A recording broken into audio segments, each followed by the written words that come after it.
Welcome back, everybody. So before we start this episode, and yes, the anticipation is real. We've been waiting for this. This is a flat earth debate. This is probably the most compelling, fascinating episode that I've ever done. John is going to join me afterwards. We're going to do a little after show once we're done, a little wrap up. But the thing I want to let you guys know, because this is such a long episode, the chapter feature on YouTube, you can go to you can jump to different chapters. For those of you who want to watch the whole thing, please do. I please encourage that you do that. For those of you who just want to skip to certain points, like for instance, when I do counterpoints, proving the Earth is round, there's going to be the word counterpoint. You'll see that in the chapters, and then also the 3 proofs. There's 3 empirical proofs. Just go look up in the chapters for proof 1, proof 2, proof 3. So I want to make sure that you guys do that. Make sure you like, share, and subscribe. Also, for those of you who are listening on Apple Podcasts or listening on Spotify, the chapters are also going to be in the description, so you guys can skip around to that. It's incredible. I really, really hope that you guys enjoy this. If you have a real hard time with this, let me recommend try listening to it at 1.5 speed, because this is an intense episode. I do believe, John, this is probably the longest, most thorough live debate between people who don't believe the Earth is flat and people who do, where the ideas are thought out and educated, guys. So stay tuned. The podcast starts right now, and we will see you right after this.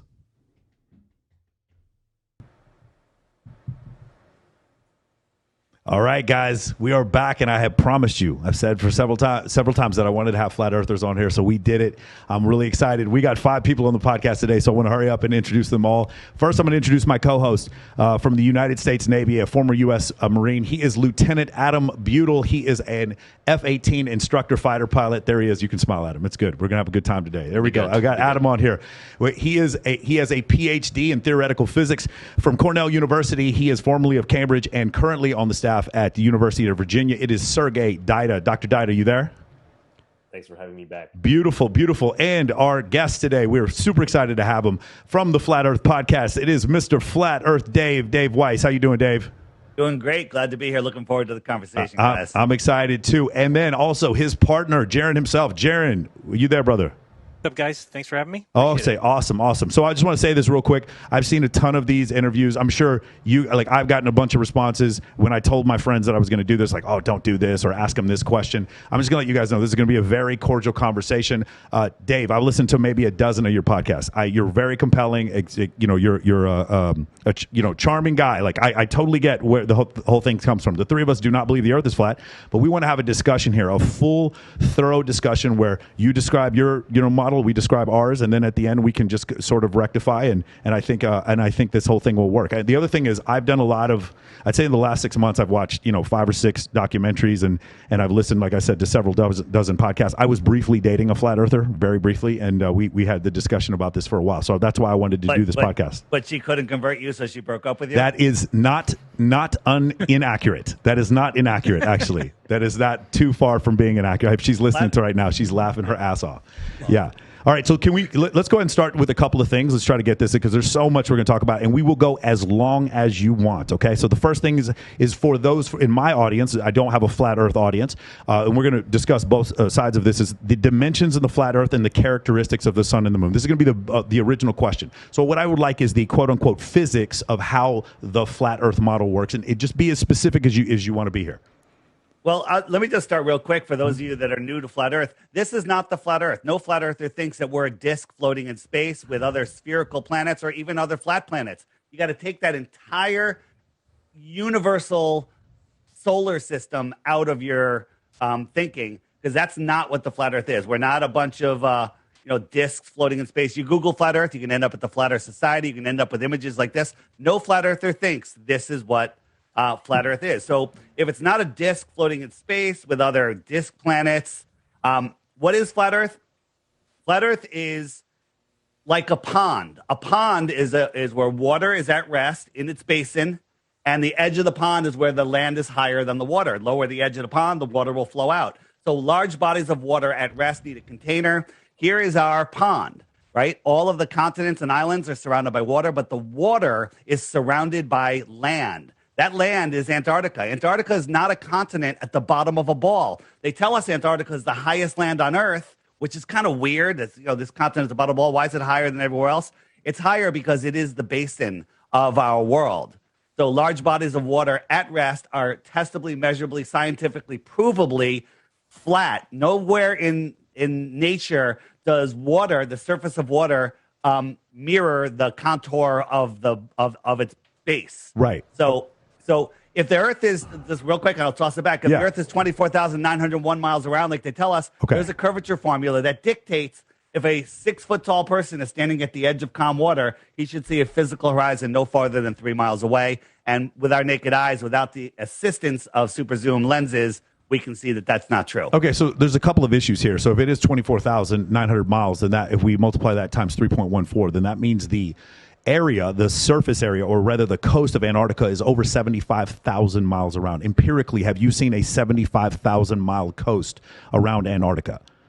So the last person that, so if you want to prove that the Earth is flat, I mean, a globe, what we do is we get 2 airplanes. We go over here to the base in Antarctica. One plane flies 1,000 feet in the air, follows the shoreline around this way. The other plane goes this way, and 6,500 miles later, both planes should meet on the other side. But that's never happened. It's been tried. The last person to really try it was Captain Cook. And it took him 3.5 years. And he went over 60,000 miles, 80,000 miles. But his intention was not to map Antarctica. His intention was to go to the Galapagos Islands. No, it was to circumnavigate. Yes. No. It was to circumnavigate. And nobody has ever done it 13,000 miles. They've gone over 60,000 miles. That's a problem. Okay, so you're saying that it is empirical that the coastline of Antarctica is over 60,000 miles around.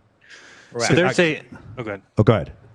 There's a boat race that goes down. They don't quite go below the 60, but they do a circumnavigation, kind of show them where they would go around, Dave.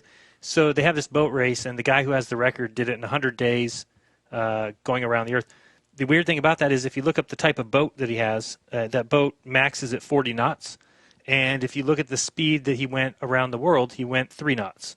And that includes a 2.5 mile per hour supposed stream. What's it called?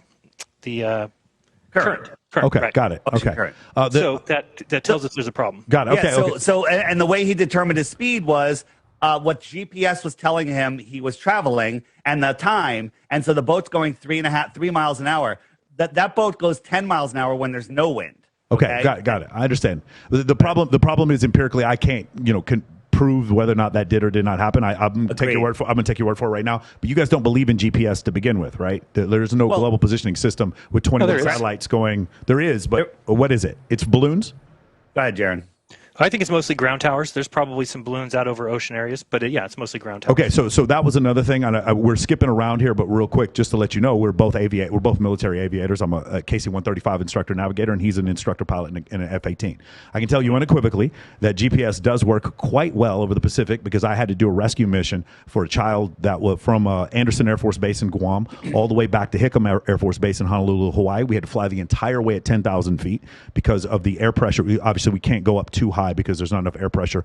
This child had a fluid in its stomach, so we weren't able to depressure or go to a lower pressure in the cabin.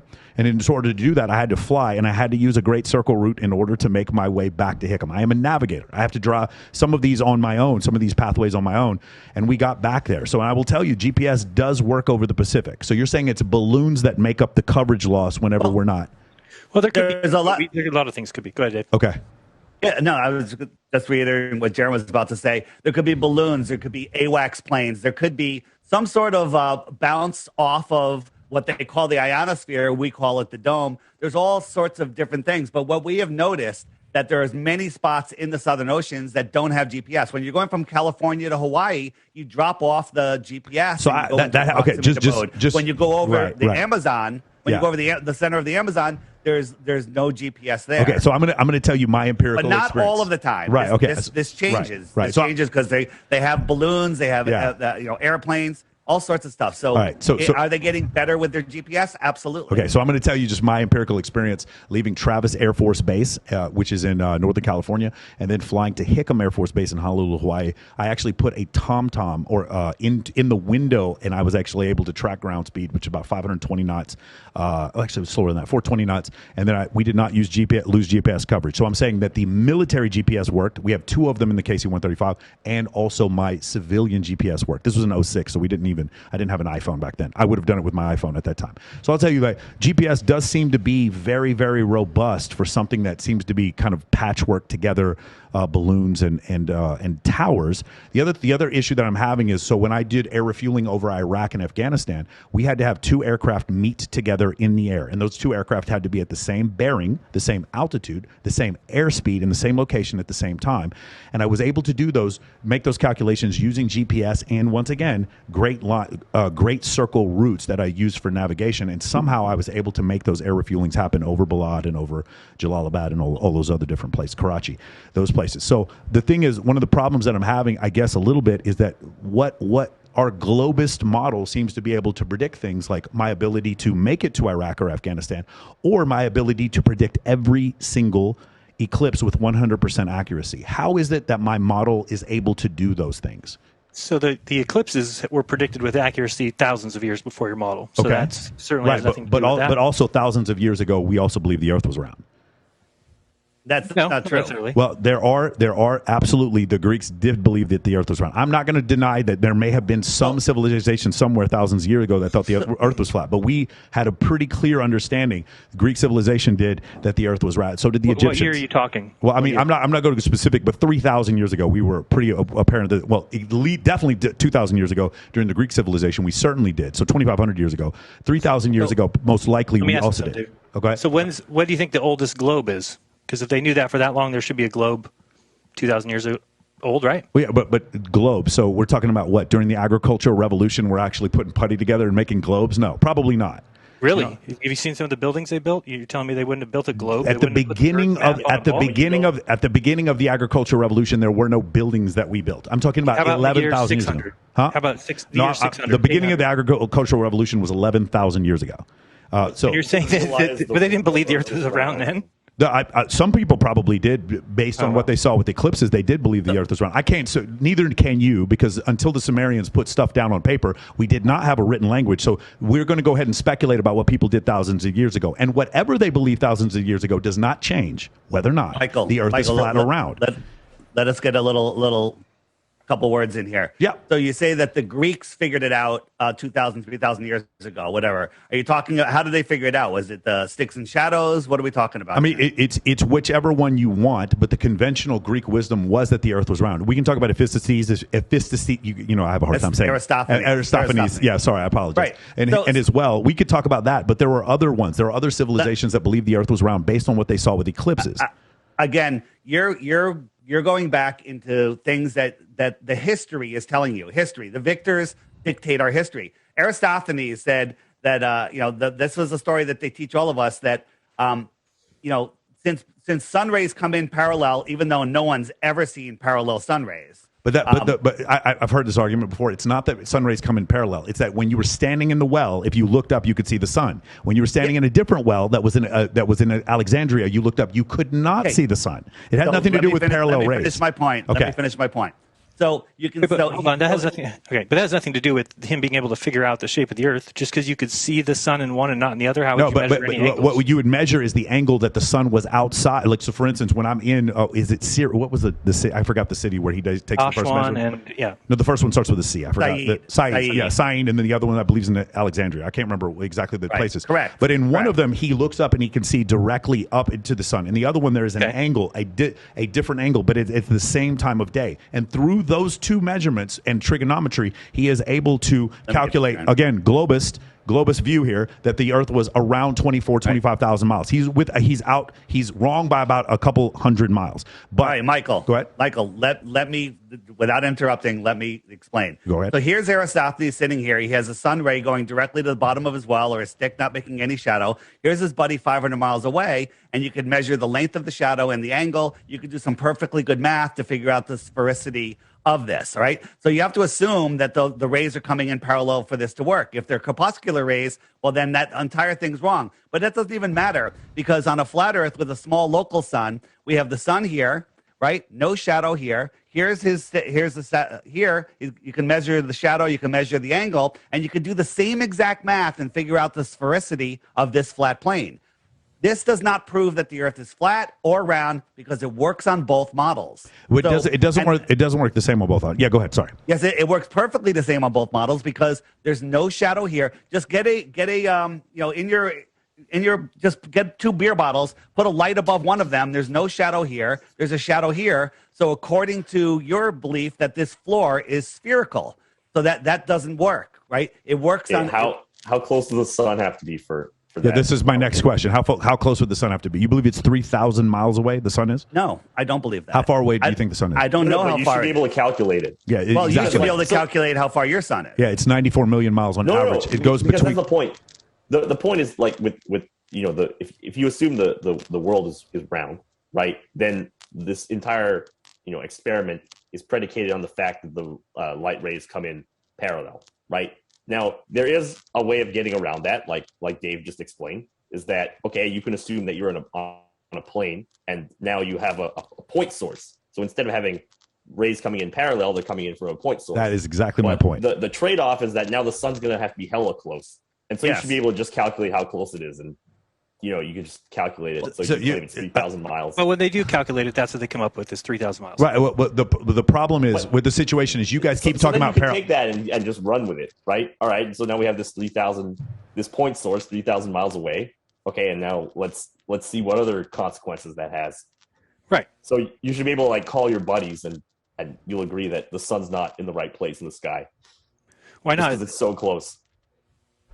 Why wouldn't it be at the same place in the sky? Well, you'd have 2 options. You're talking about it still being 867,000 miles wide? No, the problem with that the sun being that close and being a static size is that the angular side for us would change drastically depending on what size of the Earth it is, and the speed which the sun would process over the Earth would change dramatically. That's the problem. You would not have a consistent the sun going over the Earth at a very, very consistent rate throughout recorded history. That's where the problem comes from. The second part, let's go back to this real quick. He does talk about parallel lines. The argument from the Globers is not that the lines are parallel. The argument is that the sun is 94 million miles away. It is a single point that is far, far away. So the whole parallel line thing doesn't really, it's almost like a straw man that you guys are making up. We're not arguing that. That's not our argument. Our argument was that the sun is 94 million miles away, and using trigonometry, we could come up with an idea for how large the Earth was. Now, here's the problem, okay? Our model of how big the Earth is happens to fit with what his model was, and he did this before there were airplanes and satellites. So you're saying that we just sort of made up the difference and agreed with us. Man, I'm going to say his name wrong. This Greek scientist, and we just have. Oh, he said 24-1. Okay, where 24-1 is. Is that what you guys think? We just sort of rewrote history to fit what this Greek scientist said. Well, I don't even know. He wasn't even mentioned by Herodotus, Hero, who was. Library of Alexandria as well. He's a librarian there 150 years after Aristophanes. Never mentions him once, even though they both were in geography. They both were librarians, so I'm not even sure he existed, to be honest with you. But none of his works exist. So right, but we can still Alexandria burned down. Yeah, right. Of course, it's a good story that all the books in the world were stuck into Alexandria and it burned down. Yeah, no, not all the books, not all the books in the world, but all the books written by Greeks pretty much were in the Library of Alexandria, which did burn down, and there are multiple witnesses to this thing happening. Right, so that is kind of problematic. There's no chance. Do you think there's any chance it didn't happen? Of course, there's a chance it didn't happen, but the problem is I can still go into 2 wells 500 miles apart and do the same experiment. That's the problem. Yeah. It doesn't make any difference. Perfectly on a flat Earth. Okay, I don't think it works perfectly. It works perfectly. It does work perfectly on a flat Earth. Hold on, let's let Sergey talk. Sergey, go ahead. Yeah. So yeah, you can assume the sun's a point source and it's super close, like 3,000 miles or whatever. But then, what other predictions does that? So let's go into that. Hey, you want to show the clock? You want to show the app? Let's do it. Or not yet. Sure. Not yet. But I want to go back to the sun. Science has told us the sun is all sorts of different distances. Now it's 94 million miles away. Just so we're clear, it's 92 on January 3rd, and that is the. That's fine. How did you guys figure that out? We figured. I mean, several sources, several recurring sources. What is the source? Well, so let's go. Beautiful. Hold on. Mike, I'm just going to interrupt right here. I haven't been able to get a full sentence out the entire show. Go ahead. And I talk in short bits. Okay. I need to know. You can't say I read it in a book or somebody smarter than me figured it out. Tell me how they figured out the distance to the sun. Okay, so the first one would probably be Galileo in 1601. No, I'm talking about now. I'm talking about the 93 million mile measurement. Okay, How did we figure that I tell you out? what, Sergey, do you have any ones for this? I mean, because he wants one today. Do we have any measurements for the distance to the sun? I mean, I think that's the correct answer. Like, So we can't measure it today, though. You and I can't go out. No, and we figure out the we distance. can, like any one How? of these is proofs. So How? Okay, So- We're asking how. go ahead. You want to describe parallax and the distance between Jupiter and the sun? How would we know the size of Jupiter? Well, we actually know the size of Jupiter. We've flown. We've actually got gravitational assist from satellites that have gone past Okay, but Jupiter. you have to understand, from our point of view, you could be telling a fantastic story about got it. things that are going around, things in the sky. We will get to that. Empiricism. I promise you. We will definitely get to the whole idea of empiricism. Well, I totally understand that. But so what? We want to know. We want to know how you guys came up with the size of the sun. Yeah. Well, the size of the you sun have or the to know distance, right? The size and the distance. Okay, so as far as the distance, we would go all the way back to Johannes Kepler and his readings for how planetary motion works, and then we would also use that in combination with Principia, written in the 1680s, where we talked about Isaac Newton and his law of gravity. So if we know the distance, right, the inverse square law when we talk about gravity, when we know the distance of different objects and we have a rotational period, we can tell, okay, this object weighs this much and this object weighs this much. I won't go over the exact one. The exact ones. Newton didn't have an idea. No, hold on. Stop. Isaac Newton did not know the mass of the sun. We came up with those calculations later. But what we did understand was understood how gravity worked, and we understood how laws of planetary motion worked through Kepler and Newton. Go ahead. Sergey. Yeah. So the basic way you measure distances in space is with parallax. So the idea is so we have two eyes, right? And so imagine you're looking at an object that's far away. If you close, say, your left eye, and then you like point at the object, and then you open the other eye and close the other one. It's going to look like your finger's not pointing at the Right. object. Two different points of view. That's Right. correct. And so the point is that like each eye is getting data from a slightly different position. Right. Okay. Now that exact same thing is going to happen in space, because imagine you have the sun, right? And now we're orbiting around the sun. And so imagine you measure where the stars are, in like January when the Earth is here on this side. And then 6 months later, we will have orbited around and we're going to be on this side. So in like June. And so we've traveled 2 times the distance or 2 times the 188 million the miles, sun yeah. and the Earth. Okay. And using that method, we can figure out what that baseline is. But you'd have to know the distance Right. to the stars behind there, right? You'd have to know. No, the distance negative. to the object. It's quite the goes opposite. back It's to the quite the parallel opposite. thing. Yeah, it's quite the opposite. You'd have to know. You would determine the distance to those stars using parallax based on the fact that you had 2 reference points that were 188 I thought we were talking million. about the sun. I thought we were talking about the sun. But no, you asked about the stars. You actually said stars. So don't we have to know the distance of the stars if we're going to you use actually the sun? you said. Oh, sorry. Okay, so what are you parallaxing the sun with? You parallax Stars. No, you don't parallax the sun with the stars. You can parallax the Okay, star. what do You can parallax the sun with Mercury. You parallax the sun Okay, with. so how do you know Venus. how far Mercury is? I mean, You can't parallax it. You're telling me I could look at a tree off in the distance and I could use parallax to measure the tree? if I had another object around it, yes, I could. I could definitely. I could use If you had trigonometry. another object The around it distance that you from that joint you to knew. orbital period. Hold on. I could use Mike, trigonometry Mike, to determine that. Yeah. You need to know the distance or size of one above the other object. Right. And you don't know that. You don't know Yeah, that. you can And get it from here's another from problem with Kepler's law. parallax. Here's another problem with parallax. 6 months later, the Earth has moved 2.2 billion miles from where it was before. And you think that just the 186 million miles that we moving on the other side of the sun is going to show you parallax when we move 2.2 billion miles in another direction and there's no parallax anywhere else? Are you talking about This is all Are you talking about the movement of the solar system? Are you I'm talking about the movement of the solar system, which is independent of everything else in the galaxy. It isn't. So we're rotating inside the Orion arm of the Milky Way galaxy, which is all rotating around the center of the Milky Way galaxy at the same rate. So it's not quite independent.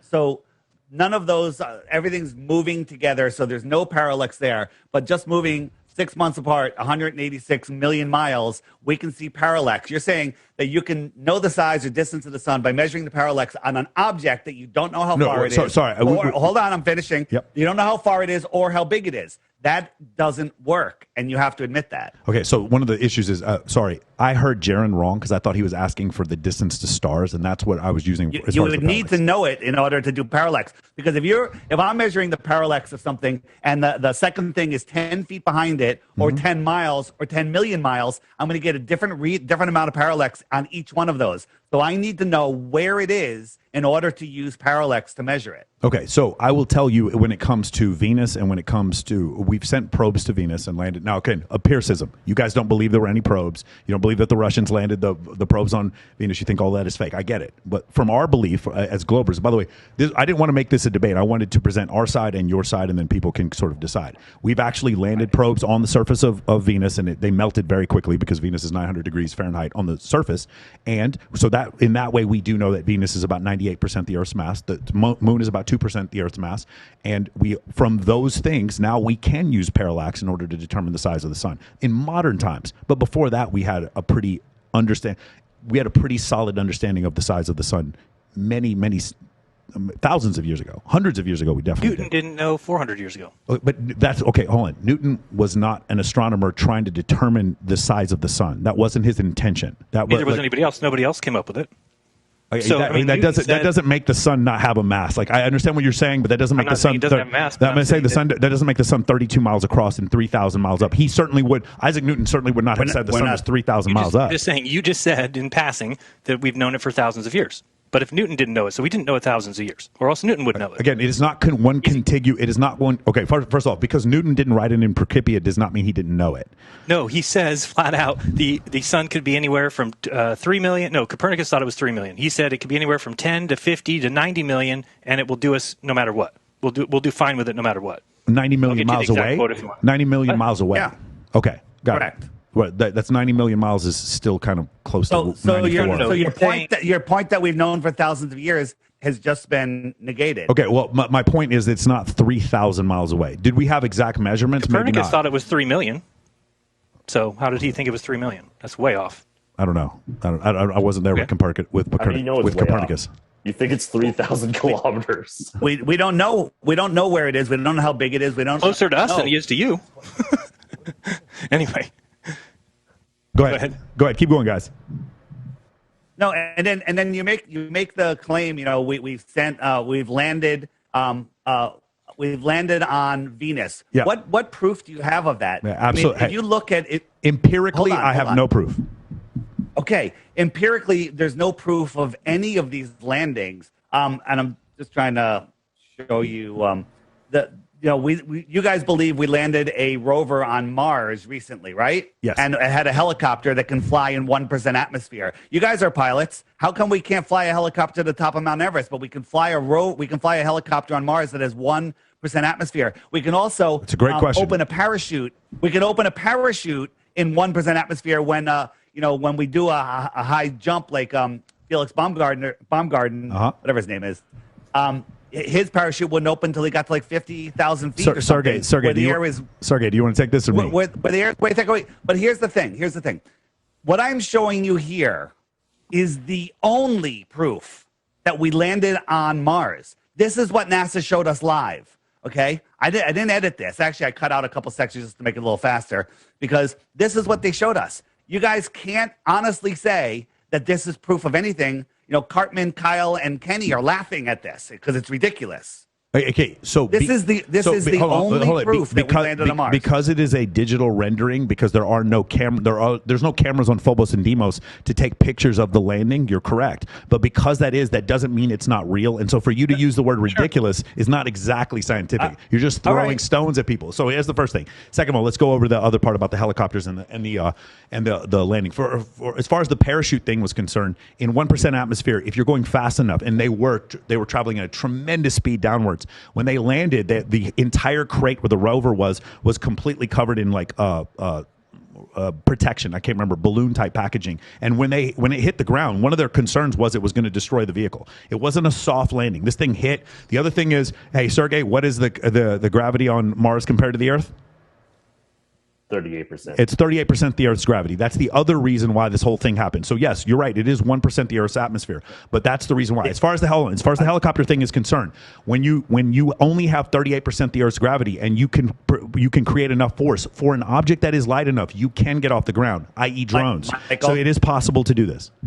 Michael, so you admit that they showed us a cartoon. Now, what if the data came back? How could they show us? How could they show us anything else? How could they show us anything else? I'm just asking. I'm just saying. Just throwing it out there, and there's no answer. What if the data said that it crashed? Did they have an animation of it crashing? Hold on. Wait. Here's something else. There were many probes that crashed. There were many probes that crashed. I remember being like heartbroken as a 15-year-old, seeing the crash, and I'm trying to think in 1999. I get it. Think about they do crashes all the time. It happens. This is from NASA's website. This is from Greenland. Okay. This is from NASA's website, and they always get a little selfie. It gets a little piece of a solar panel or the edge of the rover. This is from Greenland. NASA's lying here. This is not from. So here's the problem. Empirically, I don't believe you. So you're telling me you don't believe in what in the photos that were taken by that Russian lander in 1975 on Venus, and empirically you don't believe them. You believe that those are fake. I'm going to do the same. Wait a minute. Thing Hold on to a second. I'm going to do the same thing to you, Dave. I don't believe you. Michael, hold on. If I prove to you that this is from NASA's website,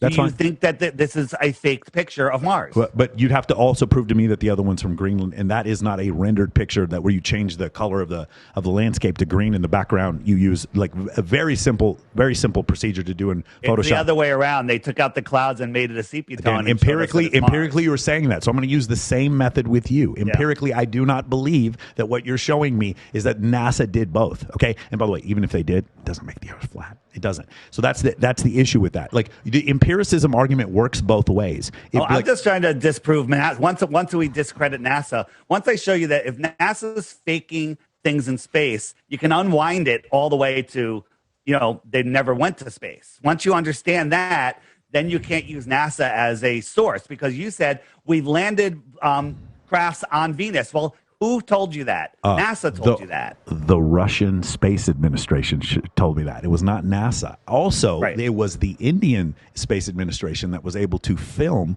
the lunar lander from Eagle 1, from Apollo 11. It was not NASA who filmed that. So while you want to go into the NASA conspiracy, let's include the European Space Administration. Let's also include the Indian Space Administration. Let's also let's also include the Russians. Let's also include the Chinese, and let's also include NASA. Let's put them all together. Let's make sure they're all lying psychopaths. Let's make sure the conspiracy encompasses everyone. And nobody said they're all lying psychopaths. You said that, so that's called a straw man. Okay. Wait till we make an argument, and then you can comment on that rather than make up arguments over Okay, got it. And then here is China landed on Mars the other day, and this is what they showed us. Now, again, I'll use your argument. Well, they showed us an animation. Yep. This is the only proof that they landed on Mars. How else are they going to show this? How else are they going to show this? They don't put a camera. Where's the camera? There's no lander. This is the first time they landed on Mars. Let me finish. What about the skyhook footage from Let me finish. Let Dave finish. Let me finish. Okay?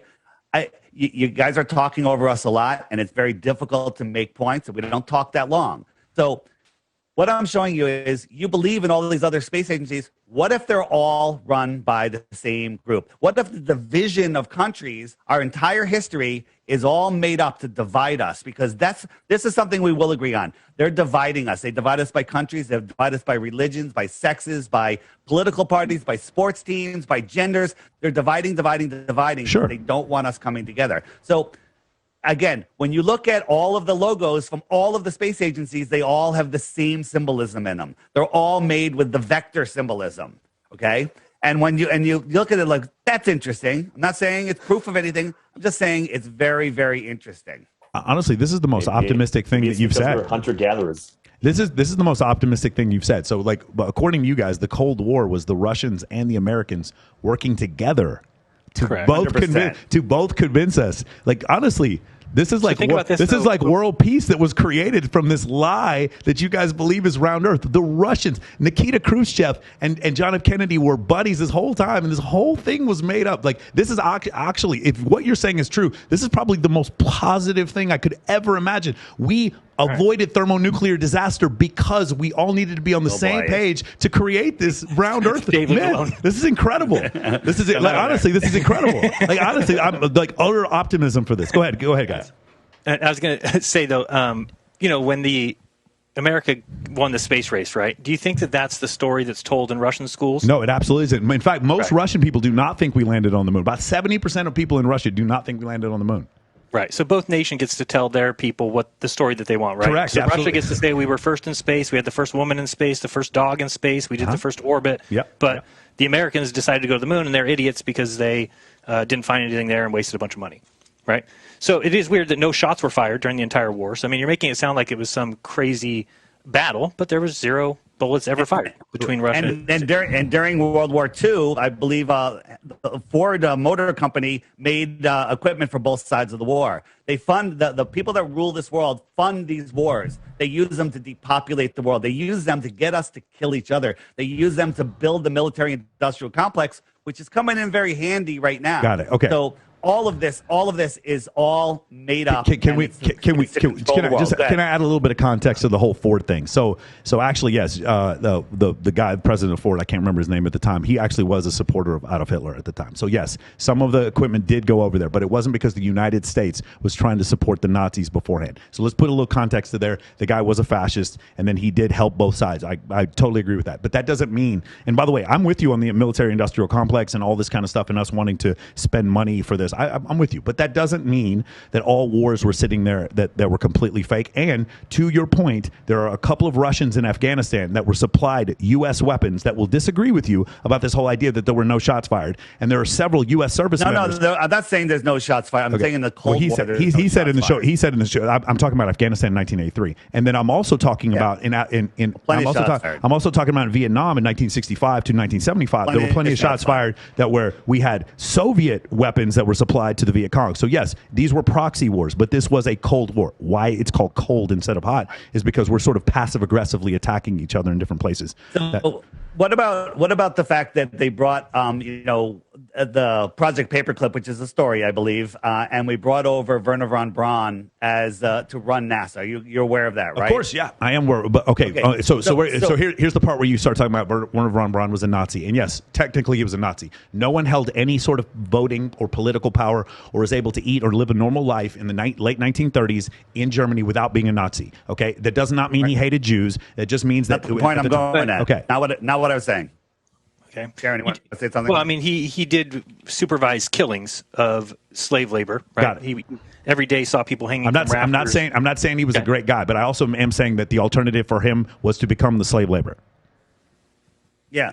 All right. So that's not where I was going with this anyway. Wernher von Braun in the 1950s wrote a book called Project Mars about a group of people that went to Mars to populate it, and that group of people was run by a guy named Elon. That's a weird name. Elon going to Mars. This is Elon's ship going to Mars that he's planning on taking people to Mars on. And he tweeted a couple months ago that he wants to redesign it and make it pointier. Yeah. This is called predictive programming. Just like Arthur C. Clarke. That's a joke from The Dictator.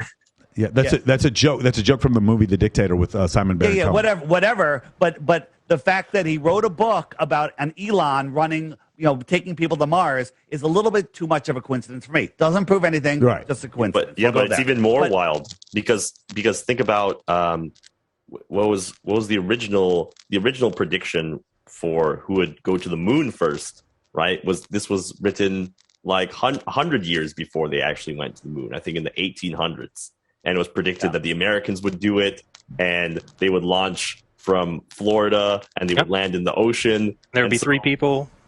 Yeah, there would be 3 people, and you can go wild with this, even further back. You don't have to restrict yourself to the 1930s. Hey guys, I'd like to move on to eclipses. Is there anything else you guys want to talk about this? Because we've already gone 52 minutes on this one thing here. Well, real quick on the Galileo thing, I heard you the other day saying something about Galileo was put on house arrest. He lived in a castle and he was blind. Listen, I'm not saying that Galileo didn't live. He was nobility, but it was like the Catholic Church wasn't like, hey, that was a great idea. And I'm sure he didn't prefer being on house arrest. And they did not forgive him until 1992. Yes. Well, he was gone by then. So I mean, I Yeah, get what yeah, you're he saying. But didn't really appreciate it. Yeah, the story that they always tell is that he got house arrest and he was jailed, but he was blind and he was old and he lived in a castle. Well, what about Servants. Giordano Bruno? He didn't go on house arrest. They filleted his ass. What about him? Yes, no, I certainly don't stand behind the church's decisions. Yeah. Definitely not going to get me on that one. Yeah, but he believed that there were other worlds and possibly aliens on those worlds. So that he was filleted for that. So yes, I mean, Right. the point is, the stripper at the Rhino who's listening to this podcast right now. She's not like following us along with some of the historical stuff. So if I'd like to get onto eclipses, if there's something else about this we can come back to, or do you guys want to talk about anything else when we talk about the shape of the Earth? I guess the one question would be like Werner von Braun, though. Do you take that as like an acceptable thing that what we did bringing him over, or do you think like today he should be tried for war crimes? Right. I think personally, I think Jamie Dimon should be tried for crimes. Like I don't know. Like it's a tough call. I don't know if it was necessarily the best, but I do know this: if he did, and again, according to our model, come up with the engineering for the Saturn V rocket, which he is credited with, and that Saturn V rocket allowed us to get to the moon. Which again, I know you guys don't believe that actually happened, but if that is the case, then it in someone's mind, it was worth doing. That's the only argument I'm going to make for that. Okay, that's it. Okay. Not whether or not it's the right thing to think, though. Well, again, the right thing to think does not make the Earth flat or round. That's the only point I make. And my argument is we did go to the moon. My argument is that we didn't. And so my argument would be based on the fact that we used a Saturn V rocket in order to achieve 11 miles per second in order to get outside of the Earth's gravity in order to get to the moon. So if that is the case, he was necessary for that. Do I know that this man necessarily thought that the Aryan race was the superior race? I don't know enough about Werner von Braun to know that. But what I do know is that he did have the engineering capability in order to do these things, but I don't think that makes the Earth round or flat. Before we go to eclipses, do you know the SR-71, right? Very the well. SR-71. Not only do I know it, I was stationed at Robbins Air Force Base and refueled one of the last ones. Yes. Did you ever fly one? Did not fly one, but we refueled one. So one of the problems with it is that the fuel tanks were so fucking big, and they changed once you got up to altitude that the thing actually leaked ass tons of fuel. They had to completely resod Robbins Air Force Base because so much JP8 flowed I'm aware of that. And because it expands because it gets so hot. Yes. Why does it get so hot? It's not just that it gets hot. It's also there's very little air pressure once you get to 100K. Right. But it gets to over 500 degrees, we're told. Is that true? Yeah, I'm guessing. I don't know exactly what the burning, how much JPA burns at that altitude. What I read is that the skin of the. I'll wait till you come back. Go ahead. What I read was the skin of the SR-71 gets over 500 degrees, and that's why there's no paint on it. That's why it's so aerodynamic. It's pretty aerodynamic when you look at it from the front. I would think at certain points going through the stratosphere, it would maybe get hotter. I don't know about 500 degrees. Okay, but so once it gets up super high, I don't think it's. Let me make my point. Let me make my point. So why is it able to go so fast? Better than that. Why can't a 747 go that speed? I'm going to leave that up to Lieutenant Butel. Why is it that a 747 can't go the speed of the SR-71? I mean, a 747 is optimized for fuel efficiency, not speed, and also it's not going nearly at the same altitude, where at a higher altitude, the air density is going to be less, which is going to allow you to go. So it's going to allow you to go much faster for the same true airspeed or indicated. What about if we can get a 747 up to that height, we can give it an infinite amount of fuel? Can the design and we can give those engines an infinite amount of power? Could it go Mach 3.2? If you had the same engines and the same, like, probably not with that aerodynamic profile, but the engines are completely different. A high bypass. That's where I'm getting at. Airliner is more fuel efficient, but it's not going to go as fast. It's not he's not shaped correctly for 747. It's not shaped correctly. This is my point. It's not shaped correctly to go that fast. Could it go twice that speed, Mach 6.4? Absolutely not. I think we can all agree on that. So a 747. A 747 with infinite power, with infinite fuel, it's not aerodynamically shaped to go that speed. To be clear, if you can get high enough, you can make that thing go supersonic. Yeah, if you can get high enough and you get outside of the Earth. supersonic is 700 miles an hour. On the surface, 3,000 miles an hour. on the surface of the planet, at sea level, it's 700 miles per hour. It's 660 something on the surface. Hold on. Whatever. Let's go back. 3,000 miles an hour. I flew a Boeing 707. That's what KC-135 is, and our wings are kind of tilted back like this for lift. And same thing with a C5. It's tilted back even more. He flew an F-18. What are the wings like on an F-18? I mean, they're a barn door, basically. Yeah. Yeah, they're flat and they're just plain in one level like this. So they're aerodynamically. So the problem is, as we increase the coefficient of lift with the same amount, with the same body shape, we increase also drag. So that's the reason why. But what he said is correct. Once we get to a certain altitude, then all of a sudden that drag doesn't work anymore, and now we're just pushing air out the back. But of course, we can't do that because we need oxygen to go into the engine and then create combustion and then push something out. Just like the. That's not where I'm going with this. Okay, that's not where I'm going with this. All right. So at this high altitude, thin air, the thing heats up. I'm told that it expands up to 6 inches, and that's why they have the loose fitting panels. So look into that. Whether that's true or not, I assume it's true because it's coming from the Air Force. Yeah. So it's super slick. It's like a razor blade. It's cutting through the air. It has the minimal wind resistance, unlike a 747. Yes. You know what's less aerodynamic? This hunk of junk. This thing goes 10 times the speed, and that's when it has the external tank and the booster tanks on it all together. And if you look at it, there's PVC running down the side. There's mounts that are flat, not pointy. They're literally like this, okay? And this thing is going 17,000 to 25,000 miles an hour through our atmosphere, and somehow it can do that. That's magic. And then the other problem is when this thing's coming back in, they say it comes in. What, Jaron? You know the speed that it comes in at?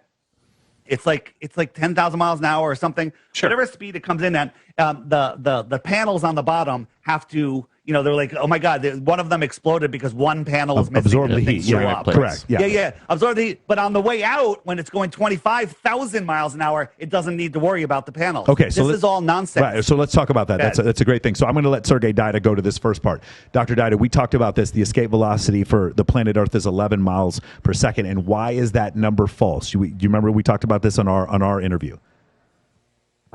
I mean, for the rocket to launch, it basically has to punch through the atmosphere. Yes. And then once you're through the atmosphere, and the density is low enough, then you actually just want to start going horizontally and then just build up enough speed so that you can reach orbit.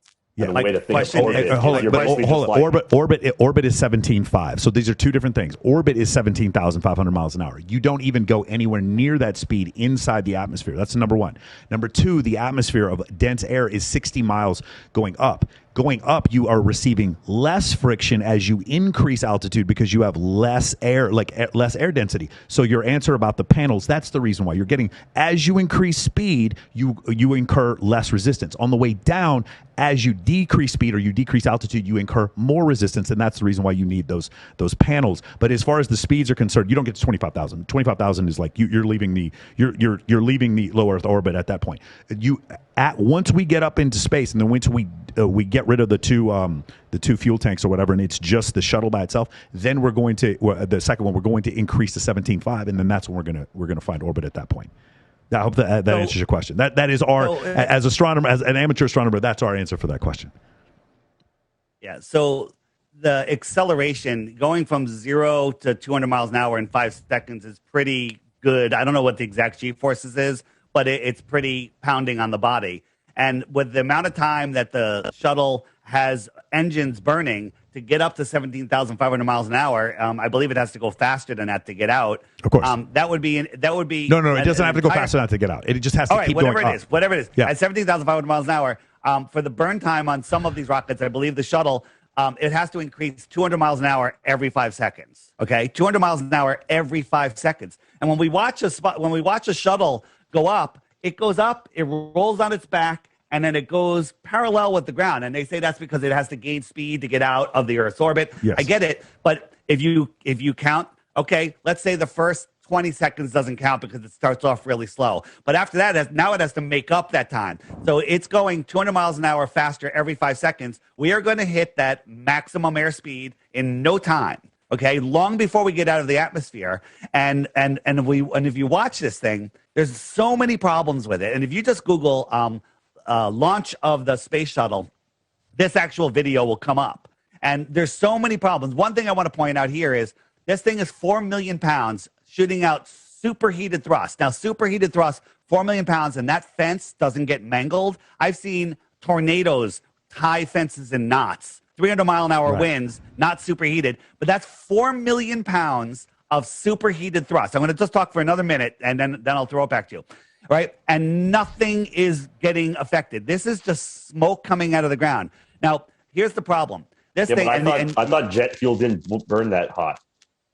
Well, let's just say it's room temperature. Let's say it's not hot at all. Okay. So is jet fuel hot enough to burn to melt steel?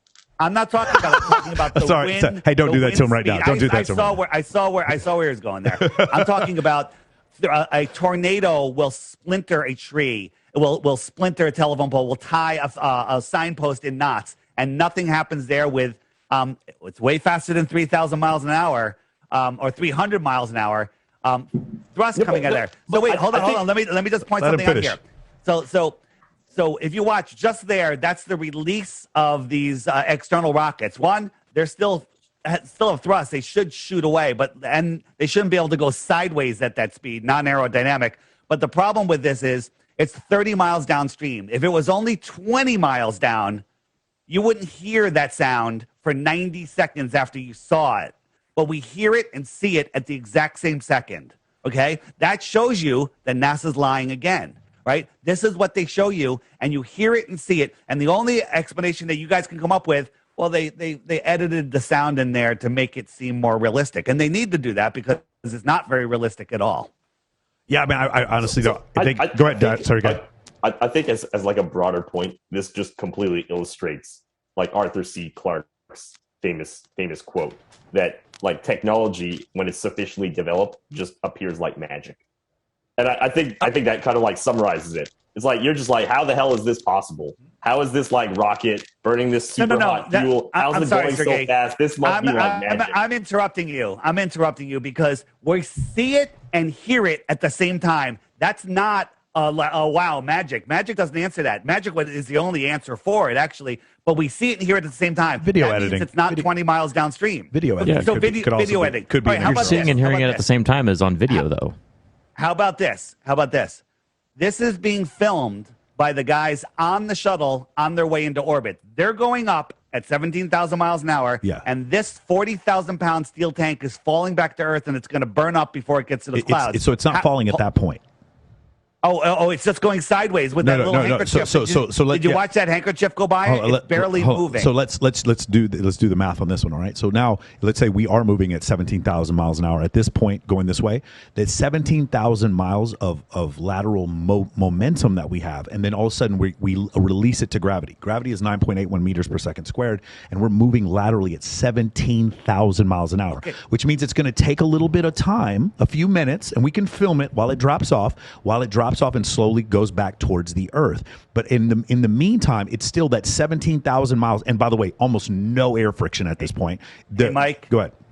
Mike, it doesn't matter whether if you believe that this thing can go through the atmosphere at 17,000 miles an hour sideways. No, not through. Once it gets outside the atmosphere, it goes 17,000. Okay, it's not. This is not in the atmosphere. Look how close it is to the clouds. It's not outside the atmosphere. I've been higher in an airplane. Hold on, let me finish what I'm saying. I don't care how fast it's going. If you drop a bullet and shoot a rifle at the same time, both are going to hit the ground at the same time because they're falling. So this thing should be falling. Like if I was on a 747 and I threw a Mack truck out, it's just going to fall down so fast it's going to be out of sight like that. And this guy's filming it on his way into space. And you see it is falling, and that's the first thing. And the second thing is when you're going on a 747. I don't see it's falling. It actually he's zooming in. If you watch it here, you see how it's getting less and less. Hold on, stop. I'm a videographer. You see how the image is getting less and less steady? It's because they're using a zoom lens, like probably a 1720 or a 7200 zoom lens, and they're zooming close. Do you see how it's getting more and more unsteady? That's the reason why that is because it is falling away. That's the first thing. Second thing is a 747 maybe is going 420 knots, and if you drop the fraction of 420 knots compared to 17,000 miles an hour doesn't matter. They both fall at the same rate. They fall at the same rate. But correct. Your example is not correct though. So you said, okay, let's compare dropping a bullet and firing a bullet. Well, that's just if you fire the bullet horizontally, right? But what if there's already some vertical motion, right? It's more like shooting a gun up and versus dropping the bullet down. Oh, I agree with that. But this thing is going the same speed that they're going. That's how he's keeping it in frame, and it should be falling at 1,000 miles an hour. They still have a booster going. Yeah, so they're actually speeding up faster, and somehow they keep it in frame. This is awesome, though. We're going to get to see it burn up here in a second in the atmosphere. It's going to be cool. Yeah, it's not even smoking yet. I don't know that part is actually released outside the atmosphere, though. I don't think it It's is. not.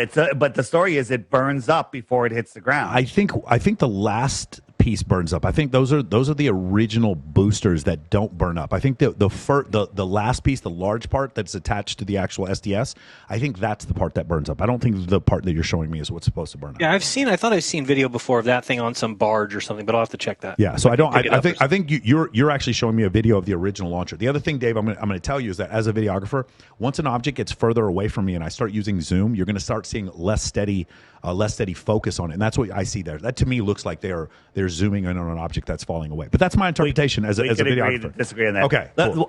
Just another quick question on the space shuttle, on the International Space Station itself.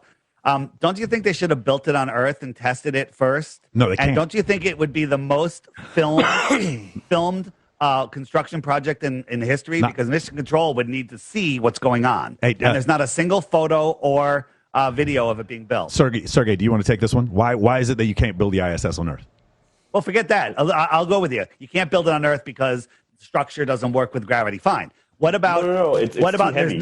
They had to send it up in pieces. That's fine. But what about, why is there no video of it being built?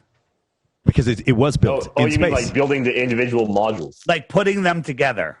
No. Because they had to build it separately because they didn't have the launch capability. No. I'm saying when a new module goes up, the astronauts aren't going to do it on their own. Mission Control is going to be like, all right, Johnny, move it to the left. Turn it this way. Connect this clamp to that clamp. I think Johnny's using the Canadarm.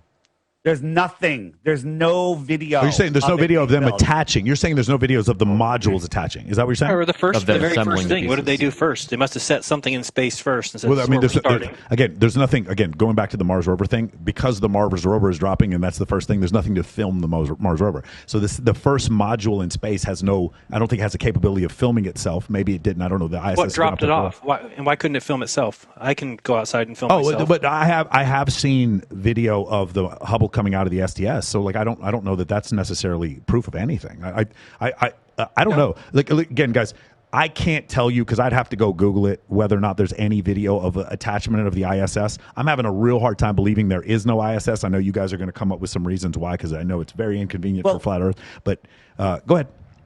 No. I mean, we can scientifically prove that the light that we see across the sky is not the ISS. Okay, I mean, it's too bright. It's movement. Like we can watch it here in Connecticut. It'll take 8 minutes to go from horizon to horizon. Well, 8 minutes, it should be in California already, but people in Ohio can't even see it. Right, and then also the brightness of it. It's brighter than any star, any planet in the sky. So how is that reflecting sunlight to my eye and not every? It's less than 3,000 miles away. What? Yeah, that's why it's not that. So a couple things. Let's get a couple things. Hold on. Let me answer this. Let me answer this. So a 747 flying at cruising altitude is literally the size of a pencil eraser held at arm's length, and you could barely see it. Okay, double the height. Scientifically, you can prove that its angular size is too small to see. Okay, well, the ISS is 50 times higher and about the same size. 50 times higher. Its angular size is impossible to see with the human eye. That's scientifically provable, but you'll just say, oh, well, it's reflecting light, and that's why you see it. That's nonsense. That's not scientific. No one's making an argument that you can see the size of the space station. You're seeing the glint of light. You should not be able to see it. You should not be able to see it. Like search and rescue missions, you can see a signal mirror from miles and miles and miles and miles and miles away, even though you can't see the object itself. Yeah, because you're reflecting the actual sun with a mirror. Is the ISS a mirror? So, it would have reflective qualities up in space, especially up in a vacuum where there's no air around it. But how is it reflecting sunlight directly to my eyes and everyone else's eyes across the entire path of its view? It's not always. First off, it's not always reflecting sunlight. Like, well, how come it's the same brightness? It goes by so stop. brighter than it looks like a piece of the sun. You have solar panels and you have all sorts of surfaces oriented different directions. Yes. Solar panels don't reflect sunlight. You're going to get a glint from something. Yes. All it needs to be is a glint. It doesn't need to be a mirror. Let me ask you a quick question. Let me ask you guys a quick question. How come when they show us the ISS looking down on Earth, most of the time we don't see any land? How come there's no continents? Sometimes you do see land. Well, can we go back to a couple of things that we talked about? I'd like an answer to this. Can you write that down? And I promise you, because you asked like 6 questions. So let's go back to the other questions. You don't want to answer that one? No, I promise you we will. Sergey, did you talk about the inverse square law for light? I asked you about that before? Did you have an answer for that?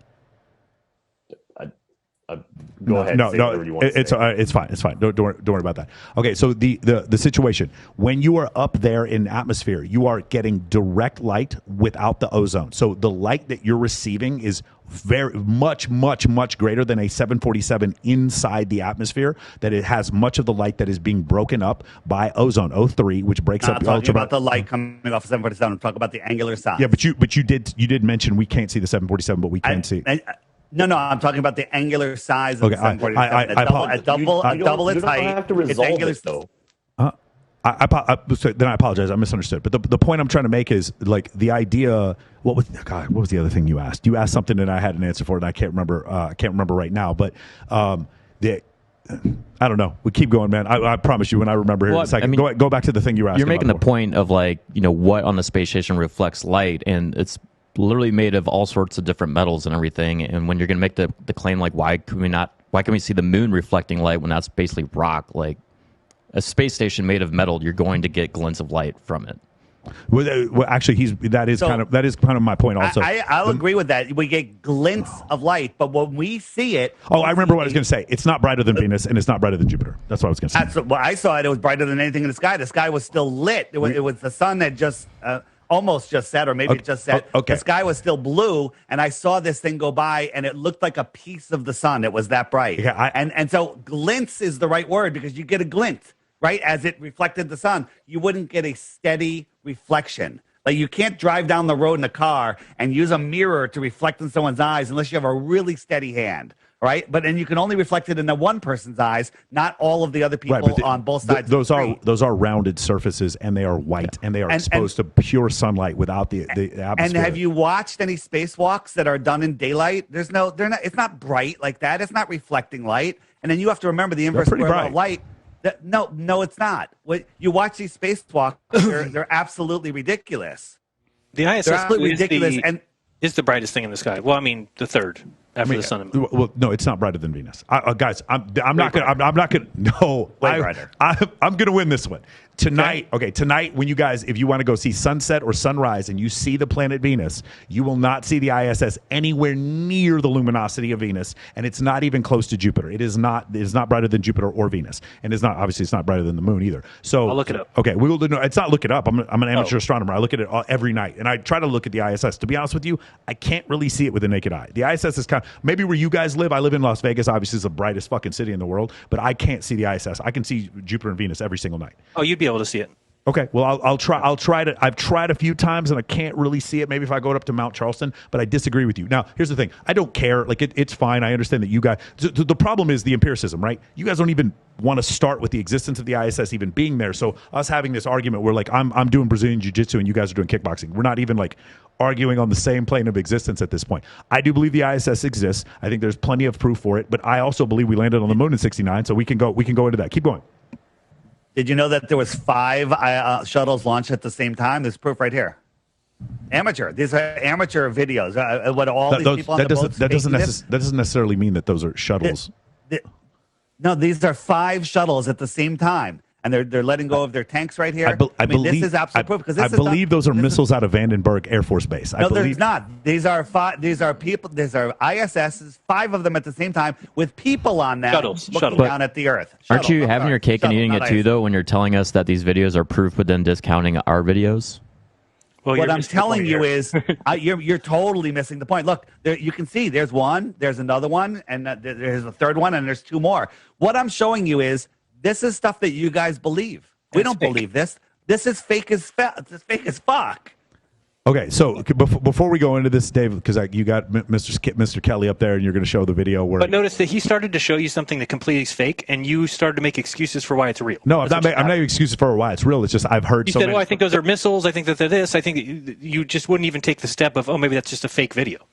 Right, which it is. It's just, there's no 5 shuttles that have ever gone up. Somebody with a VFX program made that. Maybe, I don't know, but I do know that there was missiles that came out of Vandenberg Air Force Base that people thought were UFOs. That's why I said that, and also Vandenberg's right. Yeah, that's essentially why I said that. But going back to the other thing, keep going. I don't want to interrupt you. Go ahead. No, but to your point, Jaron, I have to be intellectually honest. I've listened to so many of you guys' podcasts. That's why I'm preempting these things. It's not because I'm trying to just not let you speak. So I apologize. Go ahead. Thank you. Yeah, no problem. Can I go back to why we don't see land? Does anybody want to say, why you believe this is the Earth? And where's the land? It's really, again, we're going back to the empirical thing. I would have to look at all the video from all the ISS. Does Sergey want to comment on this? I mean, is this proof that the ISS is real? I don't. I mean, I don't know what part of the Earth it's over. There absolutely are videos where you can see land. Okay, so this one doesn't show land. Is this proof that the ISS is up there, or could this be fake? It's proof that there's a video in front of you. It's not proof of anything. Right. So that's.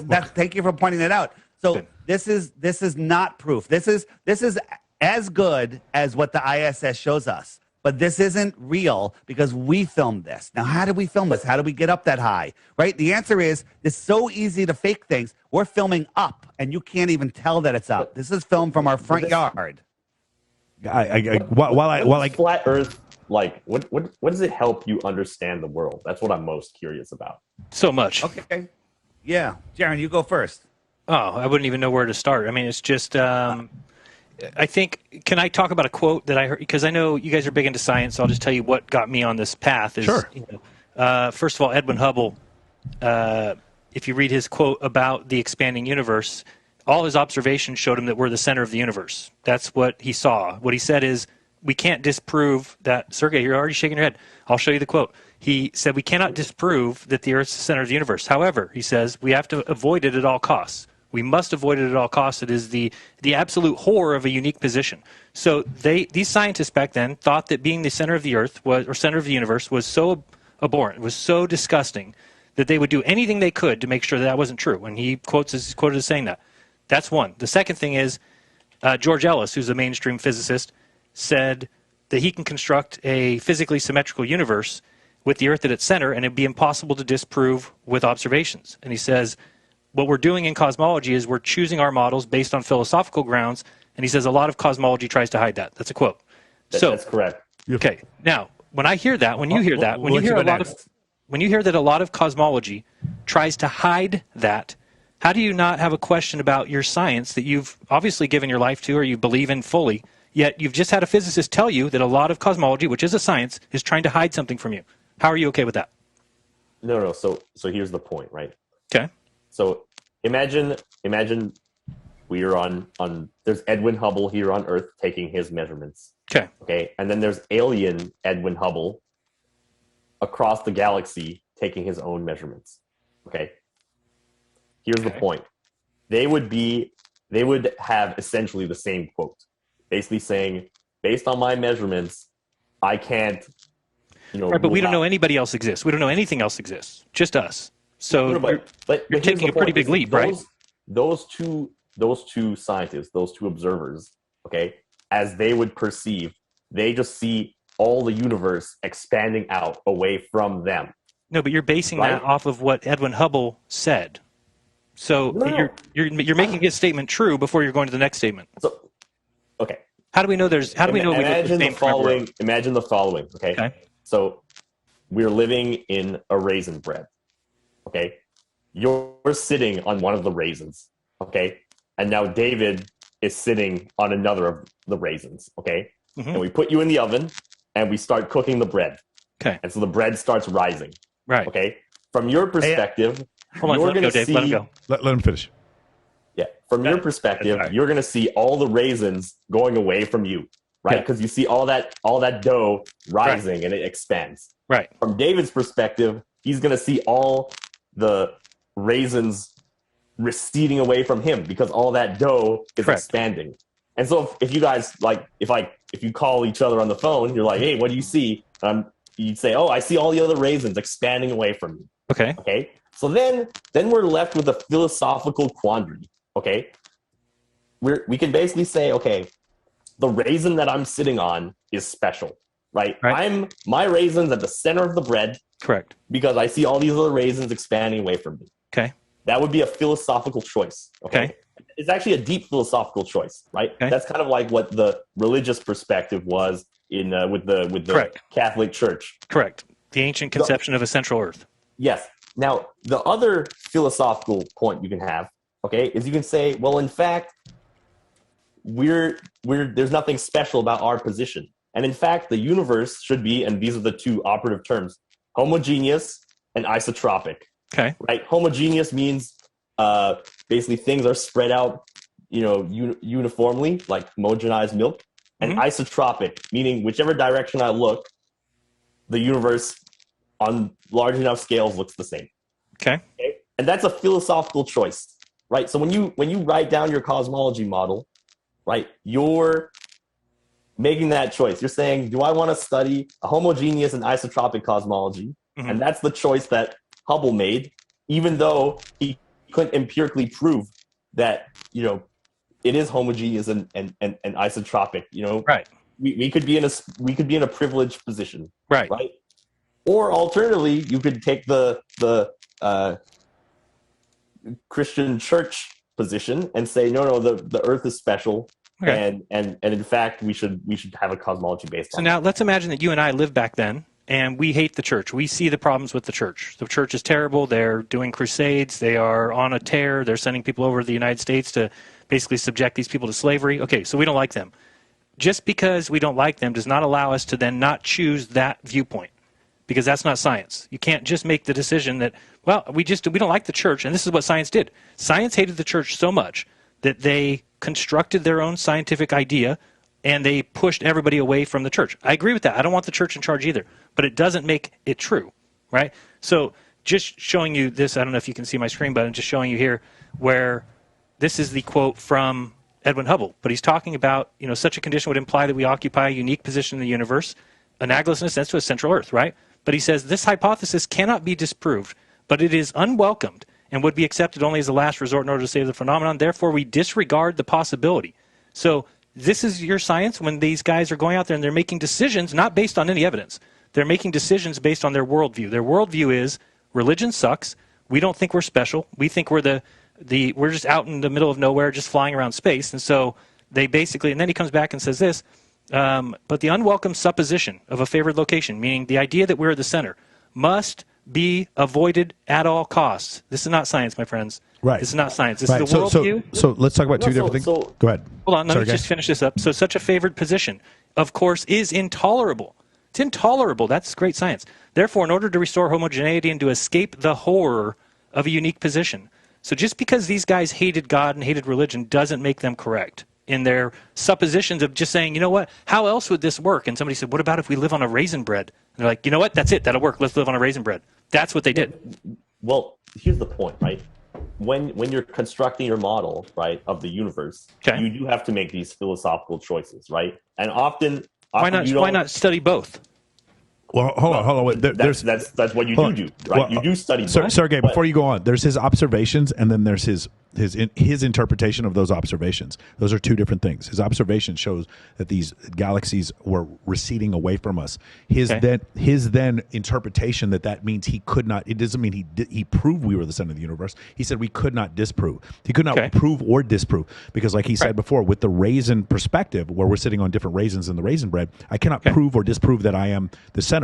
What I can do is look at Proxima Centauri and Vega, and I can look at Betelgeuse. If it was real science, wouldn't you at that point say we're going to study both because we can't make a decision yet? We don't have the proper evidence? Edwin Hubble was not part of NASA. Like, it's not real. Like, while I'm with you that Edwin Hubble, his opinion may have been that he is not the definition of what real science is, and there's a difference between his observations and his. Edwin Hubble said some racist shit too. Okay, no, but everything is based off that though. If you go and you decide, okay, we're going to study homogeneous isotropic cosmologies, you're going to go ahead and make a whole bunch of discoveries and predictions about what does happen in the universe. Mm-hmm. But it doesn't make it right, correct? No. He is saying it makes it right. He's saying he found a predictable model by doing the isotropic homogeneous. If you have two models, and right, one must be avoided at all costs. One correct prediction, and the other one makes 10. The What one that about makes if one- 10 correct predictions is better. What about if one it must be avoided at all costs? It doesn't make it not true. The idea that he wants to make it avoided at all costs. You're right. If you're trying to make you're the basically saying we did study both. Time out. Did we study both? If you were trying to make the assertion that Edmund Hubble did not want the Earth to be the center of the universe for his own anti-religious beliefs, I am not going to disagree with you on that. What about all of science? What about all of science? What I'm saying is, if there was a hypothesis where it was the center of the universe, we would try to disprove that hypothesis, and we have, because let me finish, because of Betelgeuse, because of fucking Rigel, because of Vega, because of Proxima Centauri, because of all these other stars that we can see that have, and we can tell the size of these stars, we can tell the chemical makeup of these stars. Hold on. How do you tell the size of the stars? Spectroscopy. Wait, hold on. I just have to ask. So you're talking about the not Edwin Hubble, but the other guy, Martin. You're saying that he's wrong when he says he can construct a spherically symmetrical universe with the Earth at its center, and it cannot be disproved by any observation. So I am saying that physicist is wrong. I'm saying that that physicist is wrong. Yes, I'm saying, like, listen. Here's the thing. If you here's one thing else we could do. You ever use Steadicam, or you use a video, and you can actually go in Adobe Premiere and you can apply Steadicam to it. You can make the center of that image the center of the screen, no matter where the image goes. And so, from a philosophical standpoint, like exactly what Dr. Dida said, if you want to choose and say, hey man, no matter what I learn from cosmology, no matter what I learn from science, I'm going to believe that the Earth is the center of the universe. You could do that and just say the universe sort of rotates. You could, in some weird form of philosophical way, you could say, well, yes, I mean, the Earth does go around. It's not a weird form. It's just relativity, right? What do you mean? Relativity says that you cannot choose whether we're going around the sun goes around us. Okay, that's fine. That's okay. What I can say, though, is the sun has a greater gravitational mass than the Earth, and that the Earth is affected by the sun's mass and then goes around in a circle with relative to the sun. Yes, I can say that. I can also say that the moon's mass is 2% the Earth's mass, and I can say that it goes around the Earth every 28 days. Now, if you want to say now here's what we do. Now we make the moon the center of the galaxy, and now we say now the entire solar system is rotating around the moon. If you want to make that, if you want to make that perspective, that's fine. But we're going nowhere because that doesn't prove the Earth is round or flat. Like, so the Michelson-Morley experiment in the early 1900s showed that there's no preferred frame. Correct. But these people came after Edwin Hubble. Why are you teaching students that we go around the sun if there's no preferred frame? Why would you ever teach that if you just disproved it with your previous sentence? I didn't know. So the Earth does go around. There's a difference between but there's no preferred one object going around another and saying that there's a preferred reference frame, right? So preferred reference frame means that there's a privileged observer that observer, his measurements are correct, and other observers, they're not correct. They have to be taken relative to that preferred observer. Right. So somebody on Earth can say the sun goes around them, and somebody on the sun can say the Earth goes around them, and neither one has a preferred position. Neither one can be considered correct. So you're taking. Wait, we're still talking. We're in the middle of a conversation here. So why would we teach children that then? I'm confused. I don't understand what you're saying. I know preferred position. You just said that neither person can say that they are correct. If you're standing on Earth and you're making measurements, you can't say that person's correct. And if you're standing on the sun taking measurements, you can't say that person's correct. So therefore, even though somebody on the Earth thinks the sun's going around them and somebody on the sun thinks the Earth's going around them, neither one of them are correct. There's no preferred position. So therefore, why are you teaching children? There is a real answer. So, okay, this is a misconception, okay? So there is a real answer, right? So, okay, let's say we're both on Earth, right? And then you get on a boat, right? And you start going, right? And we wait like 10 hours. 10 hours later, right? If we can ask the question, okay, am I going away from you or are you going away from me, right? Now, if David didn't hear the little spiel I gave before, right, he'd be like, well, there's no way of me knowing, right? Maybe Sergey's on land and the land's receding away from the boat, or Jaren's on his boat going away from the land, right? But in reality, we know what happened, right? There is a history of what happened, right? You got on the boat, you accelerated, and then you were going at some velocity away from the land.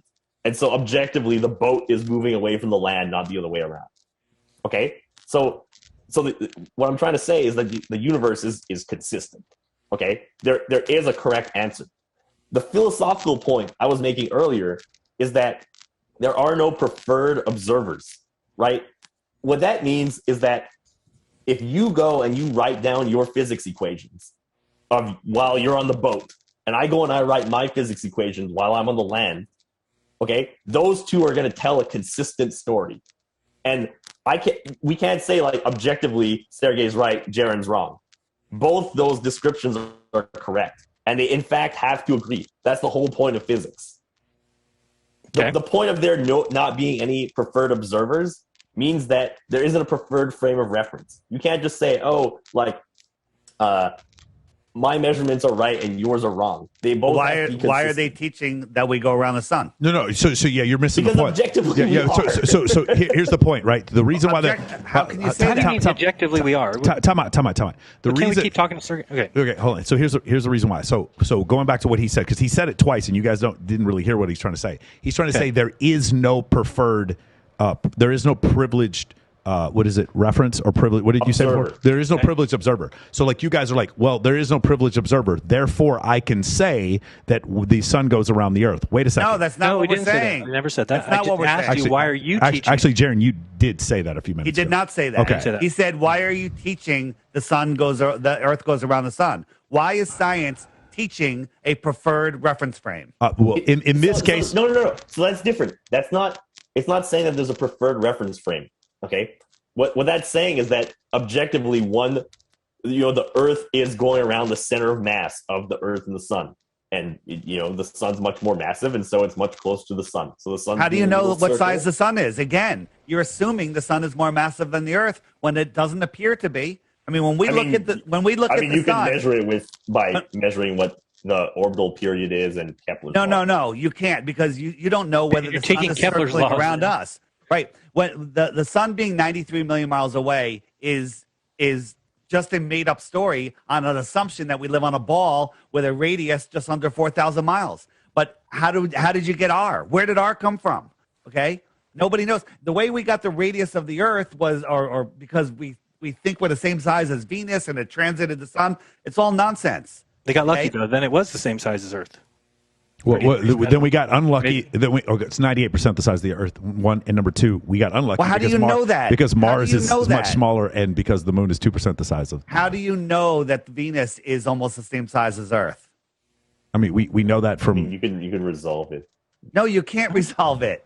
You Yeah, you don't. can. It looks like a circle in the sky. Venus- So how do you Venus measure it? How do you measure it then if it looks like a circle? In the So sky? a couple of things Right. you can. Wait, hold on, Michael. You got to let us stay on a point, okay? How do you measure it if it looks like a circle in the sky? And does the moon look like a circle? Are these all circles? Are these spheres? Okay, is this one a sphere? Sergey, is this a sphere? The second one before he picks it up. I mean, okay. So, Is that a so sphere? You said it. Hold on. It looks like a circle, but it's not. Yeah, okay. You can make these arguments all day. Like you could say, oh, the government put the dinosaur bones in the earth, or the God put the dinosaur bones. I don't make those arguments. Just the right amount of carbon-14. Stop strawmanning us. Stop strawmanning They put us. just enough carbon-14 to make it look like they're 65 million years old. Stop. No carbon. Hey, Sergey, for right now, let's just stay off dinosaurs. But keep going. Yeah. Don't put words in our mouth that we never said. No, but it's a philosophical point of how you see the universe, right? I see it as I'm going to try and predict what the world is like based on my models, and you can always like come up with some like conspiracy theory, like, oh, this is not a circle, this is a sphere, it's a hemisphere, like it's messing up the perspective. That doesn't help you understand what the world is like. There you go. Well, so you have a theory. What is your number one proof that the Earth is a globe? What is your number one proof? Just give me one proof that the Earth is a globe. Can I give three? Because let me start, and I'll say we can see farther than a spherical. Okay, so wait a minute. Let's not laugh. Let's be serious here. Go ahead. Let's answer. So you take an airplane, words very interesting, that flies straight and level over the Earth plane. How does that prove that the Earth is a spinning ball? I mean, how can a plane fly in the direction of the spin of the Earth or against the direction and still make it to its destination. Because the atmosphere, Earth predict? Because the atmosphere that is on top of that part of the Earth is also moving with the Earth. That's the reason why. Isn't it thin as we go up, though? It's still carrying the plane. I mean, the fact that you guys think the Earth is spinning. It is thin once you get above 60 miles. Yeah, then it's exceptionally thin. But before that, no, you can actually use the atmosphere that you're in, which rotates along with the Earth. The 30,000 feet up, that air is being carried along with the Earth. Absolutely. One air mass. Absolutely. Yeah. All right. So let's go over that. You wanted 3 proof? Can I give you the 3 proofs that I have that are empirical that have nothing to do with science? For the Earth being round? I'd like to just go. I just like to go a little further on Sergey's his proof that he flies in an airplane. If you have an airplane on the runway at in Ecuador, it's moving 1,000 miles an hour with the spin of the Earth. About 1,100 miles. Okay, whatever. I'm just rounding off. 1,000 miles an hour, whatever. And if you have a plane sitting a mile from the North Pole, its relative speed is less than a mile an hour, quarter of a mile an hour, an eighth of a mile an hour. It's less than a mile an hour because in 24 hours, it's only going to go 3.14 miles in its circle, while it's sitting on the runway. So 24 hours divided, into 3.14, it's less than a mile an hour, way less. So you got an airplane in a mile from the North Pole. You take off and you fly down to Ecuador, and you want to land on a runway that's going north-south. How does that plane gain that 1,000 miles an hour of sideways speed? Because the atmosphere it's flying through. The atmosphere is rotating with you, though. Yeah, Dave, you're flying through the atmosphere as it gets keep push because you're getting into the heavier, So as I'm flying down the Earth, I'm just speeding up sideways. Yes. What if I was flying east? So if you're flying east, what if I was flying east into the atmosphere? So backwards. Yeah. You're being carried back. I mean, right. So we've actually think that it's. Yeah, how does a summer breeze blow the air left and right, up and down? So are you worried that if you go to Ecuador and you jump up, you're going to land in the Pacific Ocean? No, because the Earth isn't spinning. No. But if it were spinning, you'd fall flat ass in the No, because Pacific that's Ocean. too quick. But you certainly would in a helium balloon. When that helium balloon goes up to 120,000. Using your argument, right? How fast do we think the Earth spins? 1,000. 20, 1,000 miles an hour. Okay. Right. So if I jump up, I can be in the air for I don't have as much hang time as Michael. So your belief is that the air is carrying you with you. 1,000 miles away. The air is carrying you with you, though. That's what you think, Earth, correct? Well, give or take what the wind is, the east or westerly wind, yes. So for instance, in navigation school, I was at the 562nd Navigator School at Randolph Air Force Base. There's a wind triangle. So we have our bearing, right, and then we have our magnetic heading, and then we have to correct for wind, and that's the wind triangle that we have to do whenever we're flying. So why is it that Neil deGrasse Tyson said that during a football game a field goal was kicked and it hit the upright? And he said that was because of the spin of the Earth. So why isn't the football carried along with the atmosphere like the plane? So I don't know about that. So I think what about the spin of the Earth causing the football? I think that you could talk about the spin of the Earth with artillery, but I don't know about with the football. That we're talking way too short a distance. Some minor effect from the Coriolis. I mean, it could be it's not zero. The effect would be not zero, but for a football, I don't know. And also, Neil deGrasse Tyson was a wrestler. He didn't play football. Yeah. So we can all agree Neil deGrasse Tyson is just a failed actor. No, right? Neil deGrasse Tyson is a Longhorn. He's not a failed anything. Right. Go ahead. All right. So during the break, someone brought up the Felix Baumgarten jump. He jumped from 127,000 feet, I think was the height. And there was 2 jumps that he did before, 2 practice jumps where they used regular cameras. Now, I heard you say that Dave's just going to say it's a fisheye camera, it's a fisheye lens. Well, Felix said in an interview, I saw the curve of the Earth. Was he lying? Was he part of the conspiracy? Or did he think he saw the curve of the Earth? Could be either. I don't know. He's wearing a curved glass helmet that's going to show a curve even when he's on the ground. But the many globers use this as, hey, this is the Earth. Well, if we look at all these rivers and land features, all of this is New Mexico. So this is clearly a fisheye lens. I don't disagree with you. Yeah, I don't disagree with you. Good. But you have to use a fisheye lens there. Here's the problem. No, you don't. Because inside, hold on. Okay. Inside, from over his head looking out the door was a non-fisheye lens that when he opened the door, it showed the horizon at eye level, at the camera level. And then there was also a shot of him getting in when it was on the ground, and that same camera showed the horizon at the exact same level. We overlay them, and they're exactly the same level. So from ground, the horizon on the runway is the same height from 127,000 feet. There's no drop. 127,000 feet, I can't even calculate the drop right now. Okay, so right, but here's the main issue I'm bringing up is the Earth is spinning to the east.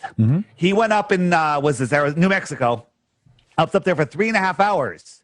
Now, with some Coriolis, he should end up out in the ocean, but he landed east of where he took off from. Okay. So somehow he went up to 127,000 feet. He sped up and outran the spin of the Earth. Right. Okay. So the explanation for that, you do admit like it is a balloon, right? The balloon exists because it has a lower density than the atmosphere around it. So it is traveling in a pocket of air. Pockets of air at different altitudes. This is one of the things we learn whenever we're flying. We call ATC for weather guidance. ATC was going to give us wind directions, and it changes at different altitudes. So if you had an easterly wind, he could have landed somewhere further east, or he actually could have received that eastward push on the way down while he was parachuting. Going back to what you said before, because that camera angle, you see this a lot of times with GoPros, I'm trying to look at him and I'm trying to look at the atmosphere around. I'm going to use a lens. When we say fisheye, what we mean is usually from videography, 12 millimeters, 10 millimeters, 8 millimeters. We do that, we're just going to get a fisheye. I don't believe Bumgardner was trying to say that image proved that the Earth was round. Now, if he's saying he saw the curvature of the Earth, maybe he did, maybe he didn't. But unless he was 250,000 feet in the air, I don't think he did see the curvature of the Earth. But you've never seen it. I've never seen in my plane. No, I will not. Yeah, you're not going to get me on that one. I'm not going to say just because I was at 40,000. You know, there's a lot of people who say that, and they're incorrect. But because and the reason why that they say that is because, you know, again, going to the same thing you say before. If you look out and you see the horizon fall off, yeah. For those of you who are asking, yes, those of you who are at 40,000 feet, you are not seeing the curvature of the Earth. Maybe if you had some sort of microscopic, you know, sort of measuring material, you might be able to if you looked wide enough. But the fact of the matter is, you have to be at about 50 miles in order to see the curvature of the Earth. 50 miles. Plus the horizon would be, it's not a physical location, so it could be refracted, could be up or down. You wouldn't be able to verify the horizon is actually where you're going to measure it. Okay, and so go ahead. The other issue is it's the way that we see. So we see whatever, you know, the conditions, whatever that horizon is, that's where the sky merges with the land and our eyes can't separate it anymore. That's our apparent horizon. But if I zoomed in, I could open that up and see farther. But so we see a certain direction. So I see the same distance at 12 o'clock, 1 o'clock, 2 o'clock, 3 o'clock, right? And so if I'm standing here, I see the same. This is the limit of my vision. But if you draw an imaginary line through the sky, you're going to see a curve. And global believers will say that's the curve of the Earth. No, it's not. This is the limit of your vision. It's how our eyes work. Okay, so and that is not. It's not curved. So you've mentioned this before about an angular size and stuff like that, and then you've also talked about that. So let's just get into this real quick, and then we can go into eclipses because you brought up this part. So in your model, because we have a plane that we are existing on, and then there is a sun and a moon, and these things are moving in a way that not all flat earthers agree on, but they're moving in some way. But they have to be moving in a way where if I am on this side of the plane and the sun is over here, I cannot see the brightness from the sun, and vice versa. In that case, there is a finite distance at which light can travel. Is that what you believe? Well, if this light can't even light up this whole wall and there's no atmosphere blocking it, the far end of the wall is in the dark because light is very local, right? But I can still see the light from this point of view, but you start adding atmosphere in there, clouds. Like when you look up through cumulus clouds, you see the blue sky. But as you look farther and farther away, 20, 35 miles away, those clouds are merging with the horizon, and you're looking across them, and it just becomes opaque. Dave, can you show that one slide that you have where you show the sun going down and next to the next to the you mean the Flat Earth Kitchen?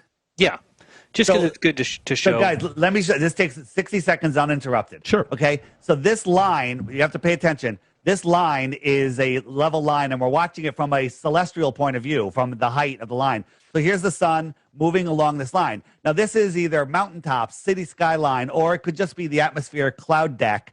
And this sun never goes behind it, never goes below it. The counter is down here, okay? So now I have a camera on the counter at the far end watching that same thing. And if I showed you this first, I said, is this line level? You would say, no, it's sloping down quite severely. And am I going below this opaque barrier, which looks like it's at eye level somehow? Okay. And now look at it. I zoomed in more. It's almost going straight down, but this is a level line. And this deck right here looks like a horizon, even though we know it's higher than it. So now watching this compared to an actual sunset, here the sun goes away. It went down, and look what it's going behind. It's not going behind here. It's going behind this atmospheric deck. It's just the density of the atmosphere at that straight level becomes opaque, and the sun just goes beyond it. It's just going beyond it. It's not going below. But if I zoomed out, that difference between that apparent horizon and the horizon that it's going behind disappears. You can't see it because its angular size is too small. You see the sun going down behind what appears to be an eye-level horizon, but it's really a cloud deck 10,000 feet in the air. Okay. But it looks like it's at eye level. Sergey, so that's how our eyes How work. does it come back up the next morning? So if I turned around, if I just turned around and brought that sun back, it would be rising. Because when it comes... It's going to come from the other side. But it's going to come from the other side. Can you show, Dave? Show the app. So let me show you this. And go ahead. I was just going to say, Dave has an app. I need the screen share, please. Yeah, Yeah, because we can't see forever, right? I mean, this is something that they've taught us that we just need to get some tubes and some glass and curve it, and we can see 35 trillion miles into the sky. Right. So for those of you who are watching this and you're like on the fence, or you're a flat earther or a round earther, this is where we're going to disagree. Me and Sergey and Adam, we do believe that I can view Proxima Centauri, the light from there, 4.1 light years away. It's 24. Wait, hold on. How is it 4.1 light years away? How did you determine it? You know the size? No, can we focus on the simple things? Like, let's talk about sunrise right now. Yeah, okay. We're going to talk about sunrise, but you can't make statements that you can see a light 4.1 million light years away or whatever the number is because you don't know how far it is. You're making it up. So we know the size. We know the size through spectroscopy, and we know the distance through parallax. I still can't screen share, guys. And when you say we know, it's like really weird to me because you are believing in other people. So are right? you. So are you. How am I? Wait, hold on, time out. When did I believe in another person? I'm believing things I can see myself and I can test myself. There are things that you have learned from flat Earth that you have heard from other people. You are believing things that are from other people. No, but I'm not repeating things here that I'm telling you that I've learned from other people. Okay. Well, I mean, that maybe that's true, but you did. Well, we get a lot of people that try and tell us. I heard you say it the other day that we're in some sort of religion or it's a religious belief. But really, there is one group here that has men that they believe in from long ago. Yeah. That they hold as very high stature. That Newton, very high stature, and on the shoulders of giants. Mm-hmm. And then there's another group here that believes in books. That they read a book and whatever that book says in it, they believe 100%. So that's your side. So be careful about calling us a religion when we don't have any dogma. We don't have any holier-than-thou people that we can't question. We don't just make statements like, well, the sun is up in the sky, and it's this big, and it's this size, and the stars are this distance, and we know because of spectrops. You can say those things all you want, but you've never actually gone and looked at a star observation and looked at what they do for spectropsy. You're just taking it as at face value as being true. So you wouldn't do spectroscopy. Sorry, I have a hard time with that word. You would do it on the Earth in a laboratory, and then you would from that being able to see which chemicals or which atoms on the periodic table, elements on the periodic table exist here on Earth, and then you would be able to extrapolate that. From that, again, I know you guys aren't going to believe this because you don't believe in gravity, so it doesn't make any difference. Right, though. Go ahead. Jaron's right, but at the end of the day, you can't go and reproduce every experiment personally. True, I agree with that. At some point, I just get in my car and drive around. We do too. I don't need to know how my car works. Right. So that's what we say too, right? Because my phone works, I don't need to question that science. Right. So proof for me that my car works is that I can drive around and then go do things with my car. Right. And so as a scientist, all these things that people have discovered, I can try and build on that foundation. And you're right. I didn't personally go and verify all these things. But I'm going to say, okay, assuming all that's right, because I trust you guys, I'm going to try and do one more step. And if I can do one more step and make progress, well, I call that a win. But it doesn't prove the initial. You have to have the correct foundations for things to be true going forward, right? If you have the wrong foundation, you might still have things that match that wrong foundation. That's 100% correct. Okay. That's 100%. But this is the point. Let's use like the car analogy, right? Okay. Like, so far we're gonna assume, okay, everything about my car works well, right? And then I'm gonna say, okay, I'm gonna try and like add like a feature to my car. Like, oh, maybe I'll add like windshield wipers because for some reason my car doesn't have that, right? If that feature, adds something to the car, I'm gonna say, okay, look, I've made progress, assuming that like cars are a good mode of transportation. Of course, we can go back later on and revisit that hypothesis. We might say, oh, you know what? Cars are a little slow. I'd rather have a hover pack, right? And we find out that, oh, hover packs are actually more useful because not only can you like travel to the grocery store, you can also, travel cross country, right? Let's just say. It's the same with like scientific theories, right? You're saying you can't like prove a specific theory to be correct, and that's true. But not the things that we can touch and play with it here on the Earth. We can prove that. The science of the internet works. The science of high-speed cables works in fiber optics, right? But the test, in a sense, of whether the theory is useful or not, because that's basically my criteria. Okay, so tell me, if we're talking about the stars, what useful has come from us knowing the elements on the stars? Because let's be honest here, that will never matter at all to anybody alive right now. What the stars are doing, how far away they are, we can never get there. It's a complete waste of time and waste of money. So that doesn't make the Earth flat. I'm with you. I'm asking if we can agree to that, though. Yeah. No. So let me give you an example, right? Okay. So by figuring out what's the physics of what's happening in stars, understanding those nuclear reactions, that's what allows us to go and build nuclear reactors. Like it's true that like I don't have a little sun in my house and it's not like powering my humble abode, right? But that kind of understanding what's the physics at play out in the star, that lets us build kind of like we can build a nuclear reactor. Yeah, we can build exactly. a nuclear reactor, and that doesn't mean that a star is a nuclear reactor. That could be totally different things. So if you look at correct. scale, in principle, right. it could be completely wrong. But assuming, a star is a nuclear reactor, let's see what I don't assume anything. From that. Let's see what we can figure out from that. We get this useful model of, this is how the elements interact. We have these radioactive particles. We can use those radioactive particles. I could assume that there's no shadow on this stick and there's a shadow on this stick, so I can assume it's a sphere. Dave, what he's talking about is he's created a testable model by looking at what the stars did to predict how nuclear reactors work. It worked. That's the point. But here's the thing. A neutron star is told to us that a teaspoon, think of how big a teaspoon is, weighs 21 trillion pounds. Now, if you believe that, you need to admit to yourself that you believe in fantasy just because men have told you that it's true.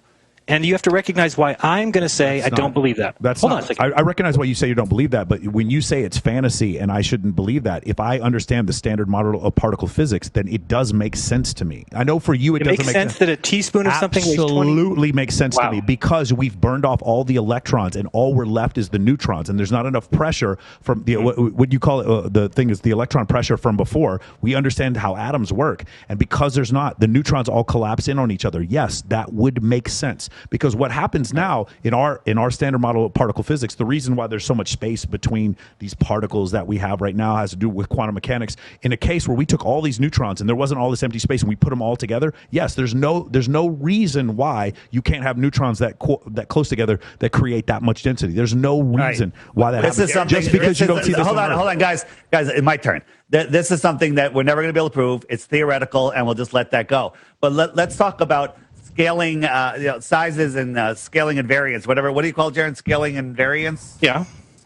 So, you say, well, spectroscopy, you can tell what the star is made out of. Well, if the star was twice the size and twice the distance, you would get the same exact results. Or if it was 1/10 of the size and 1/10 of the distance, or if it was right here within the Earth system and very tiny, you get the same results. So again, saying I can't even say the word. So it's a combination of spectroscopy and parallax. Yeah, I got it. But again, your spectroscopy and parallax, you need to know how big or how far it is. You don't know either. So we would start with our sun and then other stars that are close by. But you don't know how big the sun is. Again, you keep saying that. You keep saying that we don't know how the sun. So hang on.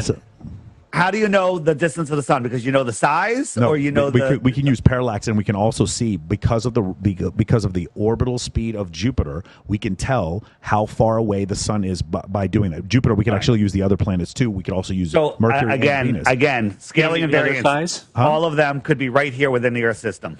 Okay. Yeah, again, you're refusing to see that, so we could just move on. But you need to know the distance of one of those things to make the other ones work. Yeah, they basically you don't know other. They've gifted you a model. They've gifted you a model. They've told you how great it is, and everything works. And then all you guys are just partying and having a good old time, saying that.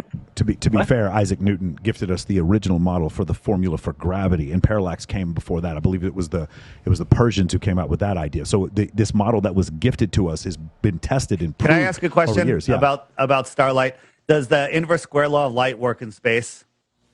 These are tremendous. So the inverse square law would work with a certain amount of luminosity, but what happens? So if you had let's say I have a light bulb, and the surface of the light bulb is 100 lumens, right? So as that light goes out, it spreads out really fast. So it's getting thinner and thinner and thinner. So it's getting dimmer and dimmer and dimmer. We can all agree on that. In the atmosphere that you live in, yes. And how about in space? It's space. So you're going to have. So again, this is, and I know we might get into this later, but like the reason why in the videos of the landing on the moon, the reason why the sun looks different there and it doesn't look as dispersed is because of the fact there was no atmosphere on the moon, and so you're going to get more direct. That's not my question. I understand. My point is the atmosphere does have some effect. Go ahead, Sergey. So I think David's point is that if we see a light bulb, we don't know, is it a 60-watt light bulb that's close or a 100-watt light bulb that's further away? Right? So that's kind of the point. But my question is,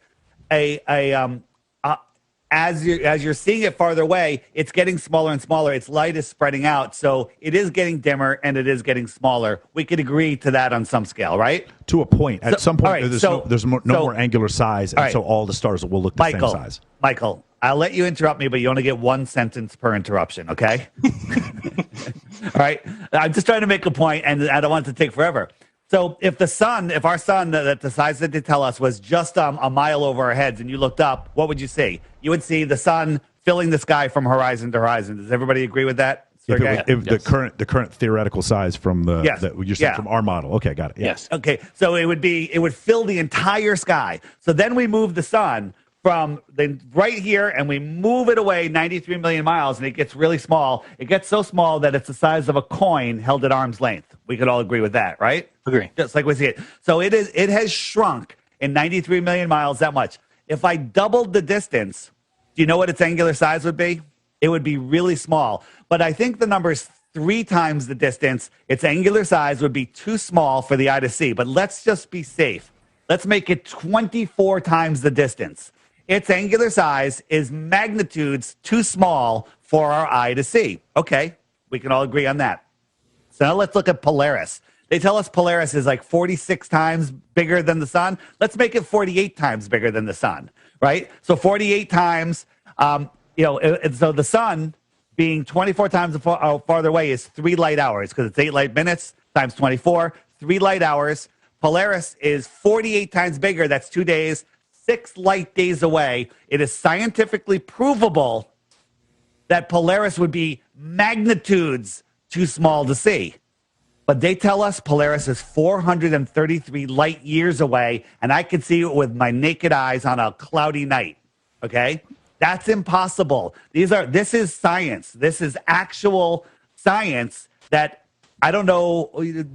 There's no denying it, but somehow I have a feeling you guys are going to deny it. But to Sergey's point, like, what is the intensity of that light bulb? Like, just because it doesn't matter. I don't care if it's a billion. You also have to factor in the intensity. So it does. Go ahead. So hold on. Let Sergey go, and then I'm going to go. I got an answer for this. Go ahead.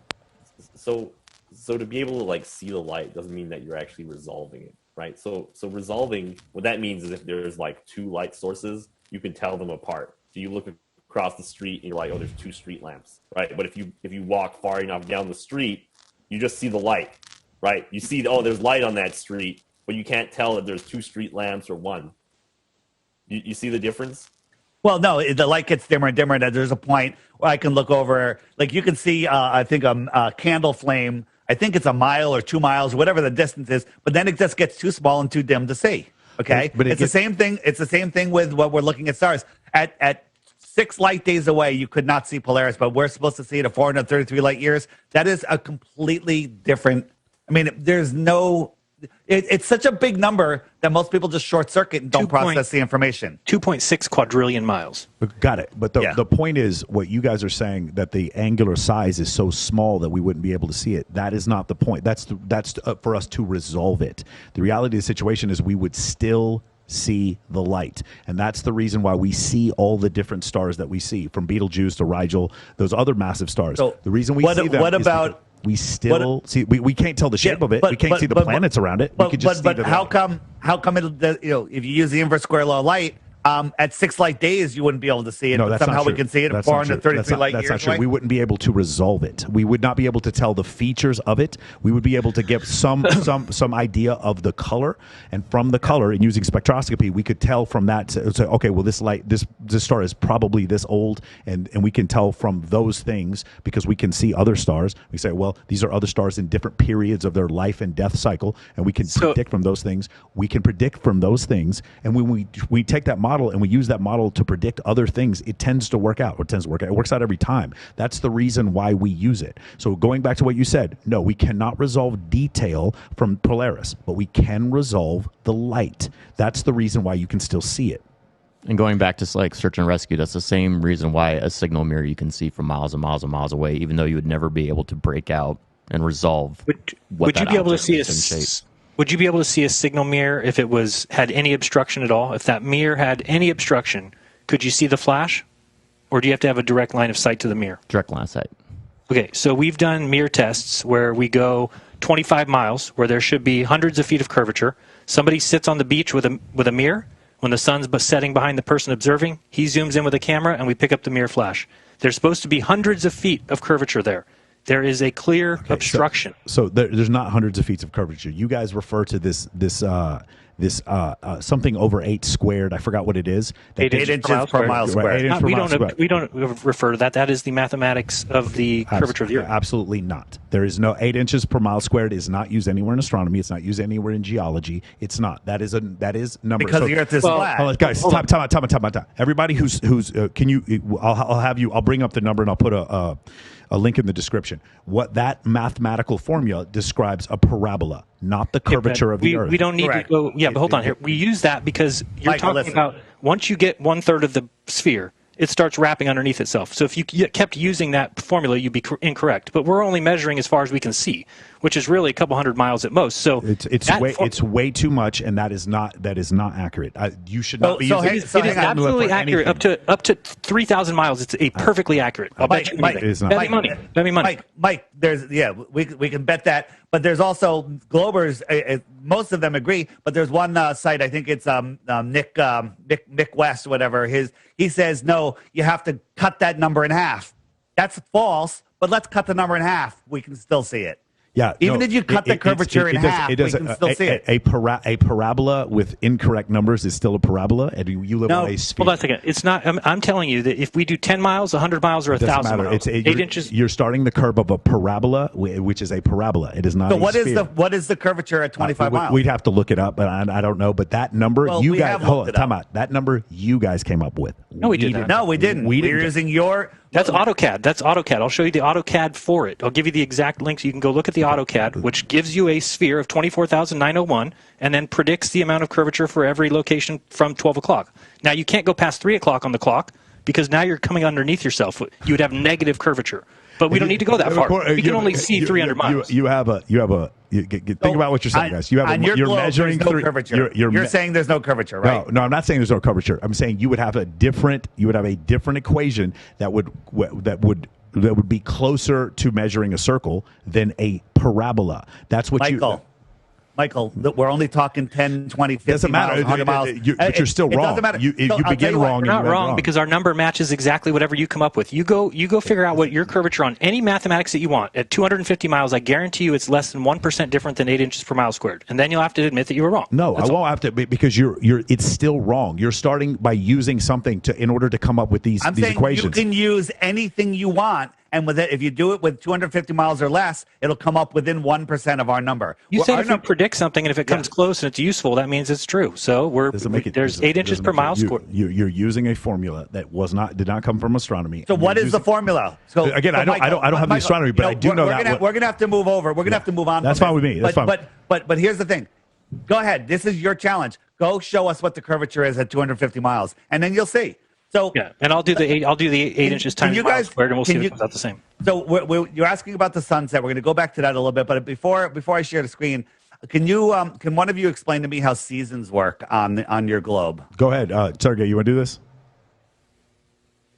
Go ahead. Well, okay, no, I'm asking you. Like what causes summer? What causes winter?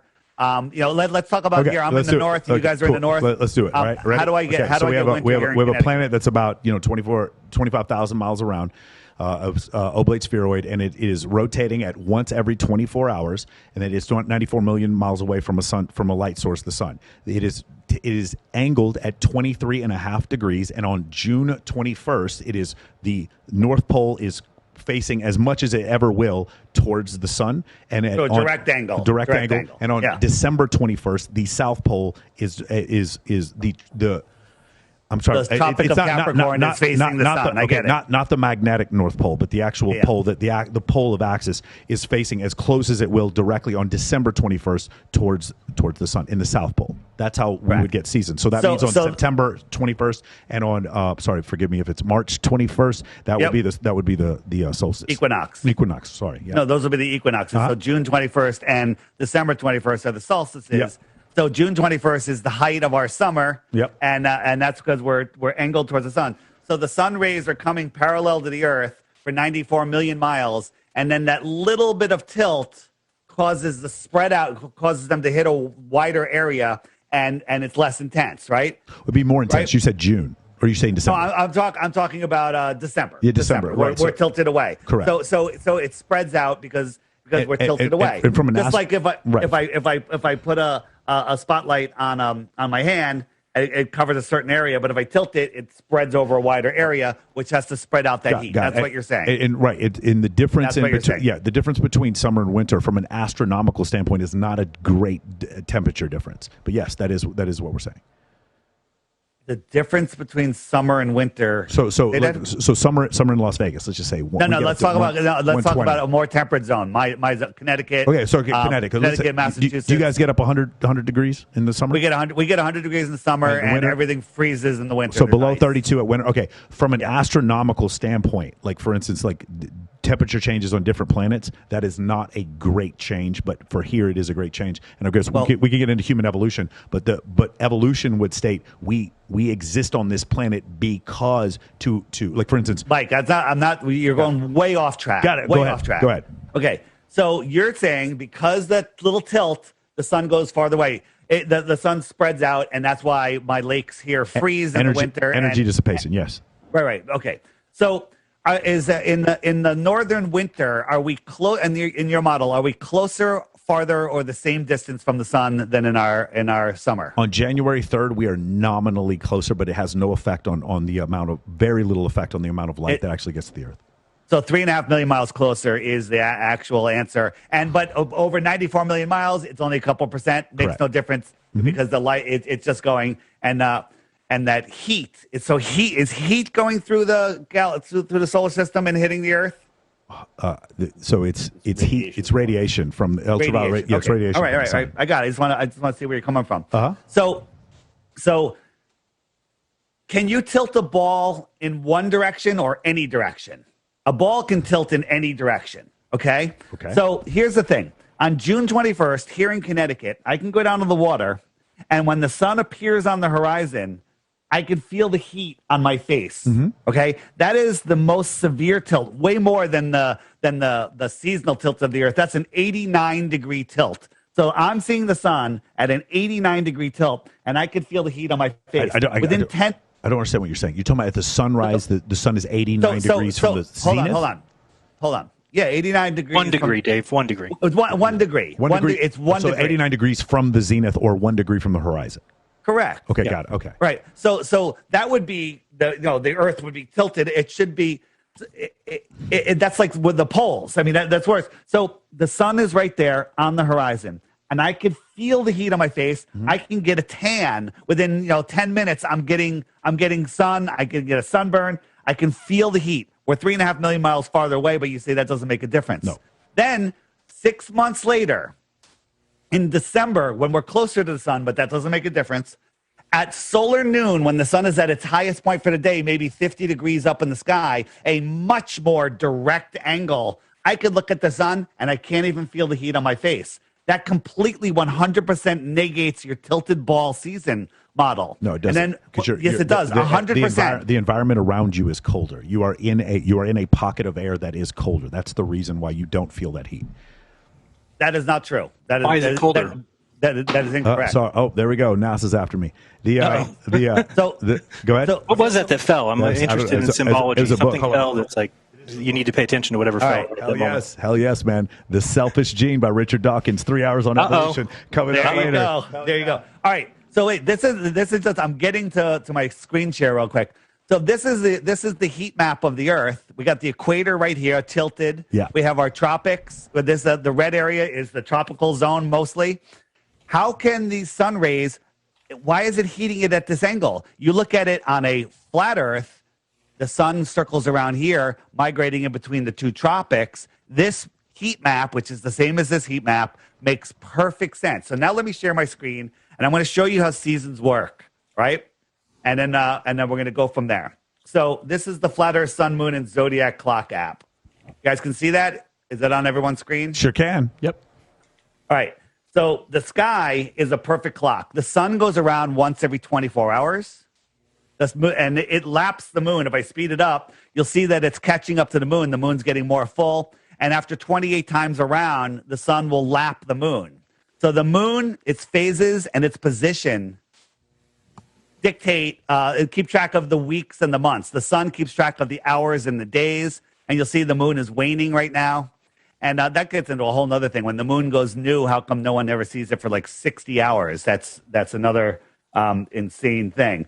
If I slow it down, I'm going to turn on the stars. The stars are spinning in the same direction. Sun, moon, and stars all rise in the east, set in the west, no matter where you are on this earth. Okay? Rise in the east, set in the west. Now, the stars are moving at almost the same speed as the sun, but just a little bit faster. Okay? How little? Well, they lap the sun once every 365 days, give or take. Okay, so right now we're exiting this zodiac, and we're moving into the next one where it'll migrate through there, and the zodiacs will lap it once a year. So the stars keep track of the seasons and the years. The stars never change. You go out tonight, sit down on a bench somewhere, and chart the stars and say, okay, that one's near the corner of the building, that one's there, that one's there. Mark the time, set your calendar for the same time, same day, next year, 10 years. Every star will be in the exact same position. But we live in this beehive spinning galaxy with stars at distances that you can't see, but somehow they reset every year exactly. We get into eclipses. I don't think we forgot about that. Most of them do. We've actually seen supernova, and we've actually seen different things. Dave, I have a question looking at your model right there real quick. So when it's a flat disk like that, the stars, no matter... Not a disk. Okay, sorry. Flat plane. The stars overhead should be rotating counterclockwise no matter where you're at on the Earth in that sense, correct? Not if you're in the south. Think about it. If you're in the south looking up at the sun and the moon, everything is rising from your right hand and setting on your left hand. I'm talking specifically about the stars. So if So listen to what I'm saying. If you're in the north and you're looking south at the stars, they're all rising on your left, the east, setting on your right, the west. If you turned around, now they're all rising on your right, setting on your left. They go the same direction. Clockwise and counterclockwise are just relative to your position. If we all point up right now, we're all pointing up. If we all point down, we're all pointing down. But if I say point left, we could be pointing in different directions. It depends on where we are.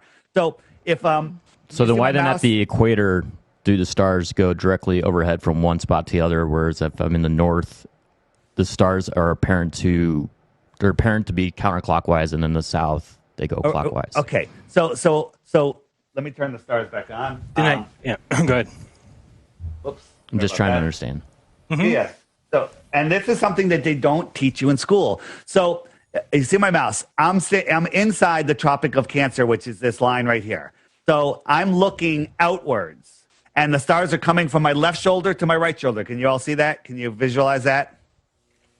Kind Okay. of. Yes, I'm trying. All right. I'm standing in the center circle area, and I'm facing the outside edge in any direction. And the stars are coming from my left shoulder to my right shoulder. But you're Everybody looking straight up, correct? I'm not looking up. I'm looking out. I'm looking towards the edge of the circle, right? And I could look up too. So from our globus from the left reference to south. the right. From our globus the south. Yeah, well, the flat Earth. The south is every direction away from the center. Got it, okay. So if you're in the center looking outwards, the stars are coming from your left to your right, from your left shoulder to your right. Now, if I'm outside, I'm out here, let's say I'm in Santiago, and I'm looking towards the North Pole, the stars are coming from my right shoulder to my left shoulder. They're going clockwise now versus counterclockwise, but they never changed direction. I just changed my orientation. Let that sink in. This is not an argument. This is a fact. Look at it as many times as you need until you get it, okay? Why does the northern hemisphere and southern hemisphere have different stars? Let's talk about that as soon as I finish season. Hey, time out. Can I take 2 minutes to go to the bathroom real quick? Does anybody else need to go to the bathroom? I drank a bunch. Give me 2 minutes. Go on a second. So we're told that the sun, the moon is going the opposite way around the Earth. The stars are going one way. The sun goes, we're orbiting around the sun. But when you look at everything rises in the east, sets in the west. We've gotten rid of clockwise and counterclockwise because that's just relative to the way you're facing. So now let's just talk about seasons. The outer yellow line is the Tropic of Capricorn, and the inner yellow line is the Tropic of Cancer. June 21st, if I jump forward, 1, 2, 3, 4, where are we? March, April, May, June. So in June, the sun is over the Tropic of Cancer. Now, when the sun is closer to you, just like a streetlight over your head, it's high in the sky, but the streetlight down the road is low in the sky and farther away. So when the sun is over the Tropic of Cancer, we here in the north have our summer, we have our summer. It's really hot in Miami. Why is it hot in Miami? Because the sun goes right over Miami. Look at that. Right over Miami. It's super hot. Aristophanes could do his experiment there. Hot in California, Jaron, over 100 degrees. He's complaining all summer long. Okay? But at the same time, Australia is having their winter because the sun is farther away from Australia. If I jump, the sun migrates out in December. Now Australia's having their summer, and here in Connecticut, everything's frozen because the sun never gets close enough, right? And so it's a heat lamp that comes closer and then moves farther away. It's a heat source. Don't quote me on heat lamp. I don't think it's a lamp in the sky. What the sun is, that's a whole nother thing. But that's how seasons work. That's why the map looks like the map looks. And that's why we have shorter days in our winter because the sun is farther away, it's lower, and it sets behind that apparent horizon quicker due to perspective. Why does the apparent light from that sun reach further along the edges? Hold on. Let's do Adam first and then Sergey. Go ahead. So go back to that depiction. I'm just curious, like why the apparent reach of that sunlight goes further the more you go outboard. Like why is the shadow, if you will, the lack of light? Why is there cylindrical shape? Yeah, so during December, it looks like the light wraps around a little farther, and it actually does. Versus 6 months later, when the sun is in the Tropic of Cancer, the sun the darkness kind of wraps around, and that has to do with the optics of the sky. I personally believe that there's a dome. And as the sun gets out closer to that dome, it wraps around. And we can see examples of this if we, doing experiments with lights inside of domes where the light will spread. Let me see if I have that. And I believe something a little bit different than that, but it's the stratosphere is lower at the poles than it is at the equator. So the equator is the highest point, and the poles is the lowest point. So it creates essentially a dome, but not a dome over the entire plane, more of like a bundt cake pan. You've seen a bundt cake? Yes. I'm trying to, I don't know if I have, but yeah, go ahead. It's kind of like a tube that goes around the cake. Okay. Yeah. If you look it up, you'll see it.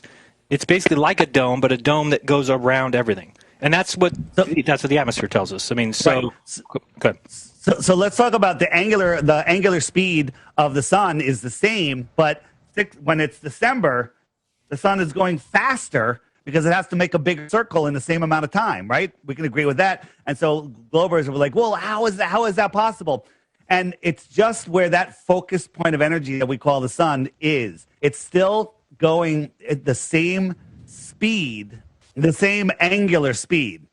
And so, so what is the sun? I believe, and Jaron, you can tell me, maybe he has a slightly different opinion. I believe that the sun that we see is an apparent position. It's a reflection or projection of the real source of that sun. And there's a lot of evidence that this is true, where sometimes during an eclipse, you can see the source of what we call the sun. So if I'm standing around and I turned around, if I had a flashlight and I pointed it 3 feet in front of me, and I turned around in 1 minute, I just drew a 3-foot radius circle in 1 minute. But if I just angled that light out 6 feet and I spun around at the same rate, I just did a 6-foot radius circle spinning at the same speed. So is the sun really speeding up? I think the sun that we see is changing speeds. Jaron, you have anything to add to that? I think I agree. And I think we have a personal relationship with the sun, which if you think about religious undertones, there's something to do with that. And the fact that the sun walks on water and that the sun turns water into wine, there's a lot of allegory there on purpose about what the sun actually is. Right. So the sun, we see, because picture this, if you and I were both standing on a beach and we're 100 yards apart from each other and we're watching the sun set, there's going to be a glistening coming to our feet. But I can't see the one going to your feet, and you can't see the one coming to my feet. We can only see the one that is specific to us ourselves, right?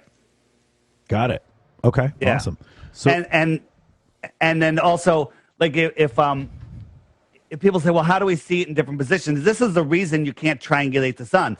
Imagine we're in a room, and I hang up a thin blue sheet dividing the room in half, and we're both on one side looking at that sheet, and we're 10 feet apart. On the far side of that sheet, we have a light source. Okay, that light source is lighting up the whole blue sheet with daylight, and then we can look through the sheet and we can see that bright spot. We can see the source of that light, and we'll see a bright spot on the sheet, and we can send a third person to the sheet, and I say, draw a circle right there. That's exactly where I see it. And then they do it for you. They're going to draw another circle 10 feet from where mine is. So we're both seeing the same thing in a different position relative to our own. Right, unless we can get on the other side of the sheet, but you guys don't think space travel is possible, right. so we can't get to the other side of the sheet. Correct. Okay, got it. Okay. So listen, I'm going to get out of the app. But yields testable prediction, though. Real quick, while we're absolutely while we're still looking at this app, though, what you can do, is if I understand correctly, is at different times in the year you can measure what's the angle that the sun makes in the sky when it's at its maximum brightness, right? And what you can use to calculate is like where along the radius is the sun on this clock hand, correct? Yeah. Well, and so now you could do that at different positions in the sky, and then you can test whether this model is correct. Well, absolutely. Just like yields a testable prediction. But hold on, but your sun cannot be triangulated, right? Triangulated. You cannot go outside and measure the angles to the sun, and then he go outside and measure the angles to the sun, and you guys get the same answer. It's too far away, but like we could if we couldn't do it to the sun, but we could do it to other objects 6 months apart. I'm saying, like, wait, try and pause the video right now. Okay. I pause the sun. No, pause. Yeah, your clock. Pause the clock. Maybe I misunderstood. All right. Pause the clock. Okay, that's good enough. Okay, so you can see here, right? So imagine oh shit, I can't point at this screen, right? No. Okay, just give us a location. We can here. So imagine you're at like 9:30. Okay. Okay. So what you can do is you can measure. Okay, what's the angle, right, that the sun makes in the sky, right? If you were directly, like you were saying, if you're right underneath that sun there, and it would be right about 90 degrees. Okay. Right? But if it's like, say, halfway on the because as the seasons evolve, right, the sun's gonna move up and down that radius. Yes. Right? It's gonna go from the edge of the hand up to the inside of the hand. Correct. And so as the time goes along, right, as the year progresses, you can measure what's the angle that the sun is gonna make. Yes. Yeah, we know that number. That's your latitude. You can calculate what's its radius on this clock hand. Right? Yeah, but that's your latitude, right? So we know that. That's already a known thing. They've known that. The latitude is the angle that it is to the sun. So if you're at 37 degrees north, it's because the sun is 37 degrees high, right? I don't want the latitude. I want the radial position. So I want the distance. Here's the thing. Right now, if you're in northern Australia, right where the sun is, you would have no stick. You would see you would see the sun in the bottom of a well, like Aristophanes. And we can test this all the time.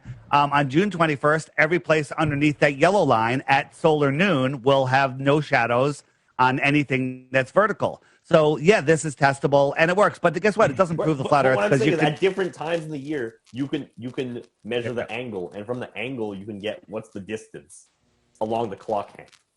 Okay, and what good? Yeah, so we already know that distance, but what good does that do? What does that do? What is the distance that you guys think the sun is? You didn't say it before. It doesn't tell us the real sun, or are you talking about the apparent sun? So can you talk? Yeah. So there's a real sun and an apparent sun. I guess I didn't understand. So the real sun is what distance? Right. So he was just telling you about the sheet, and he said there's a light behind the sheet. Yeah. Okay, so the sheet is what you're seeing. That's the light that you're seeing, but there's a real sun that's behind that. Okay, so how? Right, and if you start moving, if you started walking towards me, your sun is going to move and intersect with my sun, but the real sun didn't move at all. It stayed right where it was. Do you have distances for either one of those suns? No, we don't, because again, the parent sun, the parent sun triangulated is about 3959, which is weird because that's your guys' radius. That's what it comes out to when you do the trigonometry on it. 3959 miles, yes. 3,959 miles. Correct. So and 32 miles wide is what it would mathematically come out. So the image that we see that's projected on the dome, it would be 32 miles wide, and it would. Some don't believe in a dome, but okay. 4,000, 4,000, around 4,000 feet up. Okay, got it. Okay. No, not feet. It should also be testable. 4,000 miles. 4,000 miles. Let me show one other thing on here. So here in Vegas in June, when the sun sets, how long is the sky still lit up? How long do you have twilight for? Here in Connecticut, it's like 90 minutes, maybe 2 hours. It's weird here because we're in Las Vegas. Literally means the meadows. We are surrounded by mountains here, so we kind of get like a weird effect. It's probably not the best example. So, all right. So here in Connecticut in June, the sun sets and it's light for another 2 hours. Right, and that's because the sun would be on this inner track. Hold on, let me bring it in. The sun would be on this inner track, and it's kind of arcing around us. See, it's arcing around us, right? I can bring it in a little farther. April, May, June. So the sun is arcing around, so it's not going that far away. Now, out here in central South America or Central Africa or Southern Africa, the sun is going a lot faster because its apparent speed is making a bigger circle. When the sun sets in December and January, 5 minutes later at an equal southern latitude, according to, on the ball, an equal northern latitude 6 months earlier, should have the same amount of sunlight. But when the sun sets in those southern latitudes, it's pitch black in 5 minutes in many places. Okay? And that's because the sun is racing away at almost twice the speed. Oh, you think? Okay, I see what you're saying. You're saying there's less twilight because the sun is moving at a different speed. The sun is moving. The apparent sun is moving. And what we would call our southern latitudes or your tropic of I keep forgetting Capricorn. Right. And yet it's still moving at 15 degrees an hour. Okay, let me get out of the app, but I just want to show you a couple quick things so I can get out of the app. This is for people that are like, hey, this is interesting, but I don't believe the Earth is flat. That's fine. Every day there's a new featured video, and I tell people just get the app, watch the featured video every day. Click this thumbnail. If you want to go back, click the video archive button and start watching these videos. Just watch a video every day for 2 weeks, and then you too will lose the respect of your family and friends and most podcasters because you'll realize podcasters isn't a globe. But and I'm offering 3 Bitcoins for 1 proof of the globe. But before you do, you have to hit that question mark, and up come stuff that Google will not feed you. Hey, what about eclipses, right? If I clicked what about eclipses, up comes videos that YouTube doesn't want you to see. They're still there, but but you can search for them by name and they won't show up. Got it. And these are videos that'll show you, about that stuff. Last thing I want to show you, the app does a whole bunch of other things, but people think, oh, there's a couple of flat earthers, they're crazy. If I hit that handshake, this is just the people that have my app that have registered for the friend finder. These are all people that know that know the Earth is flat. Oh, I'm fully aware. That's why we're doing this podcast, because something that we will agree on, because I have 3 questions to ask you guys, but something we'll agree on. I think it is a very, very, very horrible mistake for science educators to be like, we're not going to engage with you. I think those people are fucking stupid. And I think part of the reason why there has been so much growth in your movement is because they choose to look the other way. And anyone who doesn't deny science has been able to gain a foothold, whether or not you believe it's true or not. Go ahead. You talked about censorship.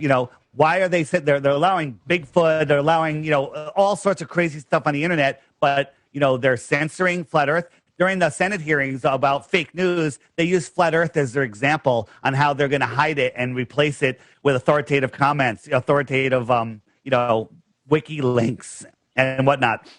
One of the biggest Flat Earth videos out there is called The Stranger's Guide to Flat Earth 21 Questions. Pretty unique name. You search it by name and channel name, it doesn't come up. You get the same results. When you search anything Flat Earth, you get the same results. You get I can show that. One is I believe you, and I've seen the exact same thing. I'm not definitely. You get Professor Dave. Yeah, I definitely nonsense. I definitely agree, and let's get to that in a little bit. But I definitely agree that yes, the ideas that you guys have are 100% centered on YouTube. That is definitely not up for dispute. But a couple things. Let me ask. Actually, one of the one thing we'll all agree on is that censorship on the internet is really bad. Yeah, it's not only bad; it's pointless. I'm not trying to equate you guys to this. Not pointless. I'm not trying to equate you guys to anything like this. But if someone had a belief about eugenics or racism, I would rather them not be covert about their beliefs. I'd rather them be overt, so at least I know who I'm arguing with. And that's why I have a very difficult part when people say, "Well, you can't speak on this campus because you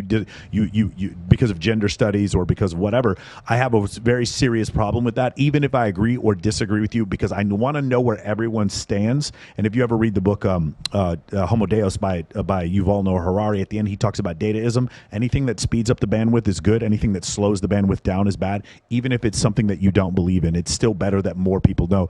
Sergey made that point during our podcast. Isn't it better all the people that are educated? Can I ask you guys 3 questions? Just 3 questions here, and then we'll go back and we'll talk about eclipses afterwards. The 3 questions are going to be this, and the first one is going to be flights in the southern hemisphere. Okay, so we're both aviators, and sorry, we had something there. We both and we've looked up flights in the southern hemisphere. Santiago to Sydney is one, and the other one is going to be Buenos Aires to Johannesburg. Those flights go off every day. There are flights. Originally, I was listening to Flat Earthers saying there were no flights in the southern hemisphere. Now it seems like they're recanting that and then showing our southern flights in the hemisphere. Well, there wasn't a direct flight, but now there is a direct flight. Okay, and we actually tested it. Okay, so Santiago to Sydney is about 12 hours one way and 13 hours the other way. And both of these places are in the southern hemisphere. If you guys want to pause the video and look at these 2 places, they're in the southern hemisphere. According to the map that you've shown us, those places are significantly further away in your flat Earth plane than they are in our round Earth globe. Can you explain the discrepancy of why you can make that flight in 12 hours or 13 hours? Garen, you want to go first? Sure. So there's the winds aloft, right? The jet streams. And in the south, they are the fastest that they are. They go anywhere from 200 to 300 miles per hour. And the plane would not need to account for that because it's being carried along by those winds, right? So you're still going a certain airspeed. The jet stream is carrying the plane around. So, yeah, if that plane does 600 miles per hour, it could be doing 9. So you'd be using less fuel, though, right?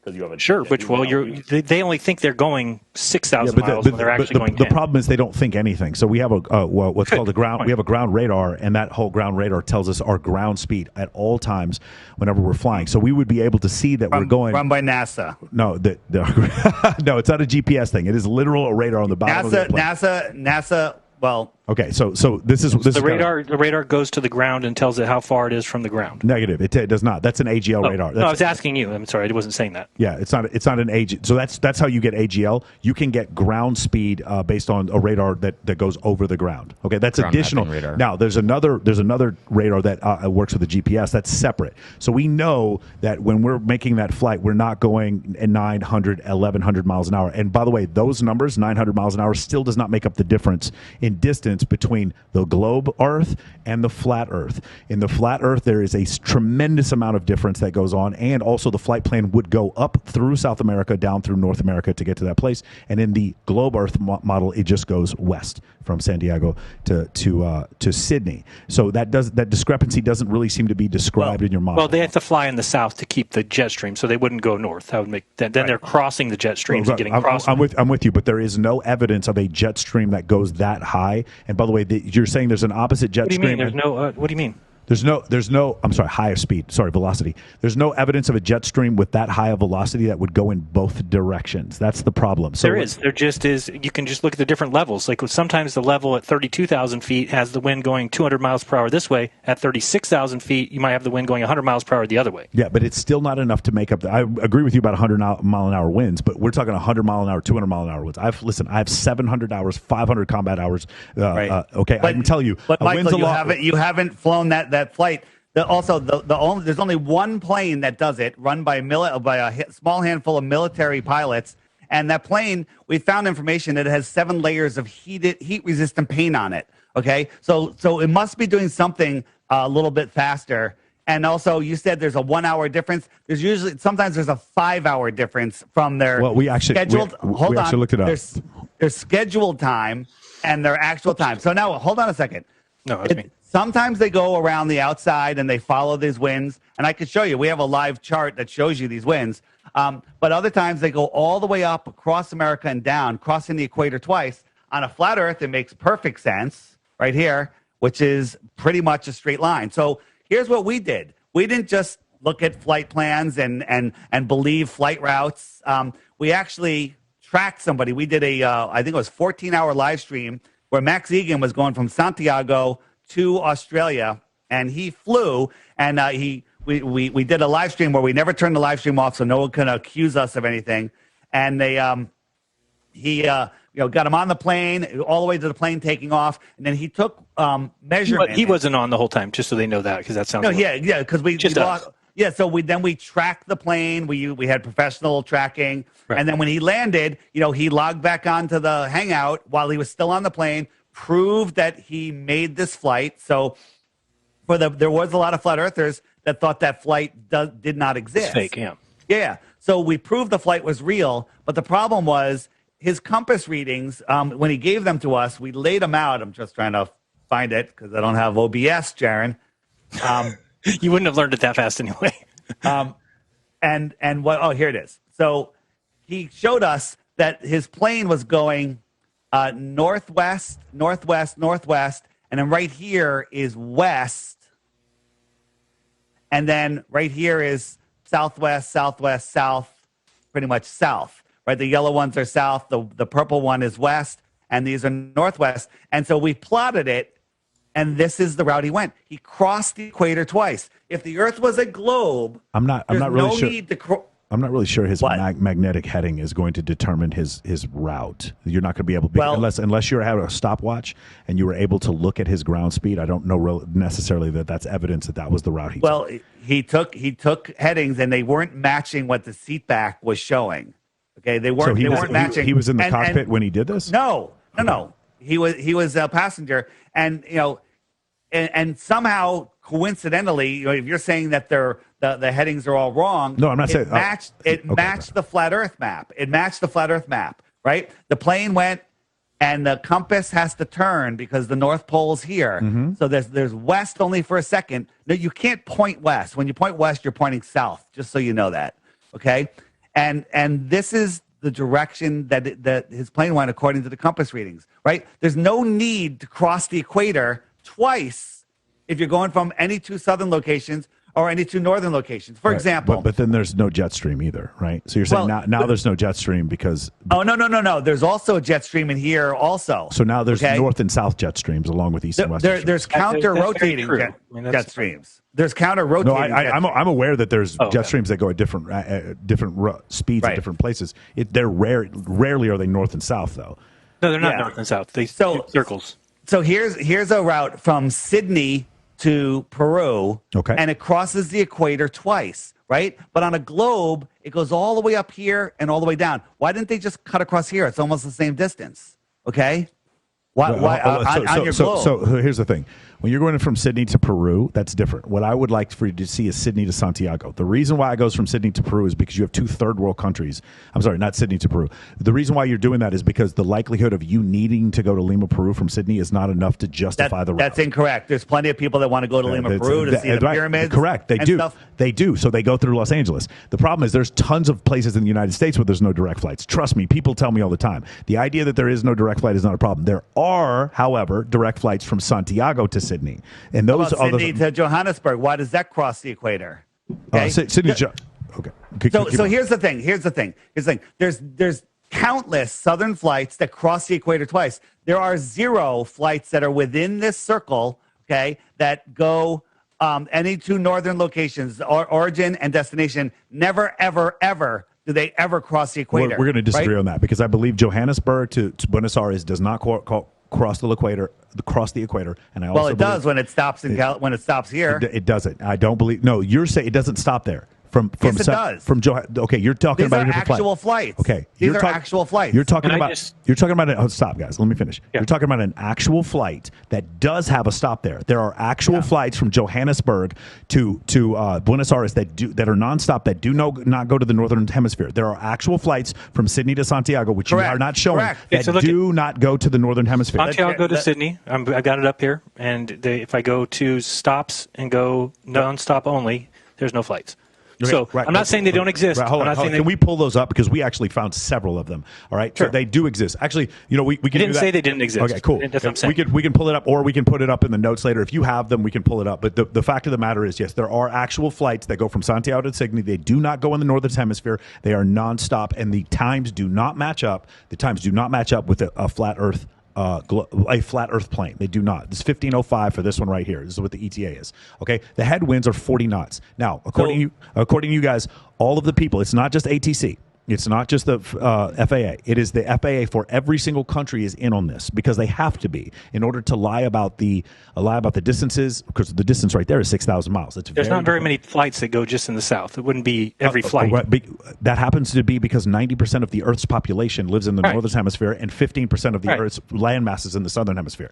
So that's the reason why. But also, several of those countries in the southern hemisphere are poor. That's why not a lot of people go from Buenos Aires to Johannesburg, but they do. Okay, so what I'm saying is you just made it sound like everybody would have to be in on it, everybody at the FAA, but do you understand that you're talking about you're talking about 10 flights a week. No, I'm talking about 10 flights. I'm talking about 10 flights. Well, obviously everyone from the FAA would be on it. How would they not be on it? You mean everyone at the FAA? That's the most ridiculous statement ever. What do you mean everybody? Yeah, everyone at the FAA because they believe in global positioning system. How in the world are they supposed to navigate aircraft if they don't believe in north, south, east, and west GPS? Of course.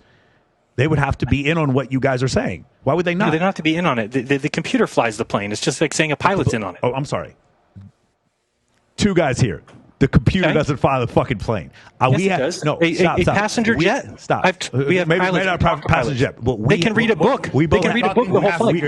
Hold on. We both had to get PPLs beforehand. Okay, we had to do navigation over the Earth. And when you do your PPL, you are not allowed to use a computer to fly shit. You have to. You are instructed on how to fly long distances. That's what your solo means, and you do so without the use of a computer, totally with a bearing and a heading, and you use the wind triangle. There's a MB4 whiz wheel that you have to use in order to make these calculations. That's why you guys are, no offense, you're never going to convince me the Earth is flat because I'm the one, because I actually got a solo pilot's license from doing this, and this guy's an F-18 pilot. So we know that wind triangle works. We know the great circle routes work, and we also know that you can fly in the southern hemisphere. We talked to too many pilots that have flown to the southern hemisphere to believe this idea that they go north up into the northern hemisphere and come back down. That is simply a fallacy. We're not saying every time they fly they do that. They do fly all in the southern hemisphere, and those distances are not the distances that you guys have, and nobody's going over 1,000 miles an hour ground speed. That is not happening. I'm sorry, that is simply a fallacy. That isn't happening. I understand. Sure. What about the Concorde? The Concorde every just did it. Every pilot would have to be lying about a 600 knot. Not every flight. Not every pilot. Not every pilot. Every pilot going Santiago to Sydney would have to lie. What percentage of pilots? What percentage of pilots fly there? What percentage of pilots fly in the south from Sydney to Santiago? Because it's like less than 1%, right? So stop saying every pilot when we're talking about 1% of something. No, we're talking about every pilot. Two different things. Sorry. Every pilot from Santiago to Sydney, that's one lie. When you get your PPL, that's a whole different situation because north, south, east, and west are real places. Those are real directions that you have to use bearing and true airspeed. But they work on a flat Earth, right? They don't work on a flat Earth. They absolutely don't work on a flat Earth. What do you mean? So do you know that the way this map that Dave is showing right here is how they direct radio signals. They use that map. Direct radio signals. I don't Yeah, understand. they use that map, and they can pick the direction of where radio signals need to be sent and pick them up. Who is directing? I'm sorry. What radio signals are we talking about? Out of what? And which frequency? From shoreline to the maybe shoreline to a boat that's out in the water somewhere. I'm sorry. I'm confused. Radar signals or radio signals? I don't understand what you're talking about. Radio waves is a long spectrum. So exactly what are you talking about? Radio signals. Radio waves, yes. Okay, so you understand there's shortwave radios that submarines use, and then there's long wave radios, and there's FHF, UHF. Okay, so VHF. if you're trying to send something from Spain to the east coast of the United States, you could point the direction from this map and pick it up. Okay. I think you probably use satellites, but you guys don't believe in satellites, so I don't know. There's also fiber optic cable that's run under the Atlantic Ocean, so I'm not really exactly sure. There are fiber optic cables under the ocean, and what's amazing is there's no cable from Santiago to Australia. It goes all the way up. Yeah, because it's too far apart. Because it's not at the bottom of the ball. On both, even in the globe Earth, it's too far apart. In globe Earth or flat Earth, it's too far apart. No, they run the cables all the way up along the Philippines, all the way to Alaska, all the way down the east coast, the west coast of the United States. Because there are other land masses that are nearby there for them to do that. With Australia and South Africa, those places are individually far enough apart from each other that you wouldn't want to run a fiber optic cable under the Seychelles and the Madagascar and all that other shit. It doesn't make any sense for you to want to do that. I mean, we can argue the semantics of this, but the first question was, and I believe we're just going to have to agree to disagree, that those times are accurate from Santiago to Sydney, and they do not fall in line with a flat Earth model. The second question, I would say that as long as you're being honest about it, they're not an hour difference. It's far beyond that, and they're not as easy to find. But it still doesn't make those numbers work. And so what you're saying is the flight plan that is presented by those pilots is a fraud, and that they're actually going into the northern hemisphere and coming back into the southern hemisphere. Never said that either. I said that they stay in the south because they stay with the jet streams. They program in where they're going, and the plane gets them there. Okay, That's correct. But during that time, you get three indicators. You get IAS, TAS, and GS: ground speed, indicated airspeed, and true airspeed. Those three things would indicate that they are not getting a headwind of 300 miles an hour. There isn't. So here's the thing. NASA's in charge of GPS, radar, and flight routes. These are inside the aircraft. These have nothing to do with GPS or NASA. So I'm talking about you say that they know the route that they're going. Pilots, on these flights, they turn their knob to 670. They press a button and they play cards and they read a book. All right, they land the plane. They take off. They take off on the plane.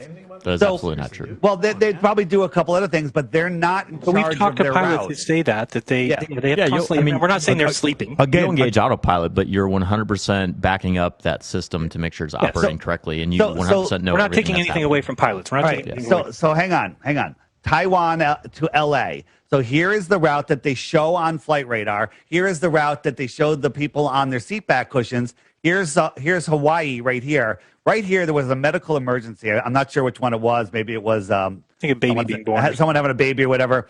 And they needed to land. They needed to land the plane. So if you're a pilot, where would you land? Maybe Hawaii. Maybe you'd continue over here. I doubt you'd turn around and go back. But instead, they went thousands of miles out of the way to Alaska. Okay, why did they go to Alaska? Because that's not an accurate depiction of that route. That's where flight radar showed the plane. That's what they showed. Hold on. Let me finish my point. That's where they showed the plane, right? But in reality, they were right here when it happened. They landed in Alaska. Hawaii is all the way out here. Okay, they lie about where they are, and this has happened 17 times now. But there's a book that documents all of them. 16 emergency landings that prove the Earth is not a ball. Every single one of them, they landed on if you drew a line from the destination, from the origin to the destination, every single one of them landed on an airport right on or next to that line. But if you look at it on a globe map, it's way out of the way. They landed up in Moscow or wherever. Right. Insanity. So that line that you showed me, and I don't believe under either model is the accurate flight plan for that route. And so you would use, just humor me here, Great Circle route. The Great Circle route would have taken you closer to Alaska. That's why you. And that's true. That's essentially what it would happen. Why is that the Great Circle route? I think the whole idea of the Great Circle route. This is a Great Circle route. It's not a. Listen.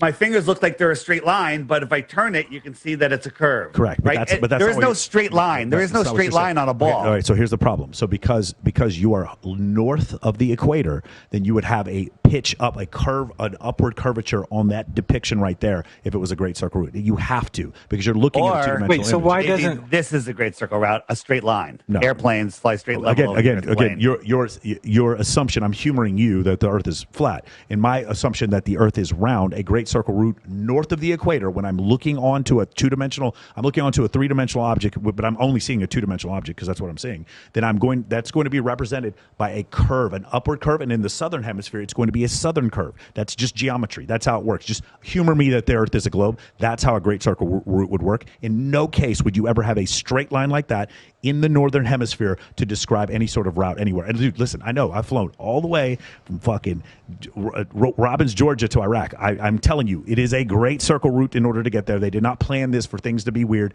for me to take extra long times. And like I said before, the rescue mission from Anderson Air Force Base to Hickam Air Force Base, we took a great circle route to get back. I do not believe that their intention, or my computer's intention, was to kill this child. I don't think that's what happened, for us to take another hour to get there. The reality of the situation is we had to take a great circle route because the Earth is where were you going from? Where were you going from? I was going from Iraq? Anderson Air Force Base in Guam, Which is to Hawaii. Where's Guam? Guam is it's closer to Japan. It's like kind of close to Japan. Okay, so Japan is over here. Uh-huh. Okay, right along this route. I mean, listen, you're hold on, zoomed hold out. Okay, all right. Hold on, let me ask you a question. So here's Guam over here, and then where were you going to? Alaska? I was going to Hawaii. You're going to Hawaii. Okay, well, Hawaii's out here. So there's is that your great circle route? I mean, like you're pointing at something where you're zoomed out at 25,000 miles, and like I know I don't know. I can't zoom in right here. Yeah, no, I feel you.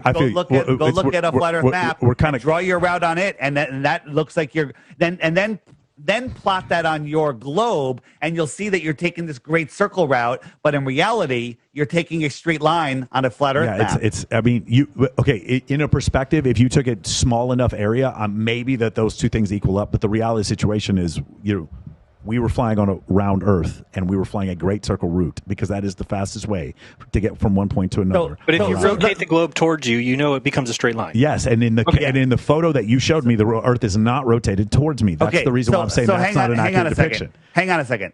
This is an accurate depiction. The emergency landing proved that. But now let's plot that on a globe, right? And this is not a great circle route. To make a great circle route, like you said, we have to go all the way up like this. Not that high up. You definitely don't have to go that high up. Okay. All right. So you go like this, and that's more like the actual route.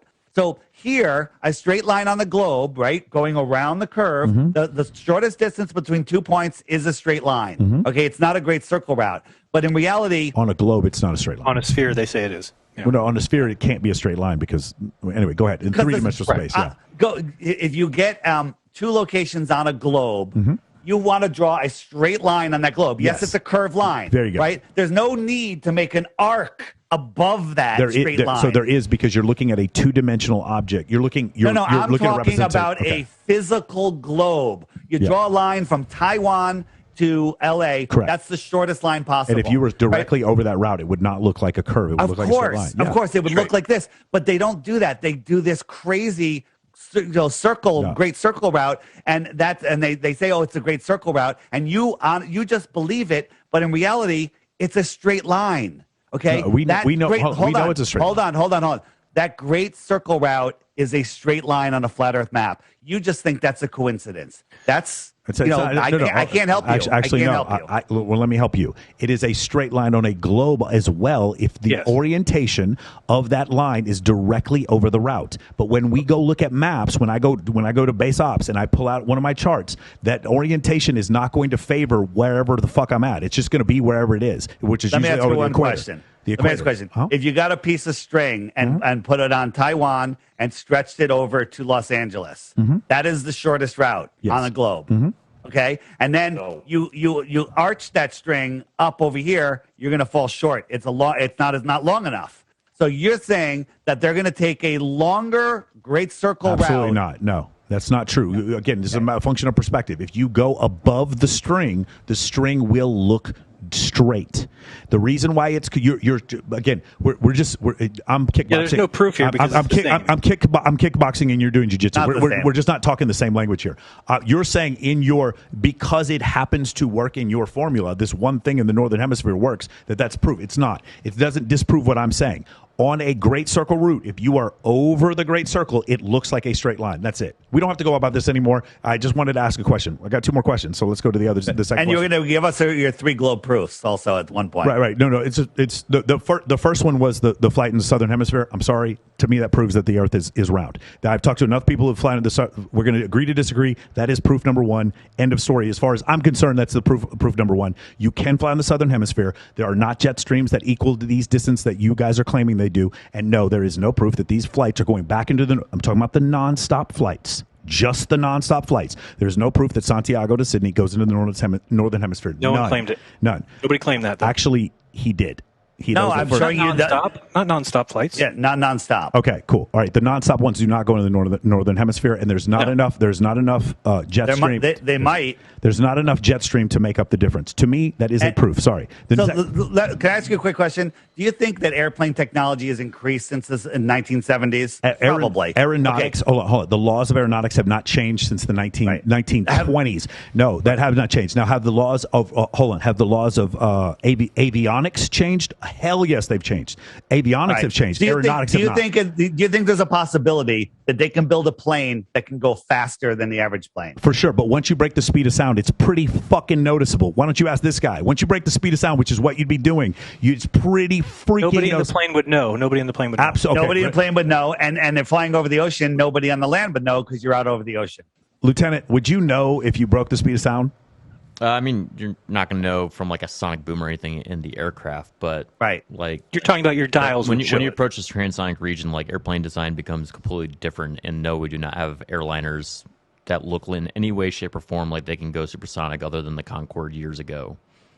And the only difference between it is it had a pointy nose. No, there's other reasons. It has to do with the design is different. Compressibility starts taking effect with air molecules and everything. Right. So if you look at the shape of the wing. Range, the long range 787, right? Is that the one, the Dreamliner that goes to the southern? Yep. Yeah. So that it's a long range flight. It has all composite materials. It's all redone it's way different than every other plane. It doesn't make it supersonic. It's not built. No, but it's still interesting that the one plane that has to fly in the south, this long distance that you're using as proof, has to have all these modifications to get to do that. That's not the only plane that flies in the south, and those modifications do not make it supersonic. So what plane flies from Sydney or from South America to Australia that's not a Dreamliner 787 long range plane? I don't know. We'll take a look. I don't know. I'm not like I'm not going to disprove a negative right now. We can take a look right now and try to find that out. Let's go to the second one. To me, that is not enough proof that you guys have given me that those distances. Okay, it's not disproving a negative when you brought up the claim that there's other planes that do that, and then I ask you for proof of that, and you say I don't have to prove a negative. That's not how that works. You made a claim. Why wouldn't you back it up with evidence? You made the claim that yeah, but you're making the claim that they're all 787s and that 787 can go supersonic. You made the claim. Yeah, so that's not accurate. So anyway, let's keep going. The second one would be so if the moon, I'm also guessing the moon is somewhere between 3,000 and 4,000 miles and 32 degrees. The image of the moon that we're seeing is 32 degrees and 32 miles. 32 miles, and it's also 3,000 to 4,000 miles above the Earth. Is that correct? If you believe it to be a real item like a rock, then that's what it would equate to with mathematics. Okay, so my second question would be, if I am in Australia or if I am in Alaska, I am seeing the same face of the moon, and this moon is only 4,000 miles away from the surface. Why am I seeing the same face of this sphere, even though I'm on different place? Even if I'm flat Earth or round Earth, why am I seeing the same face of this sphere? So think of. Go ahead, Dave. No, you go first, Sharon. Just going to say, if you think of a light on your ceiling right now, or let's say there's a circle and you mark an A on the top and a B on the bottom, and you stuck it to your ceiling, you on one side of the room would see the letter A being on top, but somebody on the other side of the room is going to see the letter B on the top, correct? Yeah, it's going to be a flipped image. Right, but the image is going to be distorted based on where I'm looking at it from. Like, so for instance, if it's a circle and I'm far away, it's going to look like an oval. So but we can, when you project things, kind of like what Dave was talking about. Let's say you're behind the blue sheet and you've got a shining light on it, and you've got the moon lit up. That from people, everybody in the room is going to see the same face. Well, it's a little different with the moon because I can see a distinct face. Whereas the sun, I'm kind of looking into this just like this guy. light. just like this guy in the pool here, this body is not facing us. It's facing the way straight out. But for some reason, we see it facing us, right? The optics of the sky are no way to prove the Earth is. But look, I'm showing you as I'm moving around, I'm seeing the same front-facing chest of this guy, right? Even when I was off at the side, I saw him facing me. Look, he's still facing me. Got it. He's facing me, and as I move over, he's turning. Perhaps the optics of the sky are reacting similar. The sky to is that. moisture. Okay. Right. All right, but a moisture or a dome that is causing the same face of the moon to face in every single direction, no matter what your That's perspective just like is. this is doing it. Just like this is doing it. So the thing is, I'd have to go back and watch that guy and make sure that he didn't turn his torso when he's not just because his head is not facing in this direction does not mean his torso isn't. Is there facing. anything that we could show you? Is there anything that we could show you that we landed on the moon in 1969? No. So Yes, you can show us the original footage. You can go back. You can do it again. You can go there and actually jump the height that you would jump if you weighed Hold on. 60 pounds with the muscle mass of a 250-pound man. Time out. Go ahead. Sorry, guy. Okay, so the reason we see always the same side of the moon is refraction. Yeah, he's asking a question. You're saying it's refraction off the dome that is the reason why, or whatever you believe, dome or moisture. I'm saying the optics of the sky are no way to prove the shape of the Earth. Okay. Right? This is an example of one way that we see the same face from different angles. I'm not saying this is exactly what's happening up there. We don't know because we can't go up there. Some people believe there's a superfluid up there, a superfluid like helium-3 or something that could give crazy properties that we wouldn't know, right? Okay. This is inside or outside the dome, the superfluid? I don't believe in a dome personally, so you'd have to ask Dave. Would you guys agree on a firmament? Like what is the thing? Is there a flat Earth thing that you guys agree on? Is what is the cover out there? I think that there's some sort of barrier. It might not be physical. It could be energetic. Okay. It could just be atmospheric. It could be temperature ridden. It could be plasma. I don't know. Okay. So that would be the second question I asked. And then the third question I have to ask you is if I am standing in facing away from north, so what we'll consider south or facing towards Australia in all three cases. If I am in Buenos Aires, if I am in Johannesburg, or if I'm in Sydney and I'm facing towards Australia, in all three cases I can see the Southern Cross. But I cannot see the Southern Cross when I am in Las Vegas, Nevada. So why is it that I can see a different, if the Earth is flat, why can I see it? And I am facing, in these perspectives, I am facing in completely different directions in all three of these locations because these continents, according to the flat Earth model, are facing in three different directions, which is not north. But I see the same Southern Cross. I think you explained your thing. You said facing Australia. What you mean is if you're in Australia, I'm you're facing south. Australia. I'm facing south. But I didn't want to use the word south because it's confusing. No, south is just away from the center. Yeah. So if I go back to the clock, so let's say right here it's midnight and you're looking out here and you see the Southern Cross. Yeah. Right? Santiago, well, it's noon there. Okay? It's noon in Santiago. They're not going to see the Southern Cross, but 12 hours later, the stars have rotated 180 degrees, and now it's midnight over here, and the Southern Cross is over here. So the South Pole has rotated, but the North Pole doesn't. No. Hold on. Let me show you. Okay. So here we go. So you have your southern. Let me just turn on the stars. So let's say I'm in Santiago right here, and we'll just say that this bull is the Southern Cross, okay? These two stars here are the Southern Cross. 1, 2, right here, okay? It's midnight there. Actually, it's noon there. So over here, it's midnight over here. Here's the Southern Cross, these two stars right here. It's midnight, but it's noon over here. They don't see any stars, right? 12 hours later, right? These stars are coming over. So 6 hours later, it's midnight in Santiago, and here they are. The Southern Cross is there. Hold on. And now 6 hours later, the Southern Cross is right here. But if I take long exposure photography, what I see is that the sky, the sidereal, the celestial sphere rotates around where the Southern Cross is. It does not rotate sideways laterally with the Southern Cross. Darren, do you have the star trails shown from the different latitudes at the same time? we have video that show how the stars appear to go in curving rays. So you're telling me again, that it's going to rotate. The Southern Cross is going to rotate my perspective in different places, but the North Star does not. The North Star stays over. It stays over that part in the Arctic Ocean, but the Southern Cross, it changes its perspective. It rotates around during different times of the day to match up. So like anti-crepuscular rays, you've seen those on the other side of crepuscular rays? Or have you ever seen the rays coming down from the sun? And then sometimes you can turn around and you see what's called anti-crepuscular rays going the other direction. It's kind of the same thing as the stars do. So it's very confusing because you're taking a very materialistic look at it rather than understanding that just because it appears a certain way doesn't mean it is that way. Right? So what he's saying is that as these stars are rotating around, there's a big difference between the stars in the north, which are doing this circle right above your head, coming around, going, okay, and then the south, which is a much larger track. And you're saying people in 3 different places can see the same thing at the same time, which just isn't true. I didn't say they say the same thing, but in a 24-hour period they can, which means you're postulating that the Southern Cross goes to the south of Australia at one point, the southern part of South America at another point, and the southern part of Africa at another point. Yes. Okay, that's what you're postulating. To me, that is not enough. That would be my third proof. I'm sorry, I'm just agree to disagree. To me, that would indicate to me that at the southern tip of all 3 of those continents, I'm facing the same direction because the Earth is round. That would be those 3 ones. That's it. Okay, that's it. And then let's go on to the other thing, which would be eclipses. I would just like your explanation. We can skip ahead. Your lunar eclipse is because of what? Great question.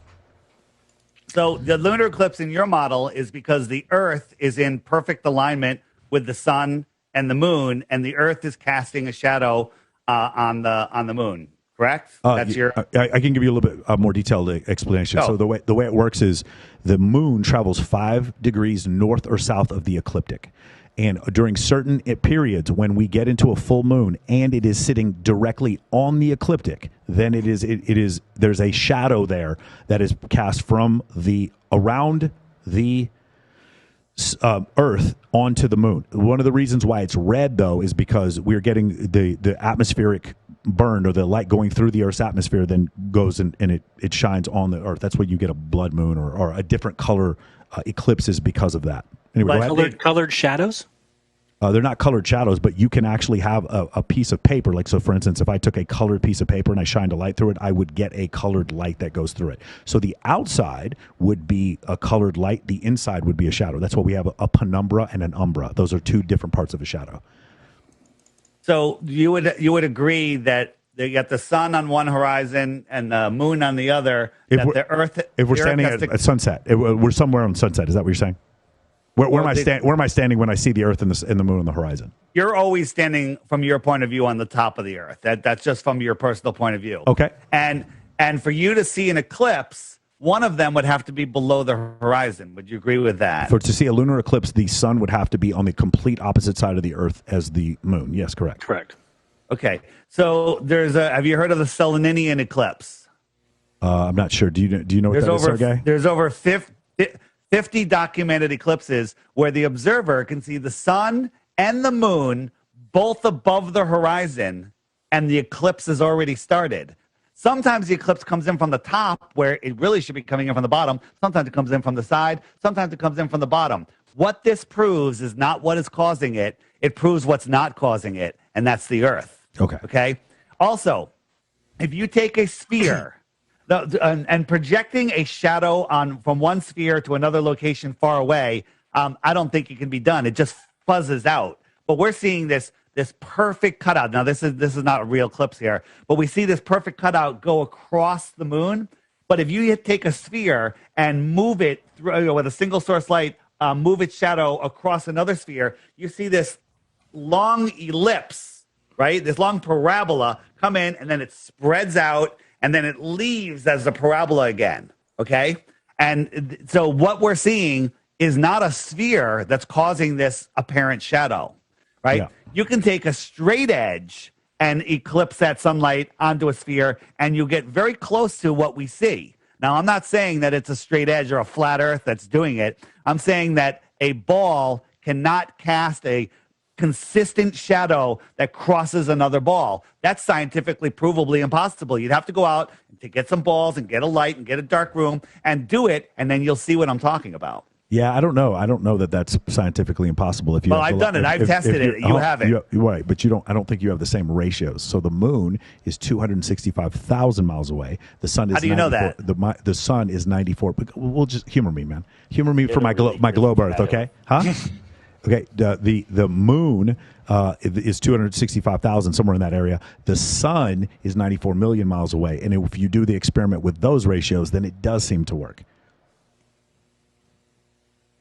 I don't see it working that way. Sergey, do you have anything to say about the shadows and the ellipses and all this other kind of stuff? Because it looks to me like if I took a sphere and I put a sphere in front of another object, the shadow that I would get would be a circle, no matter what the angle would be. No, but if you did it from a sphere onto another sphere and moved it across, you should try it because the angle that it's landing on is changing. So, it starts out really steep and then it's centered. If you take a baseball and go do it over a basketball, you'll see that it comes in as a long ellipse, then it turns into a baseball, and then as it wraps around, you'll see it wrap away, and it doesn't look anything like what we see. Cool. I don't know if that's for your app. Go ahead. That'll make a really good video for. It's actually on my app. There is a video on the app. I'm not 100% about eclipses. I'm not 100% positive that your experiment it correctly renders these three things, right? I'm showing you a sphere with a single source light projecting a shadow onto another sphere. I can show you that it doesn't work in the distance, but we'll say we have the scale wrong, but it doesn't matter. A sphere putting a shadow on another sphere doesn't give you a consistent curve just like we see. And then also with the sun and the moon being above the horizon, that means that the earth is not in line with the sun and the moon. So how can the earth be casting a shadow unless you believe that the sunlight is diving down, grabbing the earth's shadow and refracting it up through space? Okay, that's your only explanation, and that's ridiculous. And again, when you go searching for flat Earth eclipse and all you find are the same videos that you find when you search flat Earth proof or flat Earth debunked or anything, then we realize why it's kind of hard to get this information out, right? It's kind of hard to get out the information that the 8 inches per mile squared is actually correct because whatever you did in your research, you found somebody saying it was incorrect, and you've just adopted that. You haven't tested anything for yourself. You haven't verified it. I could see that it's a parabola. That's. I didn't have to adopt that for myself. So I sent you guys the AutoCAD. Do you see that? I think the producer has it. So if you go to the AutoCAD formulation, you can see that it shows. Oops, hold on. Now it's not going to be big enough. Hold on, this one's good. All right, there you go. So you'll see that this is AutoCAD telling you the drop in geometric construction and then the difference in trigonometry.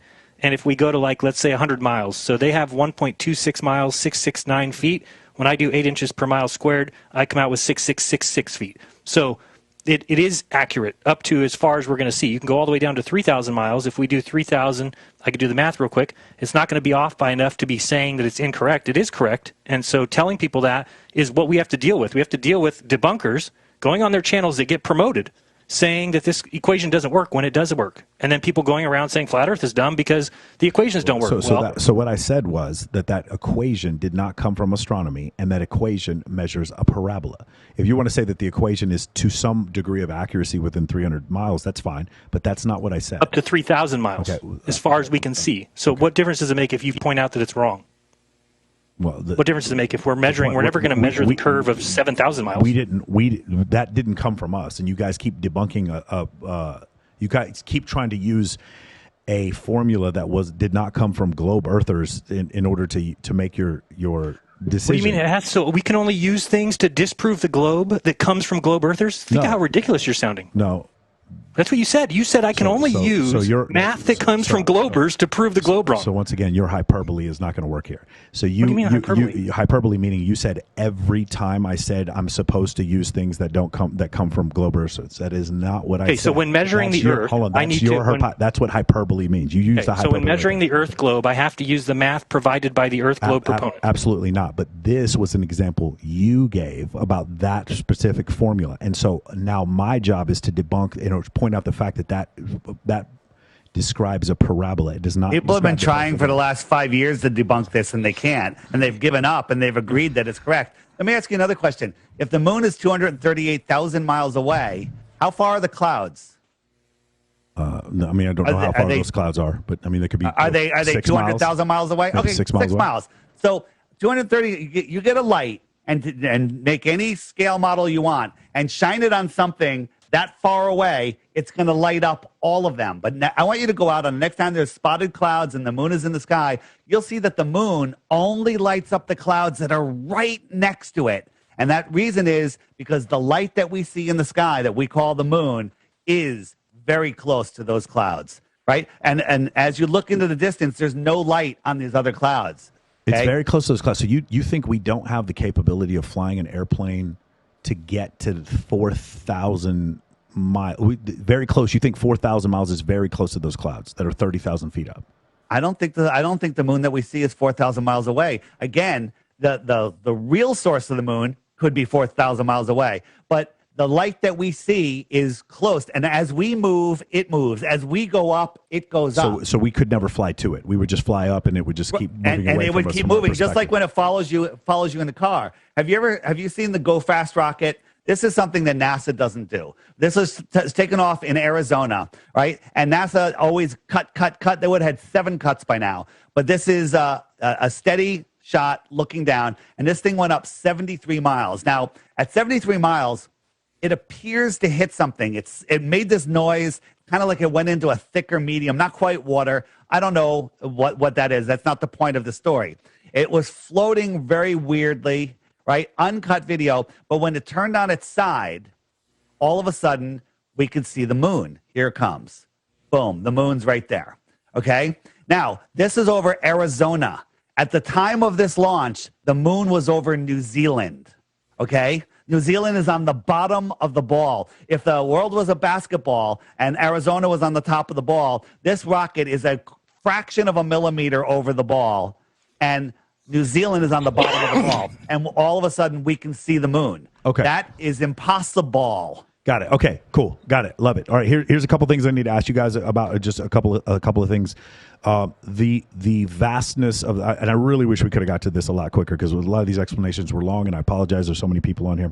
A couple of things I want to know is, like, obviously for Gemini and Apollo, all the people who worked on Gemini and Apollo, they were fooled into believing that it was true, except for the people that were prosecuting the launch. Like, who was in on it, who was not in on it with Gemini and Apollo? Go ahead, Jaron. Yeah, I mean, you named it. As few people as possible, right? Okay. And there's some guy who did a mathematical study into how long secrets could be kept, which is a joke in and of itself because you would never know the secrets that have not been released, right? So if you and I have a secret that we've never told anybody, it would be impossible for some researcher to calculate that we have that secret that we haven't told anybody. So it's a completely flawed science anyway. But he's doing his mathematics, and he came back with a you'd have to have less than 1,000 people to keep the Apollo hoax going for 100 years. And so he said it's impossible. Yet none of us have ever claimed that more than 1,000 people need to be on the know. They did weird things too, like, right, they spread out the construction of everything Apollo to 400,000 people, 20,000 companies. Yeah. You would never do that. If you were trying to get astronauts for the first time to the moon, you would want everything controlled. You would want control of everything. You would not pass it out to 20,000 companies. Like, you build a switch, you build a circuit breaker, you build a wire. The reason they did that, hold on, let me finish, is because you get a buy-in. All of a sudden now, everybody in the country knows somebody who worked on Apollo. It's not proof of anything. It'd be like me saying, hey, I drove my Ford Focus from California to Hawaii. You would say bullshit. But what if I said, well, my uncle worked on the muffler of that Ford Focus? That doesn't prove anything. Okay. It doesn't prove I drove my car to Guys, Hawaii. we have to wrap it up pretty quick. That's correct. Another idea would be like the F-22 when it was built. There was a component built in all 50 states because of governmental reasons. That's the reason why. So I guess the other question I have to ask is, like, wait, the government had every state build a component of the F-22? Yeah, that is true. You should look it up. Yeah, the government. Why? Because that. So just imagine you are a senator and you have to vote on the approval of this incredibly expensive program. What are you going to get out of it? You're going to get jobs. How are you going to get jobs? Because the tires are made here, and the struts are made here, and the ailerons are made here, and the avionics are made here. That's essentially what. There are 100,000 states. I mean, 100,000 different companies. Time out. There's 100,000 people. I don't think there was 100,000 companies that worked on. There was 400,000 people that worked on Apollo and Gemini. And my next question is, like, so now when we go into things like, so now here we go aerospace, and here we go physics, okay, and then we go aeronautics, and then we go then we go NASA, then we go all the other space administrations, and then the government. Okay, and then there's several other components here, but mainly all of the sciences. How many of these people are fooled, and then how many of these people are just in the know? You're saying fewer than 1,000 people when you add up all the physicists and all the meteorologists and all the geologists. Yeah, because everything still works. There's no difference, right? It's not like you need to know those things. It's it would be a very small club that would know it. The astronauts, I'm assuming, know. Now, some people think that they were brainwashed or hypnotized, because if you look at it, only NASA says 1 out of 4,000 applicants become astronauts. Look at some of these astronauts. Like if you go watch Don Pettit, the guy is borderline mentally handicapped. So you cannot say he's the best out of 4,000 applicants. It would be insane to say that. Go watch any of these astronauts speak. Find me one astronaut that I bet you Sergey speaks better than every astronaut. Every astronaut I've ever watched on the ISS, Sergey can speak better than that. Got it. Okay. There's a problem with that. Hey guys, we have to wrap it up. I would go another 5 hours. Hold on. Let's go another 3 minutes. I need to show you guys something, and especially the guys that have aeronautics experience, like the Harrier jump jet. Okay, that type of rocket or jet. How stable is that? Is that super stable? And real quick on that. I feel like we're getting outside of the thing is because neither of us flew a Harrier. So here's the thing. I'm going to show you. This is uncut footage of a SpaceX rocket. This rocket is a test flight that's going to take us to Mars. Now tell me, is this a movie or is this a real rocket going up? Now look, we have no smoke trail, which is interesting. And now look at the angle of the camera. We have a side view, far shot, close shot, and then we'll have this is pretty close. This thing is taking off. Now look how high it is. And then edit, it's low again. And look at the smoke. Just look at the smoke. Now the engines are going to go off. Now all of a sudden it's super high again. Now watch this. Look at the smoke and compare it to its speed. This thing is free falling. It's like a tractor trailer thrown off the Empire State Building. Okay? It's free falling. Watch the smoke in 2 seconds. Now look at it. It's barely moving, right? This thing is free falling. And then it's going to turn on its engines. Now look how high it is all of a sudden. This is straight from the live launch. This is unedited, okay? This is free falling. Now the engines are going to come on, and watch this incredible shot. Oh, look, it's all of a sudden it's up in the clouds, okay? The engines are going to come on after this next shot, and it's going to magically turn over, stabilize itself, all right? Just hang with me. It's almost over. 15 seconds. And then 2 of the 3 engines are going to turn off. This thing weighs 40,000 pounds, okay? That's if it had no fuel. Mm-hmm. Now it's got 1 engine. Look at this smoke. Look at this fire. And all of this CGI smoke, and it's going to land upright.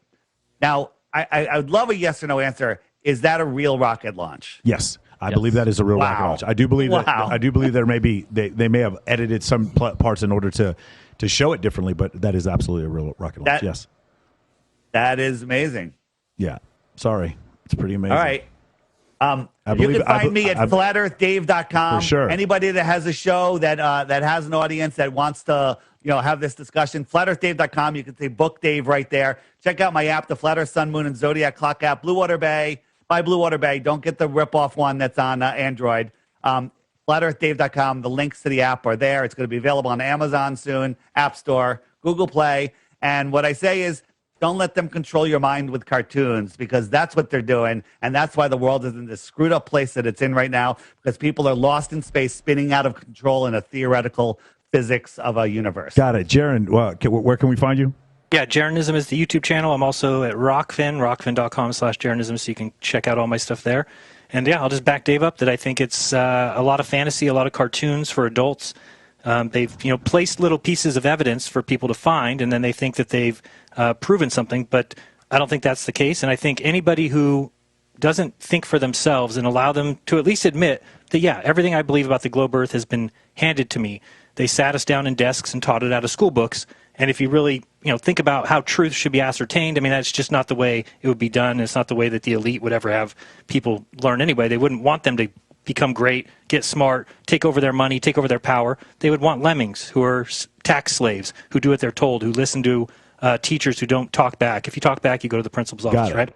Got it. So there's no free speech. There's no free thought anymore. We're being shut down on YouTube for speaking about the flat Earth, and that's ridiculous. Why not just do what these guys did? So I give them some credit at least of saying, let's talk about it. Well, dude, I'm sad because I wanted to go over the conferences and like what's it like dating in flat Earth and all this other stuff. We don't have time. Amazing. We don't have time, but I definitely want to get to that next time. We're gonna next time I really want to talk about like maybe we do this maybe in 6 months or something like that. You know, who doesn't like who and what the whole social scene is like that. I'm very interested. Thank you guys. I appreciate it. I still think the Earth is round. I'm sorry. Just remember, we've got the majority of the Playboy cover models. Yeah. Wait, that seems the math's off there. To be fair, you might be telling the truth. All right, guys. I will thank you guys so much. Thank you, Sergey. Thank you, Adam, for joining us. I will see you guys next week. Later. Peace.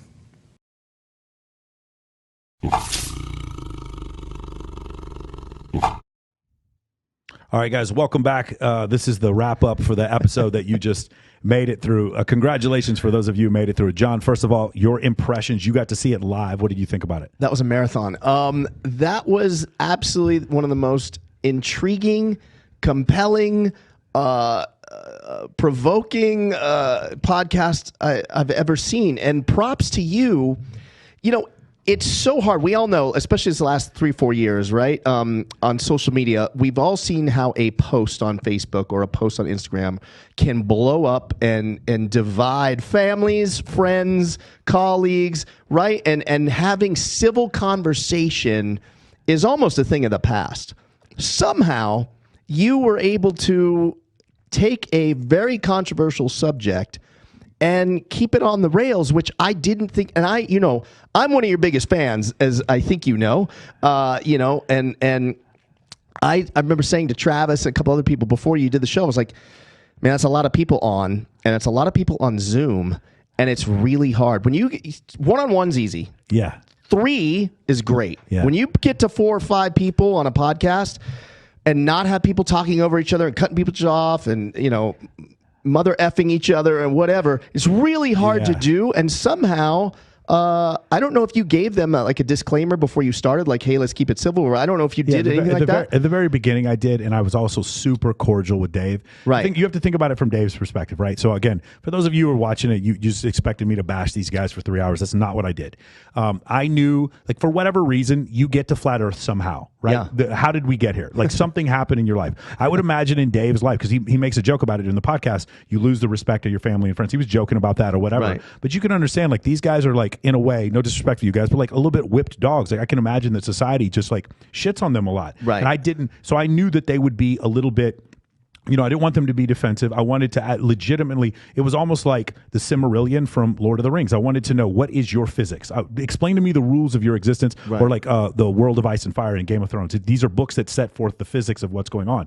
I still looked at it like it was make-believe, and I'm not going to lie to you. There were points where I was just like, I'm going to be as open-minded as I can. The problem is I have too much of a background in physics and aeronautics for me to believe that the Earth is flat. So that was part of the issue. And the other thing is, like, I wanted to give them like actual responses to it, and I felt like this is the issue, right? Neil deGrasse Tyson won't debate with these people. He won't, right? And I was disappointed when I heard that Neil deGrasse Tyson wouldn't. But the problem is this, and I'm just going to be real straight up about this. Neil deGrasse Tyson has some things that happened in his past, and sometimes definitely not Dave and Jaron. I'm not talking about them. But there's some people in the flat Earth community that have doxed individuals. They've made threats to people's lives. Yeah. And for Neil deGrasse Tyson to go on and debate these people with his wife, and then the whole incident back in the 1980s, that I'm not going to say the name of it, but these things, I would, if I was Neil deGrasse Tyson, it's not worth it. I understand. What I think is there may need to be a separate subset of science educators. I don't have a degree, so I don't know if I'm qualified. Maybe I am. Yeah. But just for debate. I think that if you have a separate subset and we're just set up just to debate these guys, because I've been pretty quick on my feet when I came up with the answers, and I had done a lot of study. And the other thing is, one of the things, and shout out to Dave and Jaron for doing this, they studied me. I really thought that they were going to come in here and think that I was some schmuck who hosts bikini competitions, and they were going to walk all over me. And I think there were a couple of times, especially with the space shuttle, especially when he started talking about, the Southern Cross rotating laterally around the sky, which, I'm sorry, it made no sense. And he was talking about corpuscular rays. I was just like, I don't think that they expected this much of a fight where the answers were this quick. And then again, guys, if somebody asks you, how can I tell the size and the distance of the sun. It's gravity, parallax, and a spectroscopy. You can tell the difference, the distance of the sun. The problem is it wasn't empirical. Then I gave the empirical examples of like flying in the southern hemisphere. Well, how come the moon keeps showing us the same face at every place in the planet? And how come when I look to the south in Australia, I look to the south in South Africa, I look to the south in South America, I see the same Southern Cross? That they didn't have an answer for that. So that part I thought was really good. I will say this: I know why you pay for defense attorneys now. I know. Why do you pay $9 million for Johnny Cochran, F. Lee Bailey, Barry Scheck, and Shapiro? The reason why you pay that much money for that kind of defense is because they will keep fucking talking. And these guys did that. There were several instances where it was like they were asking me a question and the answer was pretty simple. It was like, global positioning system or something like that. And their answer, I feel like I lost control when they got into seasons. Mm-hmm. They went into the seasons explanation, and he put that clock up on the screen. Which, to me, that was the most interesting part of that whole piece, because that, again, let me give a disclaimer. Yeah. Nobody swayed me. Yeah. He still believes the Earth's flat. Loud and clear, we're on a globe, okay, for the record. But that was really compelling for me, because, I think I'm a good case study, because I probably represent the masses, right? I'm not was well-read. I'm not even read. Never mind well-read. I dropped out of college, Mike. When he showed that video of that clock, it did make me think like that. Now that's interesting. That's interesting because I wasn't expecting them to be as prepared or I did. I know you were. I never heard of Flat Earth Dave until you. I believe he had done 200 interviews where he's the guest. Right. 200, not to mention what he does on his, which right now they're kind of getting into vaccines and they're going in a little bit different direction. Mm-hmm. But I knew there was never going to be a gotcha with Dave. Right. What I expected is like, this is crazy. Okay. So if you're a part of the scientific community and you're watching this, I'm hoping that there's some science teachers and some science educators that are watching this. There was a hypothesis you guys put forward, and the hypothesis was we're not going to engage with these flat Earth people because they're so stupid. That was your hypothesis. And what happened? Now, when you do surveys, over 2%, some people say 4% of the population believe the Earth is flat, and it's mostly millennials. These were people that you could have affected, and something to the order of 7% of people are not sure whether or not the Earth is flat. That sounds ridiculous coming out of my mouth, but those are real numbers. So your hypothesis was we're not going to engage with these people. And the result was the movement grew. Your hypothesis was incorrect. It's been proven incorrect. It is time for science educators to just listen. If you need me to do it, I'll help you. If you need somebody who's a little bit more loquacious, I will help you. But the fact of the matter is, I don't think you can duck people who think that vaccines are full of poison. I don't think you can duck people who believe that we didn't land on the moon in 1969 or that the Earth is flat or any of these other things. I don't think you can duck them anymore. I think you have to get to the point where you're willing to have a debate with them, but don't call them. You don't motherfuck them. That's the only thing. Right. That's the main issue. So I thought that was great. But like again, I would make an explanation. Like for instance, they'd ask a question. I'd be like, so how do you tell how far the sun is? And I'd be, well, it's spectroscopy, parallax, and gravity. That's the short answer. The actual answer is if you can tell the proportion of two gravitational bodies. If I can see the orbital period and the distance between the two bodies, I can't tell their mass, but I can tell their mass in relation to one another. And then if I look at the sun, if I can tell the Earth's mass and I can do it with the sun, now I can tell the Earth's mass and the sun's. And then I look at the sun and I look at Jupiter, now I can tell Jupiter's mass. And from the Jupiter-Sun system, I can pretty much figure out the mass of all the other bodies. And then once we send those satellites out there, Voyager or whatever, and then we go photograph them. It turns out those masses are correct. Turns out Isaac Newton figured it out in the 1680s. Turns out all of this worked out. And then I also have this other thing I forgot to mention on the podcast. It's called redshifting. Doppler shifts. I can actually tell the forward and backward relative motion of stars. The other part where he talked about the inverse square law, where like light shouldn't be able to get to us from Proxima Centauri or Polaris. Guys, go look at Proxima Centauri and Polaris. You can't tell where you can't see the lines of magnetation. You can't see solar flares. You cannot resolve those stars. You can just see the light. That is the point. Light travels an almost infinite distance, or it travels. We can see the cosmic microwave background radiation. That is 13.8 billion years ago where we can see the light. That's how long we know light can travel for. So the whole thing for them is if we're on a flat plane and the sun's on one side of the plane and we're on another side of the plane, their whole belief is, well, the sun has a finite distance for light. And that's where to me, the whole thing it's not testable anymore. Furthermore, the round earthers, we can predict eclipses. They can't. I'm sorry, they can't. And when we ask them, like, how far away is the sun? Well, think about this. I have my hypothesis on how the world works, and I use it to create testable models, and I predict every single eclipse with 100% accuracy. And in your model, you're saying we don't know how far away the sun and the moon is. Do you understand? But Right. then how am I predicting it if my model's wrong? You see what I'm saying? Sure. That was kind of an issue. I know a lot of people are out there like, why are you even debating with these people? Because 7% of people are saying they don't know whether or not the Earth is flat. Dude, so I put up a poll that day when you were doing the show. I was watching in the room next door, and I put up a poll on my personal page, and I think on the Political Junkies page. Yeah. Is the Earth? I've showed a little video of you. Is the Earth flat around? 20%. Yeah. On the poll. But obviously people, that's going to be biased. Some are jokes also, But right? It's not even just jokes. It's like the people who think the Earth is flat are going to talk louder than the people who think the Earth is round, who don't even think this is legitimate. Some won't even vote. Yeah. The ones that like I'm not even going to waste my I vote. legitimately believe 2% and higher that. I'm talking about like millennials and under. The problem is guys, Kyrie Irving, the point guard for the freaking Nets, who has he went to Duke University only for 1 year, but he actually seriously believed that the Earth is flat. And I think he still thinks the Earth is flat. He was just so embarrassed by those remarks that he's taken his remarks back. One of the reasons why some people, I'm not talking about Dave and Jaron specifically, a lot of people, what happened, we talked about this before. I have a friend of mine, and she was sexually assaulted. And because she was sexually assaulted by an authority figure, all authority is now bad, and therefore everything authority tells me is now wrong. And since authority told me the Earth was flat, then therefore the Earth was round, therefore the Earth might be flat. And then that's where these things get started, right? Footnote to that. Yeah. She probably likes it rough, though, doesn't she? You know her, so let's not talk about it. Okay, fine. Yeah, let's not talk about it. But isn't that a weird dynamic? Do you know what I'm saying? I'm not making a joke out of a serious situation, but usually the people, victims of trauma, gravitate towards that type of trauma in bed to turn them on, which is like an interesting that thing. is. I really wasn't being insensitive. No, of course. Yeah. No, I totally understand. But that is something that happens. But like the whole situation with this man, like I understand, like you have to have some empathy. How did we get to this point to where people actually believe this? And this wasn't an issue before, but like, man, oh man, like again, what was it? The name of the eclipses that they had, the Selenilian eclipse, where you can see the sun and the moon at the same time. A lot of people, and again, I can't keep up. They're going so fucking fast, and at 3 hours, my brain is melted. Yeah. And they start talking about the Selenilian eclipse, where you can see the sun and the moon at the same time. Well, a lot of people don't realize this. If we were in a vacuum, you would actually see the sun go down when it actually goes down. But because we live in an oxygen environment, and they even admit to light refraction through the environment, when you see it, you're actually looking. The sun has already gone down, but you're seeing a refraction of the sun that's still up there, even though the sun is actually in reality set. The environment refracts it. So because of that, now I'm seeing a raised refracted image of the sun and the moon at the same time, and that's why I can see an eclipse from both sides. I can see the sun and the moon at the same time. That doesn't What mean... did you think? Sorry. What did you think when he was in his kitchen and he showed he did that little experiment? Did you notice at the end? And I was so tired of like, guys, listen. Dave and Jaron, if you're watching this, I have a lot of respect for you guys. I do. I know you probably don't. I have a lot of respect for you guys.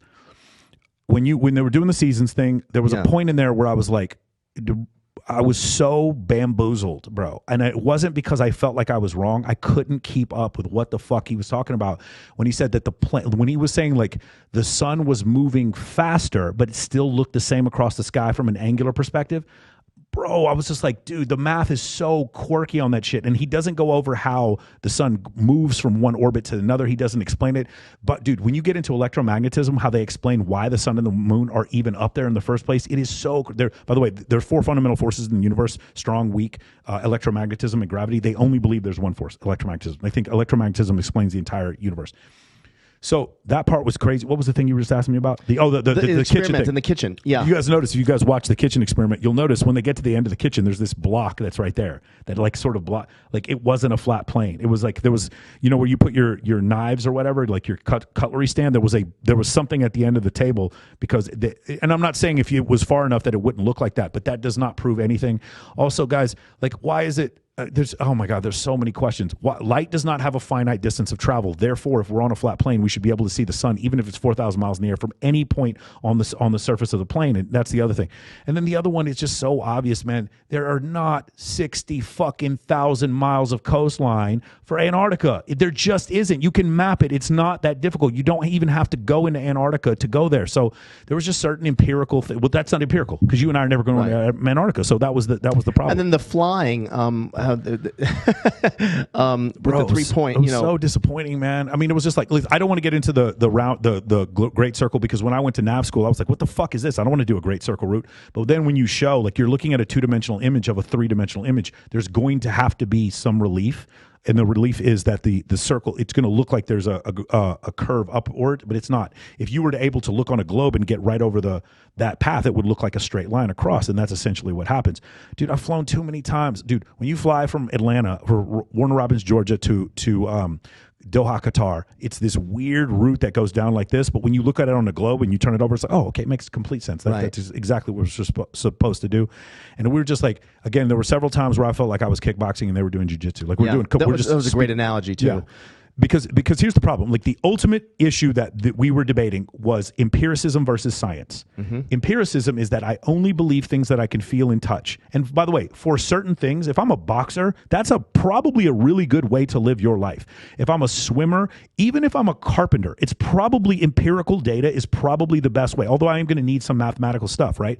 I'm going to need to know that this epoxy or this wood is going to be able to handle this level. But there's a level of faith that I need that this TV is going to work, or that this building is not going to collapse on me. Right. Why? Because of Newtonian physics, right? There's a certain level of trust that I need to have. But here's the thing that works, and Dr. Dida said it many times. Does my theory create a testable model, and does yours? Yours does not. Mine, I'm sorry, we're correct every time. That's why your GPS fucking works. It doesn't, because does it not surprise you? Like, the global positioning system works. Not even phones this expensive. Like, it works for all these phones, and and you look at it and it's accurate, and we take it for granted. The fact that there's 21 satellites orbiting the Earth from pole to pole, and that can quadrangulate your position up to 5 meters. What the fuck? And by the way, we tune it down.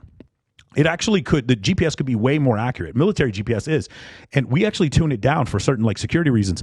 Dude, yeah, no, it's your speed. Exactly. Right. Can you imagine? I had when I first signed on the Progressive Insurance app, they did this thing. Hey, we'll reduce your rate if we can monitor your driving for 30 days. Have you ever done this? Right? No. And it measures your hard braking and all that stuff. And with GPS, it'll say, like, hey, you're going 27 miles. You can see, like, you're going down Sunset, 27 miles per hour. Like, it's just fucking crazy. Like, how can you explain that? The problem is my side my side believes in relativity, quantum mechanics, and Newtonian physics, the laws of motion, electromagnetism, strong nuclear force, weak nuclear force, and gravity.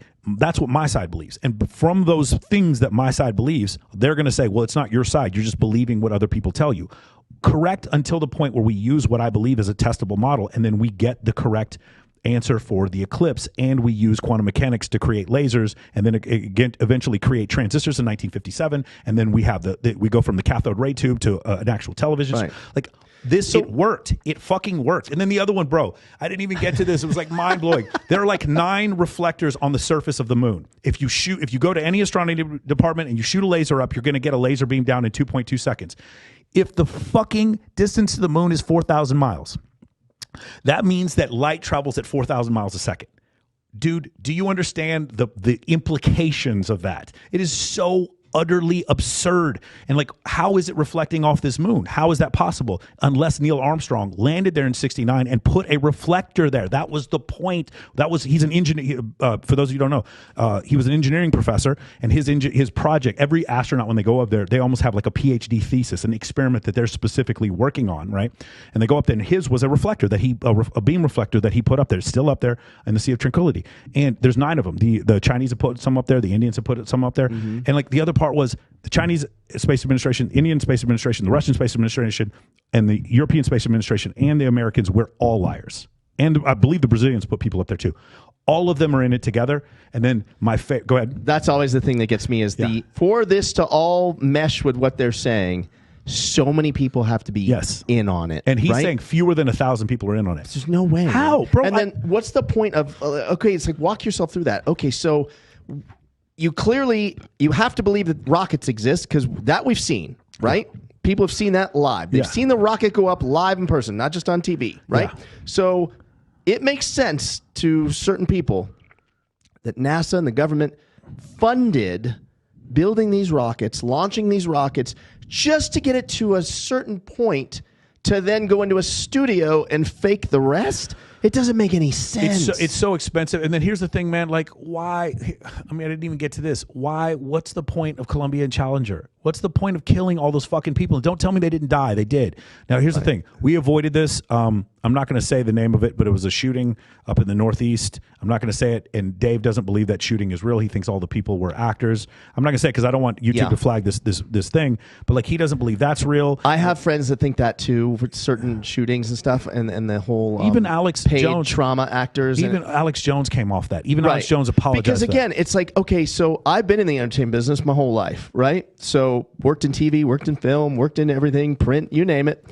Where do those posts go exactly for those actors that they're getting, right? Where does it happen? And then no one comes forward that knows those actors. Like all those friends of people, they just keep it a secret. They're just like, oh, oh, my friend died. No, he didn't die. It's just he's a trauma actor. He's a crisis actor. It doesn't make any sense. So for those of you who are curious, there were 400,000 people that worked on Apollo and Gemini. 400,000. And the belief that Jaron was saying was that it takes fewer than 1,000 people in order to keep a secret like that. No way. The truth is it takes fucking 2 and you're done.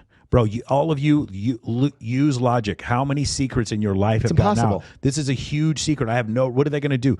And again, I know for those of you who are flat earthers who are watching this, I can't wait for your comments about how I work for the CIA or the Illuminati or my last name is Rothschild. I'm waiting for it, please. And by the way, I appreciate it because it's just the algorithm's just going to pump up this episode. But man, that was interesting. I definitely want to do it again. I want next time I want to throw in some evolution. I want to throw in some other stuff like that. Go ahead. I would love to see. I actually think you guys could take this on tour. I'm not even kidding. Oh, in maybe, town hall type of thing, or like Brian Howie does with the Great Love Debate. I think it's really compelling because the only component missing would be live questions from the audience on both sides. Incredible, right? Would be amazing. Yeah, the problem is you can't get impartial people. Your buddy who was sitting there, I'm not going to say his name, but like he was acting like he didn't know what was going on. The dude is a full-on flat earther. I'm sorry. I don't mean to call you out, brother, but it was very obvious. Every time I made a point, you kept telling me I didn't make a point. I was like, I understand which side you were on. Right. I would love that. I would love live questions. Yeah, it would be interesting because I do think some of it was compelling. Like, again, doesn't sway me, but the seasons thing I liked. I liked the whole clock with the seasons. It was interesting. Like, it was very interesting. I felt like I was watching Game of Thrones. But the thought that so what he believes we're surrounded by Antarctica, is that the deal? Correct. So the whole world is basically inside of Antarctica. Yeah. Antarctica spans the whole, but he does not believe in satellite images, right? Because that would completely dispel that theory right off the bat. But GPS is patchwork of balloons and cell towers. That's what he believes. I mean, the thing is, guys, like there's people, again, I'm trying to be considerate to those of you who believe the earth is flat. I don't want you to turn away from this program because you think maybe you'll learn something, man. I don't know. But the situation is like, okay, let's just real quick, for those of you who watch the episode and you're like, you just skipped ahead to the end, I would highly recommend go to proof 1, proof 2, proof 3. Proof 1 is, again, flying in the southern hemisphere. They're a thing, and I'm not talking about when they have connecting flights that go in the northern hemisphere, just flying from southern hemisphere to southern hemisphere, and that is Santiago to Sydney, and that is Johannesburg to Buenos Aires. In those flights, the flight time does not match what it would look like on a flat Earth, and the distance obviously doesn't match. And their explanation was 900 mile an hour tailwinds, 1,200 mile an hour tailwinds, and that somehow the people in the cockpit wouldn't know that they're going, or that the people in the cockpit were part of the conspiracy. I will let you guys know that you have ground radar in aircraft, military aircraft, or regular civilian aircraft, where I can see how fast I'm going. And it's not because of GPS. You can also see because of GPS, but those are two different speeds. Not to mention you get true airspeed, indicated airspeed, and ground speed. So those things, that kind of negated that. There is no way to take an aircraft that looks anything like a Boeing 747 and take it above the speed of sound. You can do it, but you can only do it once. Because the plane will break apart. The plane will break apart. Like we had a 747, we had a Boeing 707 KC-135 go into an uncontrolled roll. It went past Mach 1, and the thing was never able to fly again. It'll do it one time. It will fuck up the airplane because of the air compression. It just doesn't work.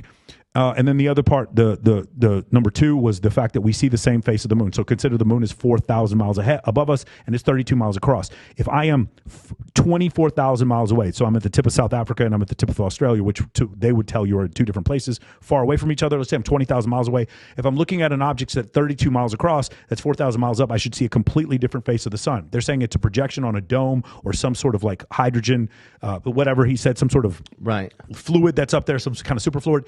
If it's a reflection of the superfluid, I'm going to see a distortion. I'm going to see an oval. I'm not going to see a circle anymore. Even the example that he used where the guy was in the pool that you saw that was distorted. The image was narrow and then the image got into full size. That's essentially what you would see. That to me is an empirical proof, number 2. And then proof number 3, this is the death knell. For those of you who are having any problem arguing with the flat earther, this is the end of the fucking argument. If you are standing in South Africa, in South America, and in Australia, and you look to the south, you see the same Southern Cross. And yes, I know he was saying that it moves from left to right. The Southern Cross will move to left to right over the nighttime. You can take a camera, you can take a long exposure, you can see, number 1, it does not move from left to right, and number 2, and this is the ultimate death knell.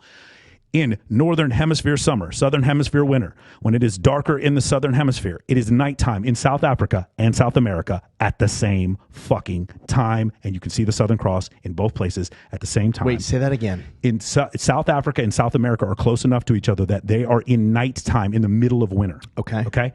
In like December 21st, it will be dark in both places at the same time. If you look directly to the south in Johannesburg and Buenos Aires, you will see the Southern Cross in the same position in both places, which that is the end of the argument. 1, 2, 3, done. That is it. There is no way to counter that. He started talking about corpuscular rays. I've seen people on YouTube talking about everybody has their individual dome that follows you around while you're walking. If you want to believe that, then there is no way for us to possibly prove to you that the Earth is round, because it is round, because I have flown too many missions. I have 700 hours in a KC-135 as a navigator and 500 in combat. I know the Earth is round. Anyway, what else? What else? Yeah, the pilot point of view to me is the best. Yeah, is the best one, right? Which is why you had the pilot on. Let me say one other thing. There was a guy who supposedly had a multi-engine crew license, and he said he was a flat earther. They went and investigated. He does not have a multi. There's no way to get a multi-engine and believe the Earth is flat. You'd have to lie on the FAA exam, basically, in order to do that. And I did say one thing. I want to catch myself on something. I want to call a foul on myself. I did say I have a PPL. I finished all the way up to my FAA examination for my PPL, and then I was medically retired from the military, so I do not have a PPL. I do have 700 hours navigating a Boeing 707 and 500 combat hours, and I have 175 landings in a Cessna 172 and a Piper Warrior. So I'm capable of flying an airplane. I just did not take the FAA exam. So, if Antarctica did surround us, as they said, it'd be 75,000 miles around. And so then, but if that was the case, wouldn't you be able to drive around the world? No. Oh, yeah, but you can't go on Antarctica because of the Antarctica Treaty with the militaries up there. Yeah, you'd be able to drive around the world. Yeah, what you're saying is accurate. Yeah, you'd be able to drive around the world from a physics standpoint. Yes, yeah, that's correct. Yeah, that would make sense and not make sense at the same time. Right. Interesting. Again, dude, defense attorneys. These guys, like, one of the things that's like really sad to me is like these guys are so good at arguing this, and you wonder like what they could have done. Yeah. What they could have done, man. Dude, I'm telling you, Flat Earth Dave would be a fucking incredible defense attorney. Super likable guy, super charismatic guy. My God. Obviously an intelligent guy. Like, I don't feel a dummy can't argue flat Earth here's the other thing. I've heard other people say that he's a con man. I don't think he's a con man. I 100% believe he believes this. I completely agree with you. 100% believe that. I totally agree. But I just watch Dave and I'm like, dude, this guy could have been he could have been the mayor of some city. This guy could have been an incredible defense attorney. And he supposedly used to believe the world was round. Yeah, he did up into 2015. So that's another thing I want to talk about. This whole flat Earth reincarnation. The Flat Earth Society is about 200 years old. The reincarnation of flat Earth, it started in 2015. Does anybody remember what was happening on the internet in 2015 on Facebook with the Russians and all this other stuff? Okay, I'm going to postulate a hypothesis, and my hypothesis is this. These other countries know that when it comes to science, technology, engineering, mathematics, the United States falls far behind all these other countries, which is why so many people here believe the Earth is flat. We fall behind. So if I was another country and I wanted to screw up the populace of the United States and divide them, I would attack the fact that we have science illiterate individuals, and I would start Facebook groups that indicated that the Earth is flat and it's a big fucking conspiracy. I personally believe that it was foreign service agencies. This is not that controversial. We know other countries were interfering with our social media during the election. I think that's why I think that's where anti-vax came from, and I definitely think that's where flat Earth came from. I definitely think it was just created there to divide us, and it was just like one of these things where like you don't feel special. And I'm not talking about Dave and Jaron, but some people don't feel special, and this is a thing that you can hold on to that makes you feel special. What I'm doing doesn't make me feel special. I'm on a fucking mud ball that goes around a sun that's one of 100 trillion other suns, and that my life will end at 80 years, and I am completely insignificant to the existence of the universe. That doesn't make me feel fucking special. Right. I have no privileged perspective. I am just what I am, dude. Why are you trying to check out at 80? I'm not trying to. I mean, okay. That's just average. You know what I'm saying? But why pick 80? You're above average. You're not average. You're not an average mortal. Granddad lived. You're going deep. You're going 100. Great granddad lived at 105. So maybe. Yeah, you're going maybe. 3 digits. Come on. Maybe we'll see. We'll see. Right. But the point is, man, like that was fun. Yeah. I went in reviewing it. It was a lot better than I thought. It was incredible. I was for me on my standpoint, my blood sugar was dropping when he got to seasons, bro. Like you look on my face, I'm like, oh, I can't keep up. And then like you saw when Jaron, no disrespect to Jaron, when I said, hey, why is it that we can't see the Southern Cross moving laterally to the different southern points? Yeah. And he goes, you know what corpuscular rays are? And I was like, oh, bro, it was like he had 3 heads. I was looking at him like corpuscular rays. He said, corpuscular and anti-corpuscular rays. And then I was like, it was almost like if I said, hey, what's 2 + 2? And you go orange. And I'm like, bro, I don't know. Like, is it orange? I'm so tired. It's been 3 hours. I don't know what the fuck to say at this point. I just couldn't keep up. And then at the very end, they try to get me with some gotchas with the video clips and look at this and this is faked and 5. And like, granted, man, I don't know. Are they video clips? Are they faked or whatever? We didn't even get to the ISS because I had something for that. Mm-hmm. It has to do with video codecs. Why some of the ISS things look like green screen. But I mean, dude, it was just. We did not get to a lot of stuff, and the one thing I really wanted to talk to him about is what it's like dating in the flat Earth community because it's a whole clique. Oh wow, dude! You and I are going to the convention when they come here. I would go 100%. Yeah, it is a fascinating topic that I never even thought was a topic.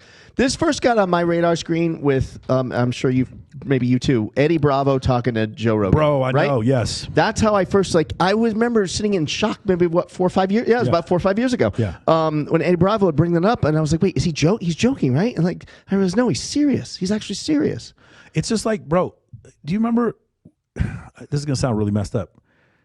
Dudes who look like Machine Gun Kelly and Post Malone and G-Eazy. We used to make fun of dudes like that back in high school, and now they're like super popular, right? With neck tattoos and tattoos on their face, and like that was like really weird. And now it's like normal. They're bad boy. They're bad boys, and like they stand out. And I feel like that's what this is, bro. You're in this clique, and you're one of one. Do you understand what this means? If you're Flat Earth Dave, you know the truth, and the other 99% of us don't know the truth. I was very surprised at the number of friends I have, and you know who you are.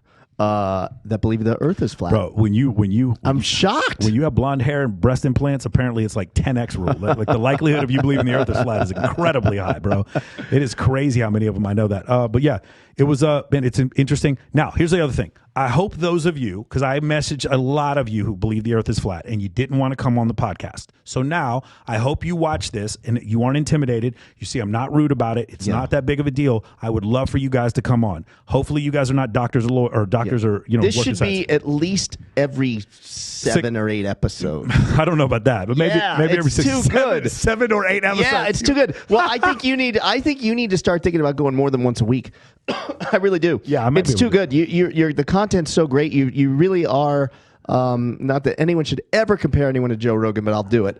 You're very Joe Rogan-like in regards to what can't you talk about? Right. Like there's I can fake it. You can actually talk the talk with just about any topic, and it's pretty incredible. You know? This has been incredible passion, man. All the people who got on here and joined my training program, Men of Action. The ton of you guys have joined from this, and I really appreciate you guys coming on and checking it out. Again, a lot of you guys are watching this and you have not subscribed to the channel. Please subscribe to the channel. I love it when you guys write me a review on Apple Podcast. Hopefully you guys enjoyed it. Hopefully you guys learned something. I'm really I would really like to hear from those of you who are on the fence. Those of you who are flat earthers, I understand you're going to tell me to go fuck my mom. I understand that. Like, I get it. I told you're going to tell me I'm an idiot and that I didn't listen, and that's fine. Please comment because it helps the algorithm. But for the rest of you who are kind of on the fence, tell me, did those proofs mean anything to you? Did they help you in any way whatsoever? Did they help? Or was it just the more talking and the video clips of the SpaceX thing that actually, means to you that this wasn't supposed to happen? I don't know, man. You guys can tell me what you think. Hopefully you guys enjoyed it. We will do this again soon. Let's do like 6 months. We'll have them back. All right, fine. But we're going to talk about different It's stuff. a long wait, man. Maybe less than 6 months. All right. We'll see. I'll tell you what, if this gets 200,000 views, we'll do it I next. need to kick the year off with it. If this has 200,000 views, we'll do this next week. We'll do this every week, okay? Yeah. Again, tell your friends about this. If you guys are science educators, please pass this along to your physics professor. Please pass this debate along to your science professor or even your biology professor. Please pass it along to any frustrated science educator you know. Maybe I can help you out. Maybe I can help you with this debate. Maybe I can help you to where you can have a rational conversation with these people. I have people in my life. I can't get rid of them. I love them. They're my family. And they say things that are outlandish. And I'm not going to get rid of them in my life. And I'd rather be able to have cordial discussion with them and be able to move forward in life. John, thank you so much. Yeah, man. Thank you. Thank you for your support for Sticky Paws and for Maxim NFT helping with this whole thing. Guys, this has been a dream come true. I cannot believe how many of you are coming at me every week and talking about this podcast. Dude, on 1 million likes on TikTok. What the fuck, That's dude? incredible. How did you guys give me 1 million? I'm nobody. You give me 1 million likes on TikTok. I can't even believe that. Man, the biggest thing I've ever done on social media so far has been this podcast. So I just want to say thank you guys so much. If you have somebody that's interesting, you want me to come on, I'm going to try to reach out to David Goggins. I'm going to try to reach out to Neil deGrasse Tyson. I'm going to try to reach out to Mike Tyson. Hopefully we can get him on there. And OJ, we're waiting on you, brother. We're waiting on. I'm telling you. I promise you. I know more about your career in the 1970s than you would possibly believe. Please come on the show, brother. You got a safe place right here. Talk to you guys next week. Stay tuned. You all love the Flat Earth Sun, Moon, and Zodiac Clock app. The best tool to show your friends and strangers how the Flat Earth actually works. But are you ready for a Flat Earth app game changer? A new feature has been added. But first, a reminder of some of the existing features. Video of the day. World time. See what time it is all around the flat Earth. A true Earth compass that shows true navigation across and around the flat Earth plane. Weather. Tap for detailed local weather information. Know what phase and where the moon is at all times. Watch the sun travel between the tropics for the seasons. Select an amazing background. Add a countdown to your next big date. Video playlists in different languages. See the real trade winds circling the flat Earth. Top 21 frequently asked questions with quick pop-up video answers. Access to the best photos and GIFs at your fingertips. Flat Earth books and merchandise and more. Now, the game changer upgrade we've always dreamed of having. After a year in development, our app just went next level. You're now able to find Flat Earth app users near you. See where they are and send them an instant message in the app. Instantly arrange for a Flat Earther meetup. When activated, blue dots mark the location of the app users near you. You have 3 choices on showing your location. PP, to pinpoint. This marks your exact location. CC, for city center, which will place you within a few miles of your current location. Or turn off, which removes you from the map altogether. Use it when traveling, or when you're out for a day at the beach, or while eating out somewhere. Find out where other Flat Earthers are and connect. Find like-minded Flat Earth app users and regain your sanity. The Flat Earth Sun, Moon, and Zodiac Clock app is the best tool to show your friends and strangers how our Flat Earth actually works.